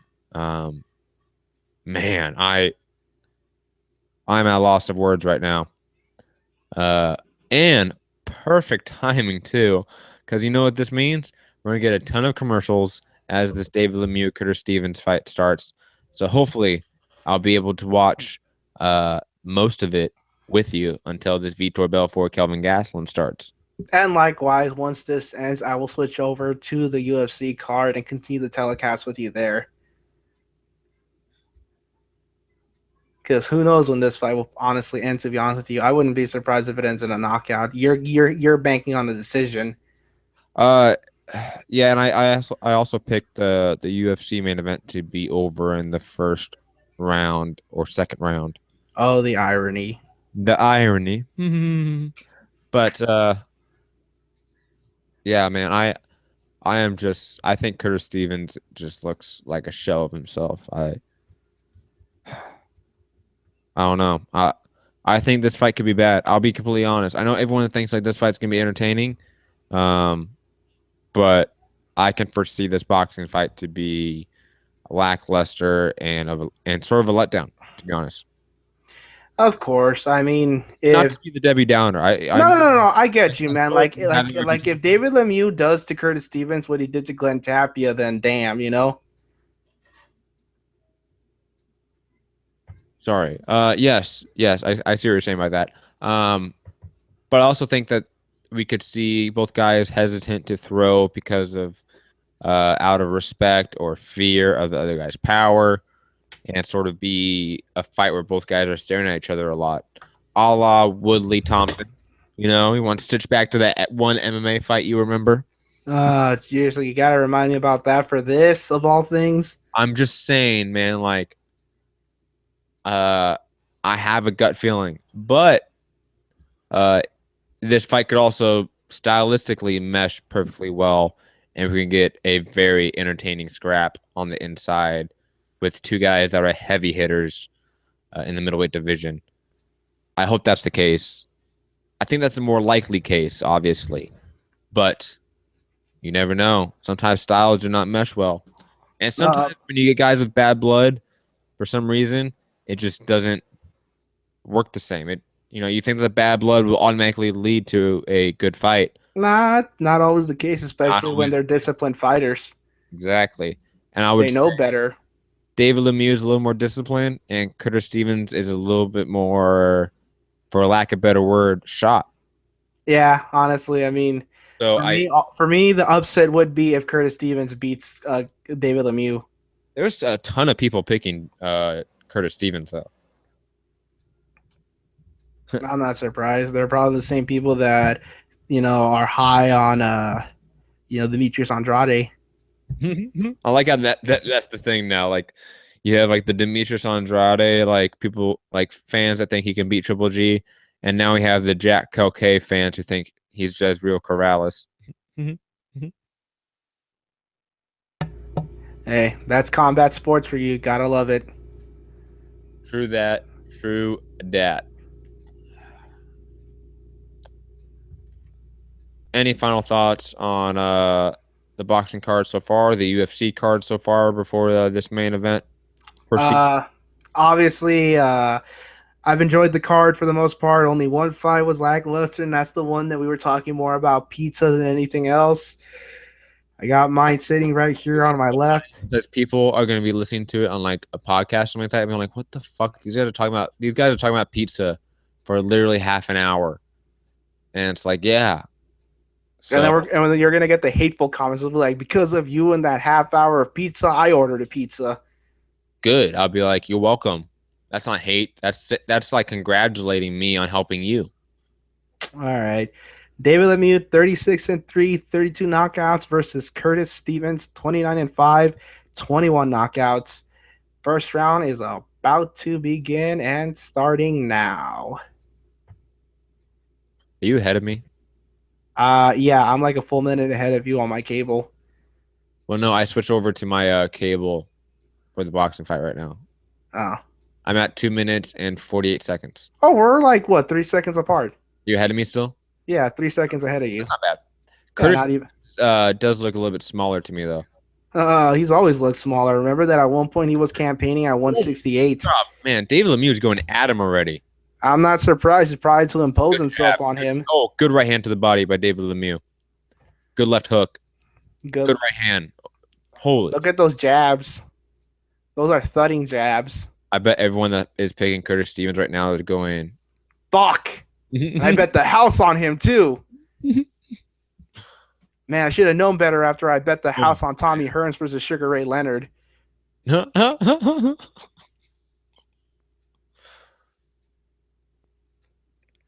Man, Curtis Stevens is just gonna be shelled up the whole fight. Oh, you can tell, man. That power that Lemieux carries with him is real. Now, Stevens has that powerful right hand right there. Like, that's something that I'm really concerned about. Yeah, but it'll be more on the counters that you'll really see it in action. Lemieux's the kind of guy that can just throw those hooks or jabs like nothing, and you'll still feel it. Curtis Stevens got his name the Cerebral Assassin for a reason. He's got to be a Cerebral Assassin if he wants a chance against David Lemieux. Pick his shots carefully and make sure he goes for those counters, but not wait so long that happens right there where he gets caught with a right hand over the top. That stunned him a bit. Yeah, you saw him. It was pushing him back right there. Look at that. Oh, God. Working that body, coming with a number. Well, look at those hooks. Left hand to the body. Right hand to the body. Look at those combinations just go. Left hook to the body. This fight might end before your fight starts. Hell yeah.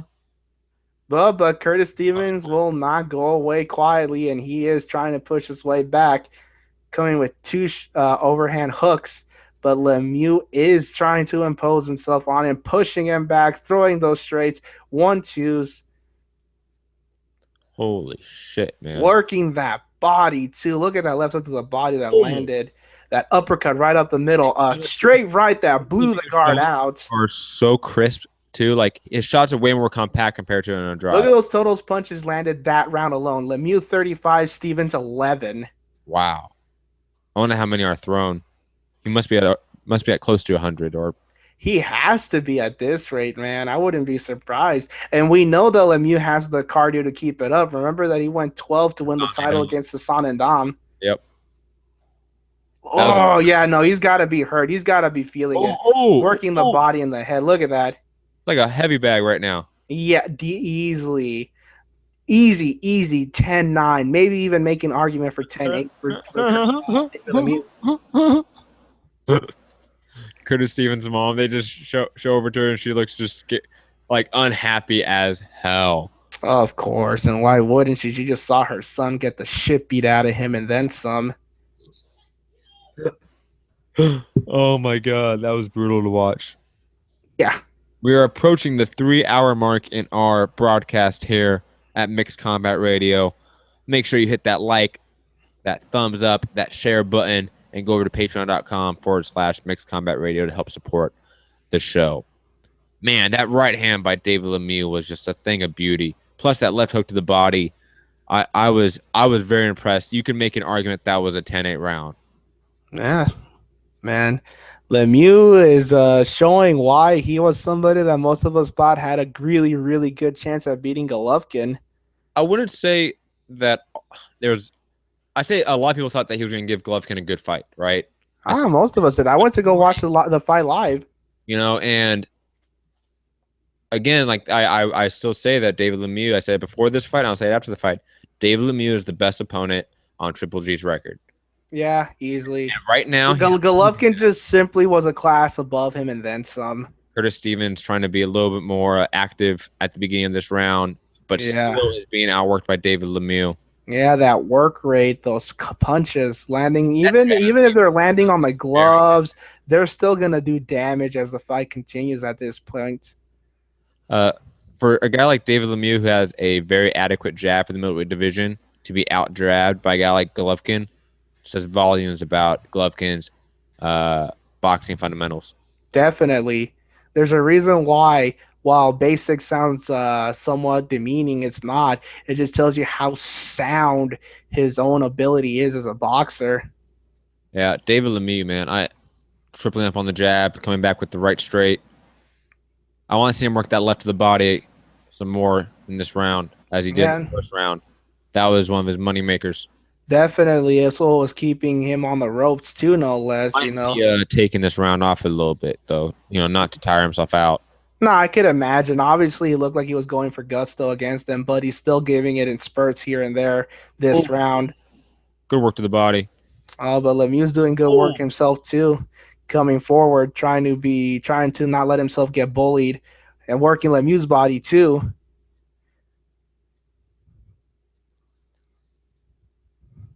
Stevens definitely doing better in this round than he did in the first, but I would say still losing it. Definitely still losing it, but much better performance this round than was the case the first round where he looked like just a fucking heavy bag. If Stevens had a really good cardio tank, I think he'd be a much more effective fighter. Oh, I could imagine, man. I mean, you saw what he was like when he took on Hassan and Dom himself, common opponent for both of these guys. True.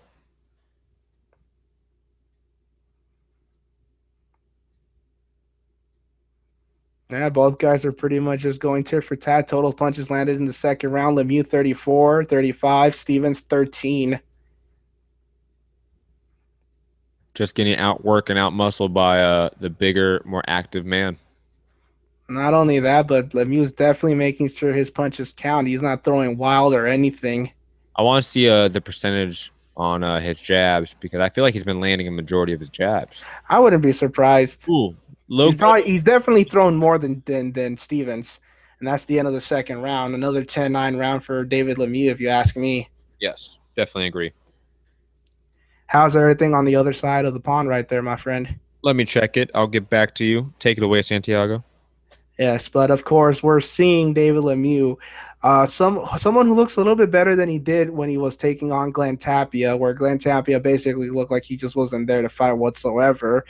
But Curtis Stevens, man, he is there to take it. I mean, it took 8 rounds for Gennady Golovkin to take him out, and that was from his corner stopping it too. So we'll see. I mean, it's not a far-fetched thought thinking about that now that this fight does go to distance in a hellacious and thudding fight. Replay showing right now Curtis Stevens landing a clean left hook to the body on David Lemieux. David Lemieux putting his hand down. Obviously, he felt that shot. Third round starting. Both guys coming. David Lemieux coming forward. Curtis Stevens on the back foot. Just for the record, I was wrong about it being the main event up on UFC Fortaleza. We have Shogun Rua versus Gene Vellante as the co-main event, not Ed Barbosa versus Daniel. Oh, well, it looks like I'll be joining you for the main event at this case, my friend. I will be looking into the UFC card right now and waiting for that fight to start. So, Santiago, take over the play-by-play broadcast of David Lemieux, Curtis Stevens. Will do, my friend. Oh, left hook straight right landed by Curtis Stevens. Lemieux goes back just slightly. Curtis Stevens starting to come on, landing his shots, left hooks, right hooks. David Lemieux coming back with a left hook to the body, 1-2 to the head. Jab, jab, jab, left hook to the head by by David Lemieux. Both guys are in there to stand and trade like your throwback fighters. And folks, if you're watching this live, you gotta love it. Small straight to the body by David Lemieux that lands. David Lemieux throwing those jabs, those stunning jabs, keeping Curtis Stevens at range. Curtis Stevens trying to come on with his own straight right. 2-1-2 combination to the head by David Lemieux, partially blocked. Both guys are in there. Curtis Stevens, definitely a game fighter. Maybe not as much of a shell as most people probably thought he was, but he is definitely there to get hit. David Lemieux is definitely controlling this fight. It is almost 2 minutes into the third round. And boy, what a round 2. Ooh, left hook and down goes Stevens. He is out. He is out. Game over. Out. Game fucking over. And I told you, third round 2, remember? Glenn Tapia right there. And Glenn Tapia didn't go out. Curtis Stevens did. Holy shit, what a left hook. I saw that. He's still out. He's still out. I hope he's okay. Oh, you and me both, man. I'm flashing back to the Mikey Garcia Dejan Slatichin fight right now. Oh my god. I literally went back to this telecast as that left hook was delivered. Holy shit.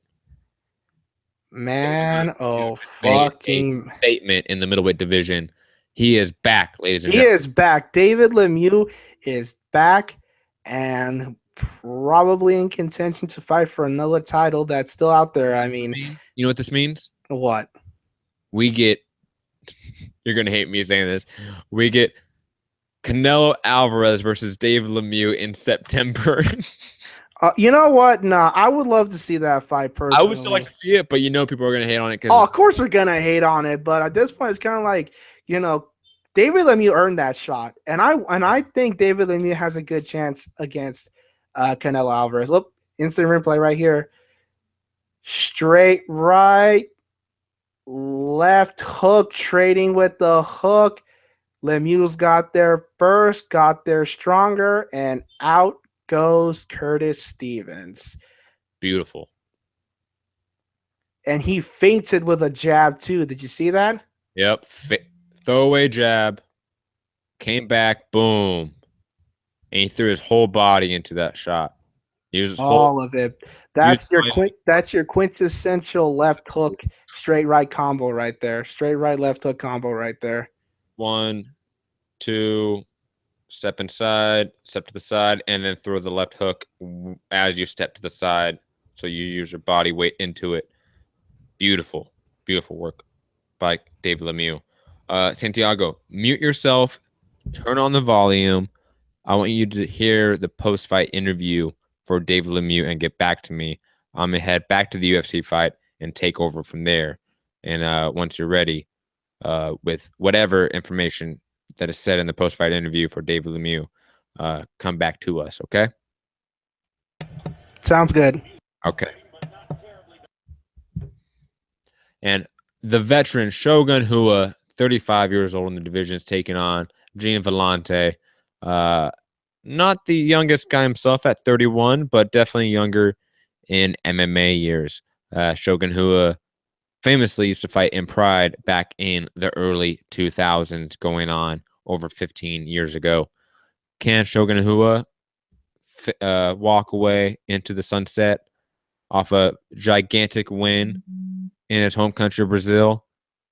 I don't know. I am picking Gian Villante, but Gian Villante, in every sense of the word, is a gatekeeper, is less skilled than Shogun Rua on paper, but is the younger, more fresher fighter. Can he beat the legend in his own country? Ladies and gentlemen, this should be an interesting fight, to say the least. Will it be entertaining? I do not know, but should be interesting. Anytime you see a legend of Shogun Rua, who is a Hall of Famer, without a doubt, it's interesting. It's interesting to see what he can do again. And plus, he's always been a young fighter in terms of age, but always been an old man in the cage due to numerous knee surgeries and other injuries galore. He has aged very quickly. And at the age of, in his late 20s, early 30s, he was already a very old man in terms of MMA. It'd be interesting to see if he can snatch back one last moment of glory. First round is about to start.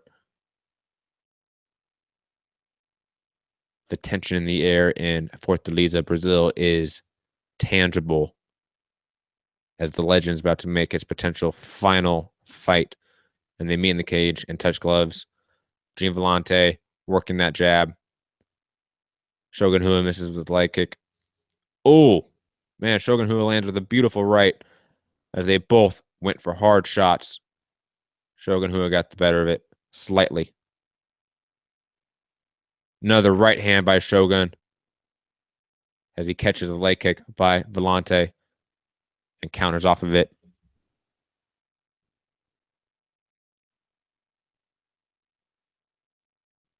Villante lands with a left hook to the chin on Shogun Rua.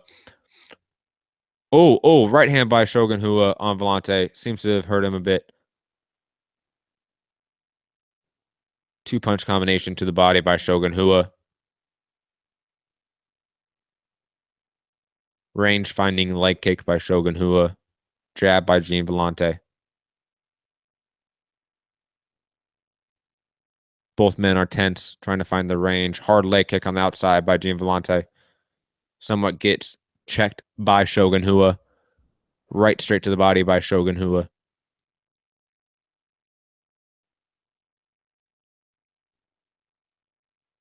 Both men land jabs. Oh!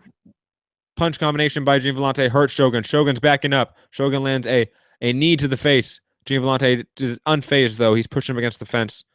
Lands 2 jabs. Shogun Hua ties him up to survive a little bit longer. Vellante needs to separate and land more punches on the outside in striking range. He has Shogun Hua hurt. He has the old fading legend hurt right now. Shogun coming back with a 1-2 that misses. Overhand right lands by Shogun.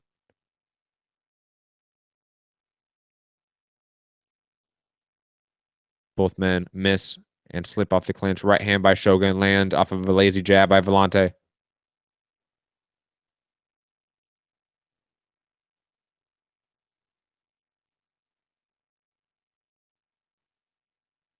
Right hand by Shogun lands as well again.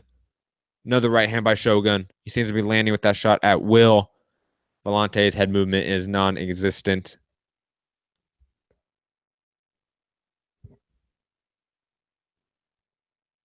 Shogun rushes inside and lands a few pitter-patter shots, nothing with force, and escapes outside. Uppercut by Vellante lands as they clinch up and they separate. 2 minutes left in the first round of the fight.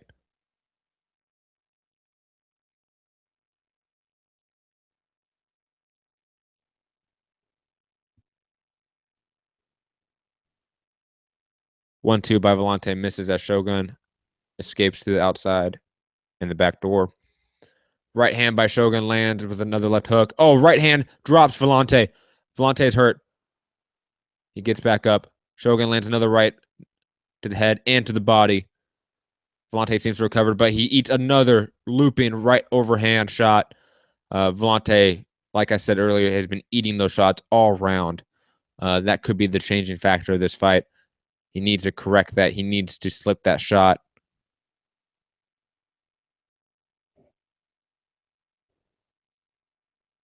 Both men looking at each other right now. Tense, waiting for the other to throw a shot and counter. Right hand by Shogun misses. Jab by Vellante.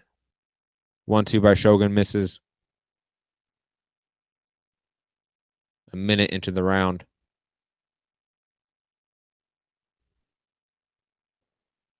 Vellante tripled up on the jab and landed a right hand as Shogun was trying to parry and get out.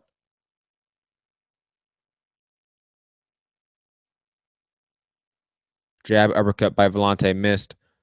Shogun landed a 1-2 and then landed a body shot.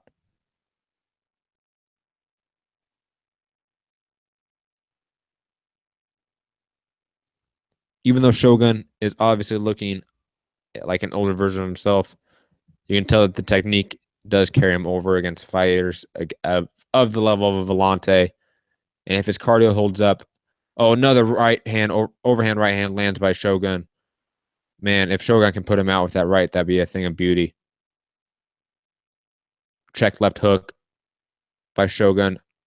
Right uppercut to the body by Shogun. Round 1 ends 10-9 for Shogun Hua.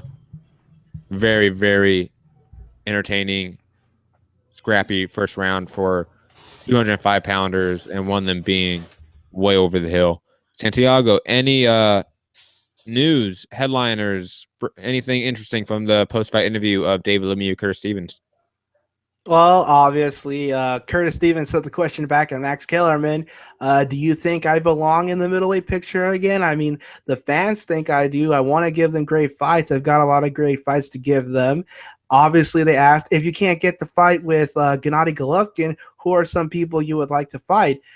Billy Joe Saunders, Canelo, who we've been talking about for a while, and obviously the kingpin, Gennady Golovkin. I wouldn't be mad with any of those fights, to be honest. Oh, definitely. I give him a great chance against Billy Joe Saunders. I assumed you're switched over to UFC Fortaleza right now. Nah, for sure. Okay. Did you see any of the highlights in between the round that showed it? No. It's already showing me the round about to start. Okay, 10-9 round for Shogun. Both men hurt each other. Vellante got dropped with the right hand. Really good first round. I don't know if you were listening to me throughout. No, I was listening to the post-fight interview. That's what I assume. Close first round, but I give it to Shogun.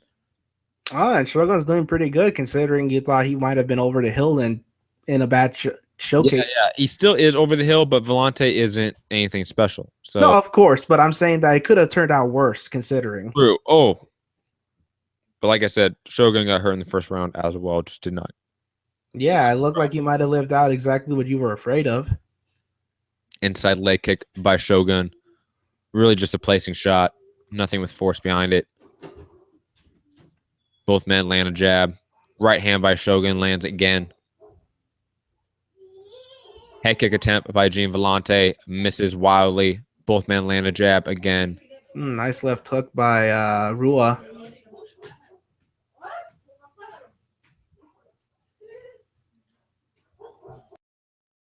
Right hand by Shogun. Yeah, Santiago, tell you people to be quiet. Psh. Leg kick by Shogun. Gets checked by Vellante. Vellante throwing some lazy jab. Shogun places him with a jab and then lands another right hand. Right hand to the body by Shogun. Vellante comes back with a 4-punch combination with doubling and tripling up of the left hooks. Nothing lands. Super solid, but they do land. Vellante trying to throw the straighter punches, it seems, and Shogun landing a little more of the looping shots. I think that he is just timing. Another right hand by Shogun lands. He's just timing Vellante when he comes in inside with those straight shots a little bit better. Leg kick by Vellante gets countered by overhand right by Shogun.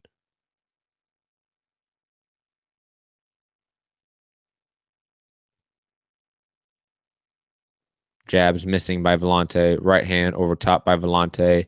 Grazing shot. Left hook by Vellante. Right hand by Shogun Hua. Right hand to the body by Shogun.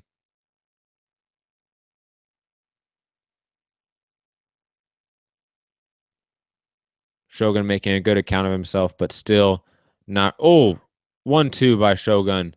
Definitely lands clean on Vellante. Vellante took it. Another right hand, left hand over top, and then Vellante came back in the combination, landed the left hand of his own that seemed to have hurt Shogun Hua. Missing jab by Shogun. Vellante does. They both seem to be tired. Vellante going for a single leg and gets it, but Shogun quickly gets back to his leg, to his feet, and gets out of that leg, single leg takedown. How has the fight been turning out for you thus far, considering?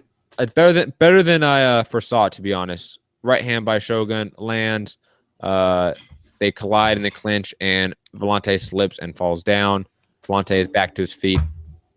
1.5 minutes left in the second round. Both men seem to be tired at this point and looking for single shots. Not enough energy to follow up with the execution from the looks of it, too.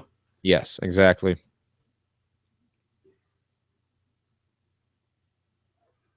Definitely looking for those counter opportunities, making their last shots count. Yeah, both men are looking for the other to make a mistake and counter with a big punch. 60 seconds to go in the second round now. Feint by Vellante.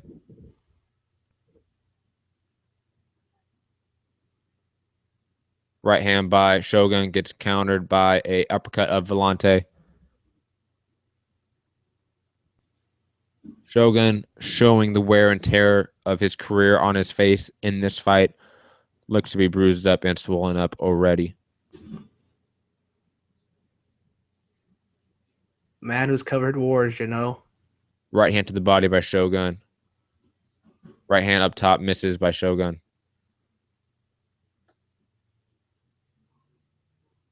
The inside of Vellante's leg is red from the... Oh, right hand over top by Shogun. Definitely wobbled Vellante.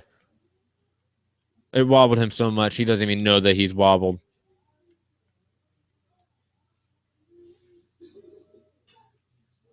Second round goes to Shogun Hua, slightly 10-9. For my scorecard, a total of 20-18 for Shogun Hua going into the third round. Gian Villante needs a A finish. knockout. A submission or a knockout. Better than the fight that we ignored, huh? True. Much better. Well, Yeah. well, what fight that you ignored or I ignored? Like the one that we both ignored for the pizza or Yeah, the pizza fight. the pizza fight? Well, of course. Of course. Thoughts on that round, Santiago? Yeah, no, I could easily see, a man who looked like he'd covered a lot of wars and everything, guy who's had a long career in the octagon, and is kind of like, does he have enough to get out of the third round and, maybe, just maybe retire with a win, not be one of those fighters that ends the career with a loss. Agreed. I'm gonna go get some water, Santiago. So you take over right now. All right, well, third and final round starting. Both fighters came to touch gloves.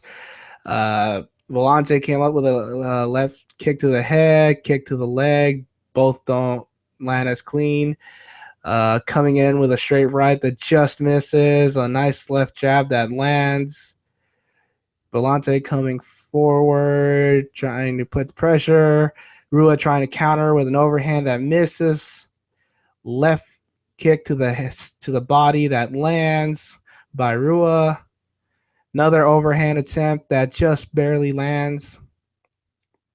Jab to the body by Rua. Left trading jabs by both guys. Another jab, 1-2, right hook inside by Rua. Rua coming in, trying to get the fight. Oh, and it looks like Villante staggered. Rua lands a leg kick, coming in with some wild shots, coming in, combination, and it's over. It is over. Shogun Hua wins the fight by TKO. And he leaves with a win, hopefully, if he calls it a career. Wow. Who'da thunk it? And I actually picked Villante to win because of the wear and tear. Looks like the wear and tear stayed at bay just enough. Rua had enough junk in the basement to pull out the win. I am curious to see what my co-host's opinions on the ending of the fight is. But damn. Counter right hand followed by a barrage of punches to the head. Villante staggered, following up with a kick, and then a 1-2 and another barrage of punches, hooks, uppercuts before the referee finally calls a halt to the fight. Matt, your take? Oh, my God. Wow. Okay. The only thing I didn't see was the first right hand that started it. I saw everything else other than that. Wow. Shogun Hua, last blaze of glory right there. Kudos to you, brother. Legend in the game. Legend in the hearts of every MMA fan. Thank you for that one last moment. Again, I know you. I know you're the type of guy to keep going. I hope in this post-fight interview you call it an end. You should put it on, man. Let us hear what he has to say once it brings up. It's copyright, so I don't want to get in trouble. So I will listen to it. And all you at home that are watching the fight, obviously turn on the volume for this post-fight interview because it could be that retirement one. So if we go out right now and I'm not talking or Santiago's not talking, it's because we're listening to this post-fight interview and we'll be back on afterwards. But it is a commercial right now. Santiago, thoughts on that fight? Wow. Yeah, no, wow. I mean, you had it, 10-0 for Rua. He seemed to be doing a lot better than you thought he would. And then I'm pretty sure you did not see that TKO coming. I'm pretty sure you were probably leaning more towards decision, if anything. I could have seen a single shot with a couple of follow-ups, but not that sort of flurry. Yeah, a sustained assault. And one that had a lot of speed and power behind it. Yeah, very, very consistent You and can strong tell and Shogun cleanly landed blows too. you can tell Shogun Hua literally probably put everything he had left Every last ounce of into that. all he had in him in those shots. Wow. Should he retire, Santiago? Thoughts on that? No, obviously, with all that wear and tear, it can only go on for so long. Like I said, he had his George Foreman glory. Let that be how he ends his career, with a win. Don't be one of those guys that ends their careers with a loss. Agreed. Wow. I am stunned, man. This UFC card has been pretty good so far, with one fight left. Plus, we had the David Lemieux just brutal knockout of Curtis Stevens just a little bit ago. I'm Yeah, definitely a candidate for knockout of the year. 100%. And Shout out to you, Pittsburgh Brew. yeah, it's no longer the Luis Collazo one. Where you knocked out your boy Sammy Vasquez. Why you gotta put salt in the wound there, my friend? Why you gotta put salt in the wound? At least that's not the fight that made him lose. Okay, I'm gonna mute myself right now and listen to this post-fight interview. Go for it, man. We'll be back to you soon, folks.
What? Come on, man. That was your moment, Shogun. Yeah, well, you know what they say about old war horses. Yeah, you have to take him out back and shoot him in the head. Unfortunately, and it looks like that's the only way that guy's gonna be leaving this place. Man, it's sad. It really is, because that's the type of guy that will have. You have some background noise, Santiago. Get that shit fixed. You when you have guys like that, they're just so prone to ending up like a Joe Frazier at the end of life. Where he can barely talk and barely move. It's just, man, it's just. I don't want to see guys get hurt, and guys like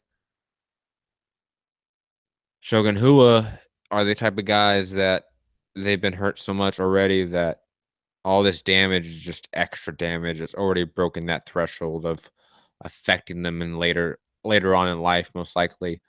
Um, the ones that escape it are the genetic freaks like Jake LaMotta. Like Jake LaMotta, for some reason, is still alive to this day. And in his 90s. And his 90s. And, I know he's on the public spotlight anymore, but, it wasn't that long ago. He was in this public spotlight in a way still and was talking and was fine and was coherent. But that's a rarity. When you're in that many wars, and I mean the wars that we see on television. It's the wars in the gym. It's the wars day in and day out. It's all the little tiny injuries here and there. They all take an effect. All those little blows to the head. It's one of those things, man. And I that was his moment to ride off into the sunset in his home country, and he didn't take it. It was a perfect backdrop for him too. It was. The only thing that could have been better was his hometown in Brazil, Curitiba. If they could put it in there, or if his next fight's there, I don't necessarily hate it because then that's his quote unquote. That should be his farewell fight. Yeah, exactly. But still, it's in your home country, man. Come on. It's ridiculous. Final thoughts on that fight and a final prediction on the UFC main event tonight, Santiago. Final thoughts on the Shogun Rua, fight. Obviously, he showed he still had a little bit more to give than most of us give him credit for. But hopefully, his next fight will in fact be his last. Hopefully, in his hometown, he calls it a career and doesn't say what he said, and obviously leaves his career up in the air like he did tonight. As for the Kelvin Gastelum and Vitor Belfort fight, I'm going with Kelvin Gastelum. I think he's got a good shot to beat him.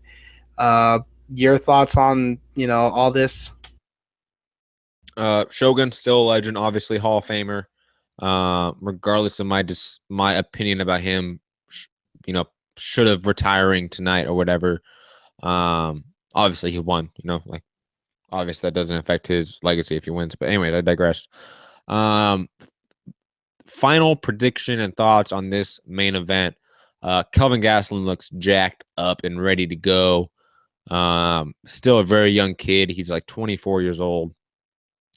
I would still love to see him trim down correctly, get with a nutritionist, and actually get down to 170 consistently.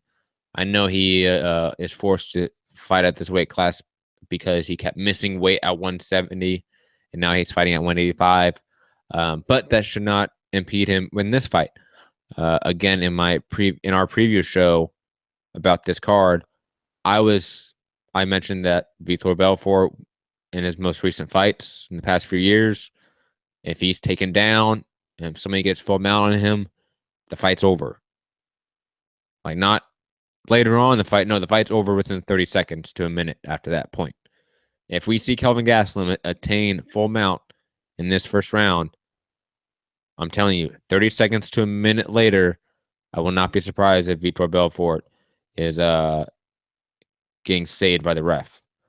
Vitor Belfort is the poster child for gifted athlete, insane technique, but limited willpower. He is the true Victor Ortiz of MMA. And historical. Kind of looks like him too. The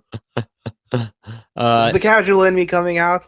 Like the Brazilian version, yeah. But Kelvin Gastelum doesn't look like him. I would say Vitor Belfort doesn't look like him.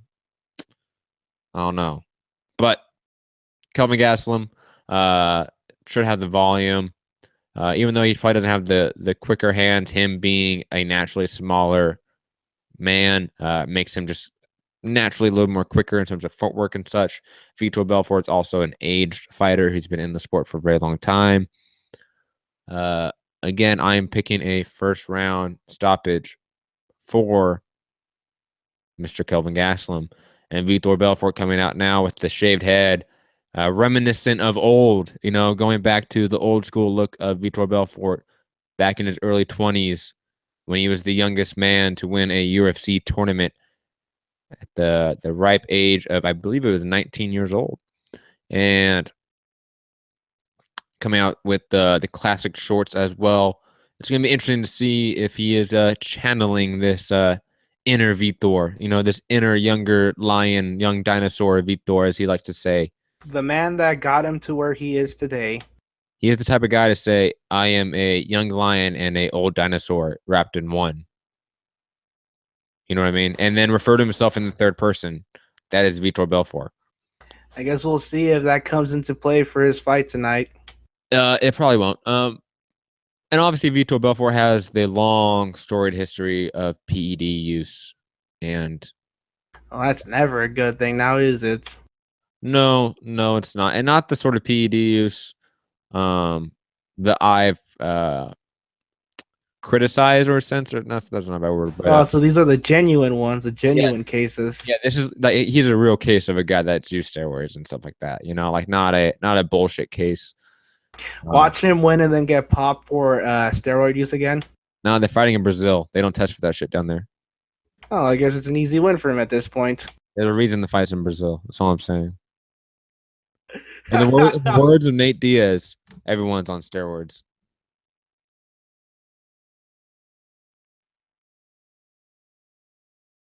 Clearly, you missed your last cycle when you took on MD.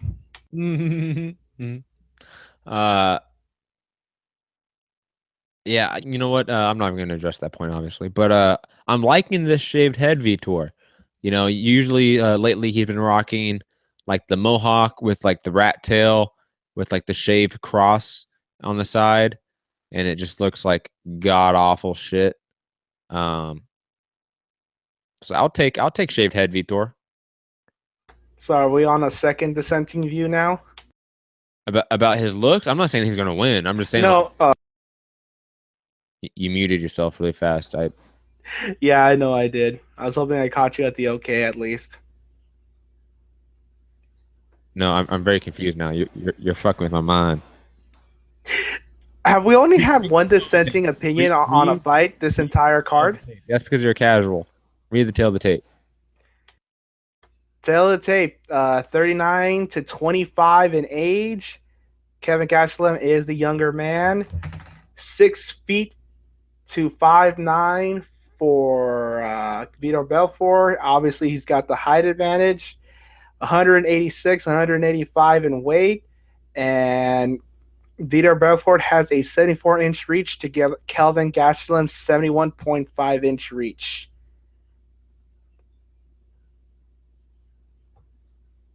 Good job. Proud of you.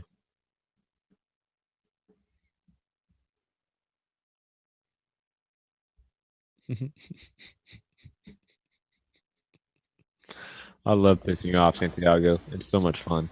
I heard the condescending tone in that, you son of a bitch. Nice. Son of a bitch. Hey, Tony Weeks. Tony Weeks is a judge.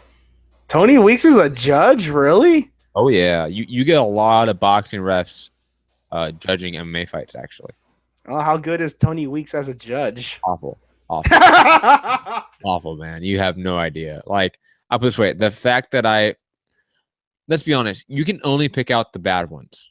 Whether the refs or judges, you can always pick out the bad ones. You remember the bad ones. It's much harder to remember the good ones, right? I still remember Jay Nady and Russell Mora. And, as a person who was a hardcore MMA fan first before I was a hardcore boxing fan, Tony Weeks is a boogeyman when it comes to MMA judging. What? Sometimes he's good, sometimes he's god awful. Oh yeah, I mean like god awful, like CJ Ross awful. Oh well, that's definitely saying something considering she doesn't even judge anymore. Yeah, but Tony Weeks, he has so much clout because all these commissions for MMA and boxing are the same, right? So obviously boxing is older and more established, and Tony Weeks is one of the most respected boxing refs in the game. I'll give him that. I think he's one of the better refs in the game too. I like Steve Smoger. I agree, but just going back to the point, like, so he gets so much respect and clout because of his boxing and refereeing credentials, accolades, legacy, in a sense. He gets a pass for anything he does in MMA. Anything. First round is about to start. Santiago, give the play-by-play. I'll give the color All right, sounds good. until the fight goes to the ground, because you have Obviously, that's when you take over. I do the stand-up. Oh, both guys are just waiting, and here starts the first round of a scheduled 5. Vitor Belfort versus Kelvin Gastelum. Right now, Belfort's on the outside, moving pretty well. Kelvin Gastelum is standing there, switching from lefty to righty right now, moving forward.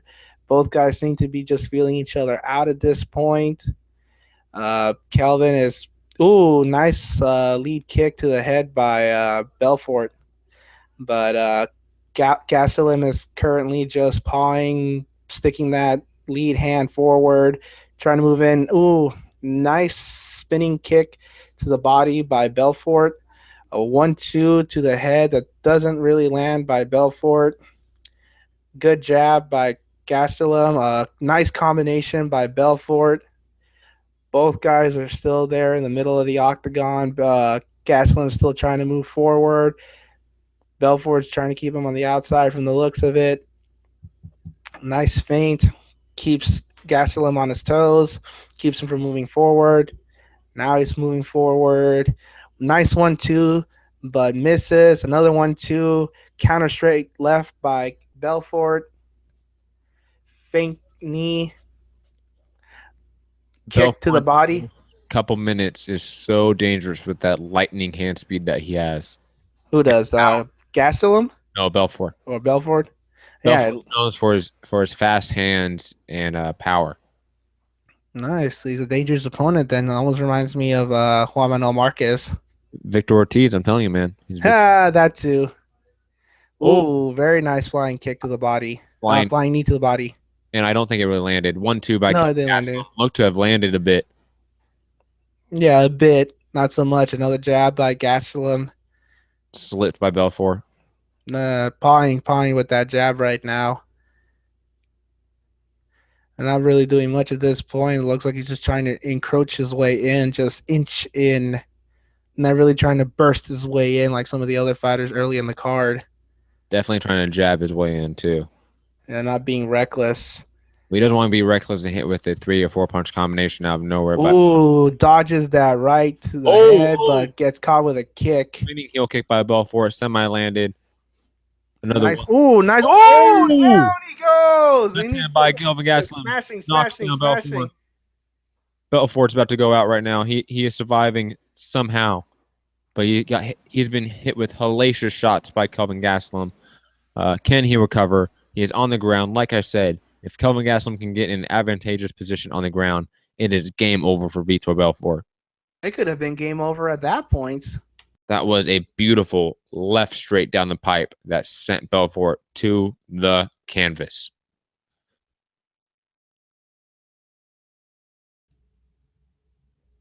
I think Vitor Belfort is cut. Vitor Belfort somehow gets to his feet. And we're back to a standing game. Both guys in the southpaw position. Nice combination to the head by Belfort. But Gastelum is just standing there saying, what? Another jab by Gastelum. Both guys just standing there. Gastelum trying to move forward. Belfort trying to come in with a counter left, but misses. It's not much. Nice one too. Another. And down he goes again. It's over. It's over. That was a little bit of an early stoppage. I'm sorry, Big John. But Kelvin Gastelum, 1-2, repeat, 1-2 again, put Vitor Belfort down on his ass. Twice. And wow. Amazing. Final thoughts on the fight, Santiago. I mean, they're helping Belfort to the stool right now. Maybe Ooh, look at him. Look at his face was marked up. Maybe- Gastelum still looks good. it was a good stoppage. Vitor Belfort definitely looked on unsteady legs. Oh, move of the night. Let's see what the replay shows us, my friend. Oh, no miss. Left hook. And a left straight right the first there. knockdown. Clean cut. Left hook. Left misses. Left hook again. Left right down the pipe. Boom. And then just hammering down with blows from above. And he got cut too. Look at that. 2 clean knockdowns. 1-2 and knocked him down again. He used the first 1-2 to get close, and then used the second 1-2 when he was in better range. Now, I could see why you would think that might have been an early stoppage, but don't forget that I thought the first time he went down, I thought they could have stopped it at that point. True. Man, Vitor Belfort still looking a little bit unsteady, I'll be honest. So much for the old look, huh? Kelvin Gastelum winning UFC Fortaleza's main event. Well, it's been an amazing night of fights, Santiago. Final thoughts on all of it. We're going to wrap the show up. It's been a long one. First off, get sort of that background noise out of there. Come on. But I'm going to give my final thoughts and wrap this up, and then you can come in afterwards, Santiago, after you fix that background noise. UFC Fortaleza, Kelvin Gastelum defeated Vitor Belfort via TKO in the first round. Amazing showing by Kelvin Gastelum. Again, showing that he can compete at 185 and defeating a legend. And despite his PED use, a Hall of Famer in terms of who he's beat in Vitor Belfort. So kudos to Kelvin Gastelum. Kudos to all of tonight's winners. Edson Barbosa. Man, I'm losing track. There's so many good fights. David Lemieux versus Curtis Stevens was a fantastic fight till it was over by that beautiful left hook by David Lemieux to put Curtis Stevens out. I hope Curtis Stevens is well as well. Shogun Hua getting a beautiful knockout win against Jean Vellante after a massive flurry of punches and kicks. Again, showing that he is a legend in every sense of the word. We can go down the list of just amazing fights tonight. Yeah, Gamboa picking up a solid win. Zachary Ochoa losing. You know, we had Diego de la Hoya barely beating a guy with a record of 10-9-1.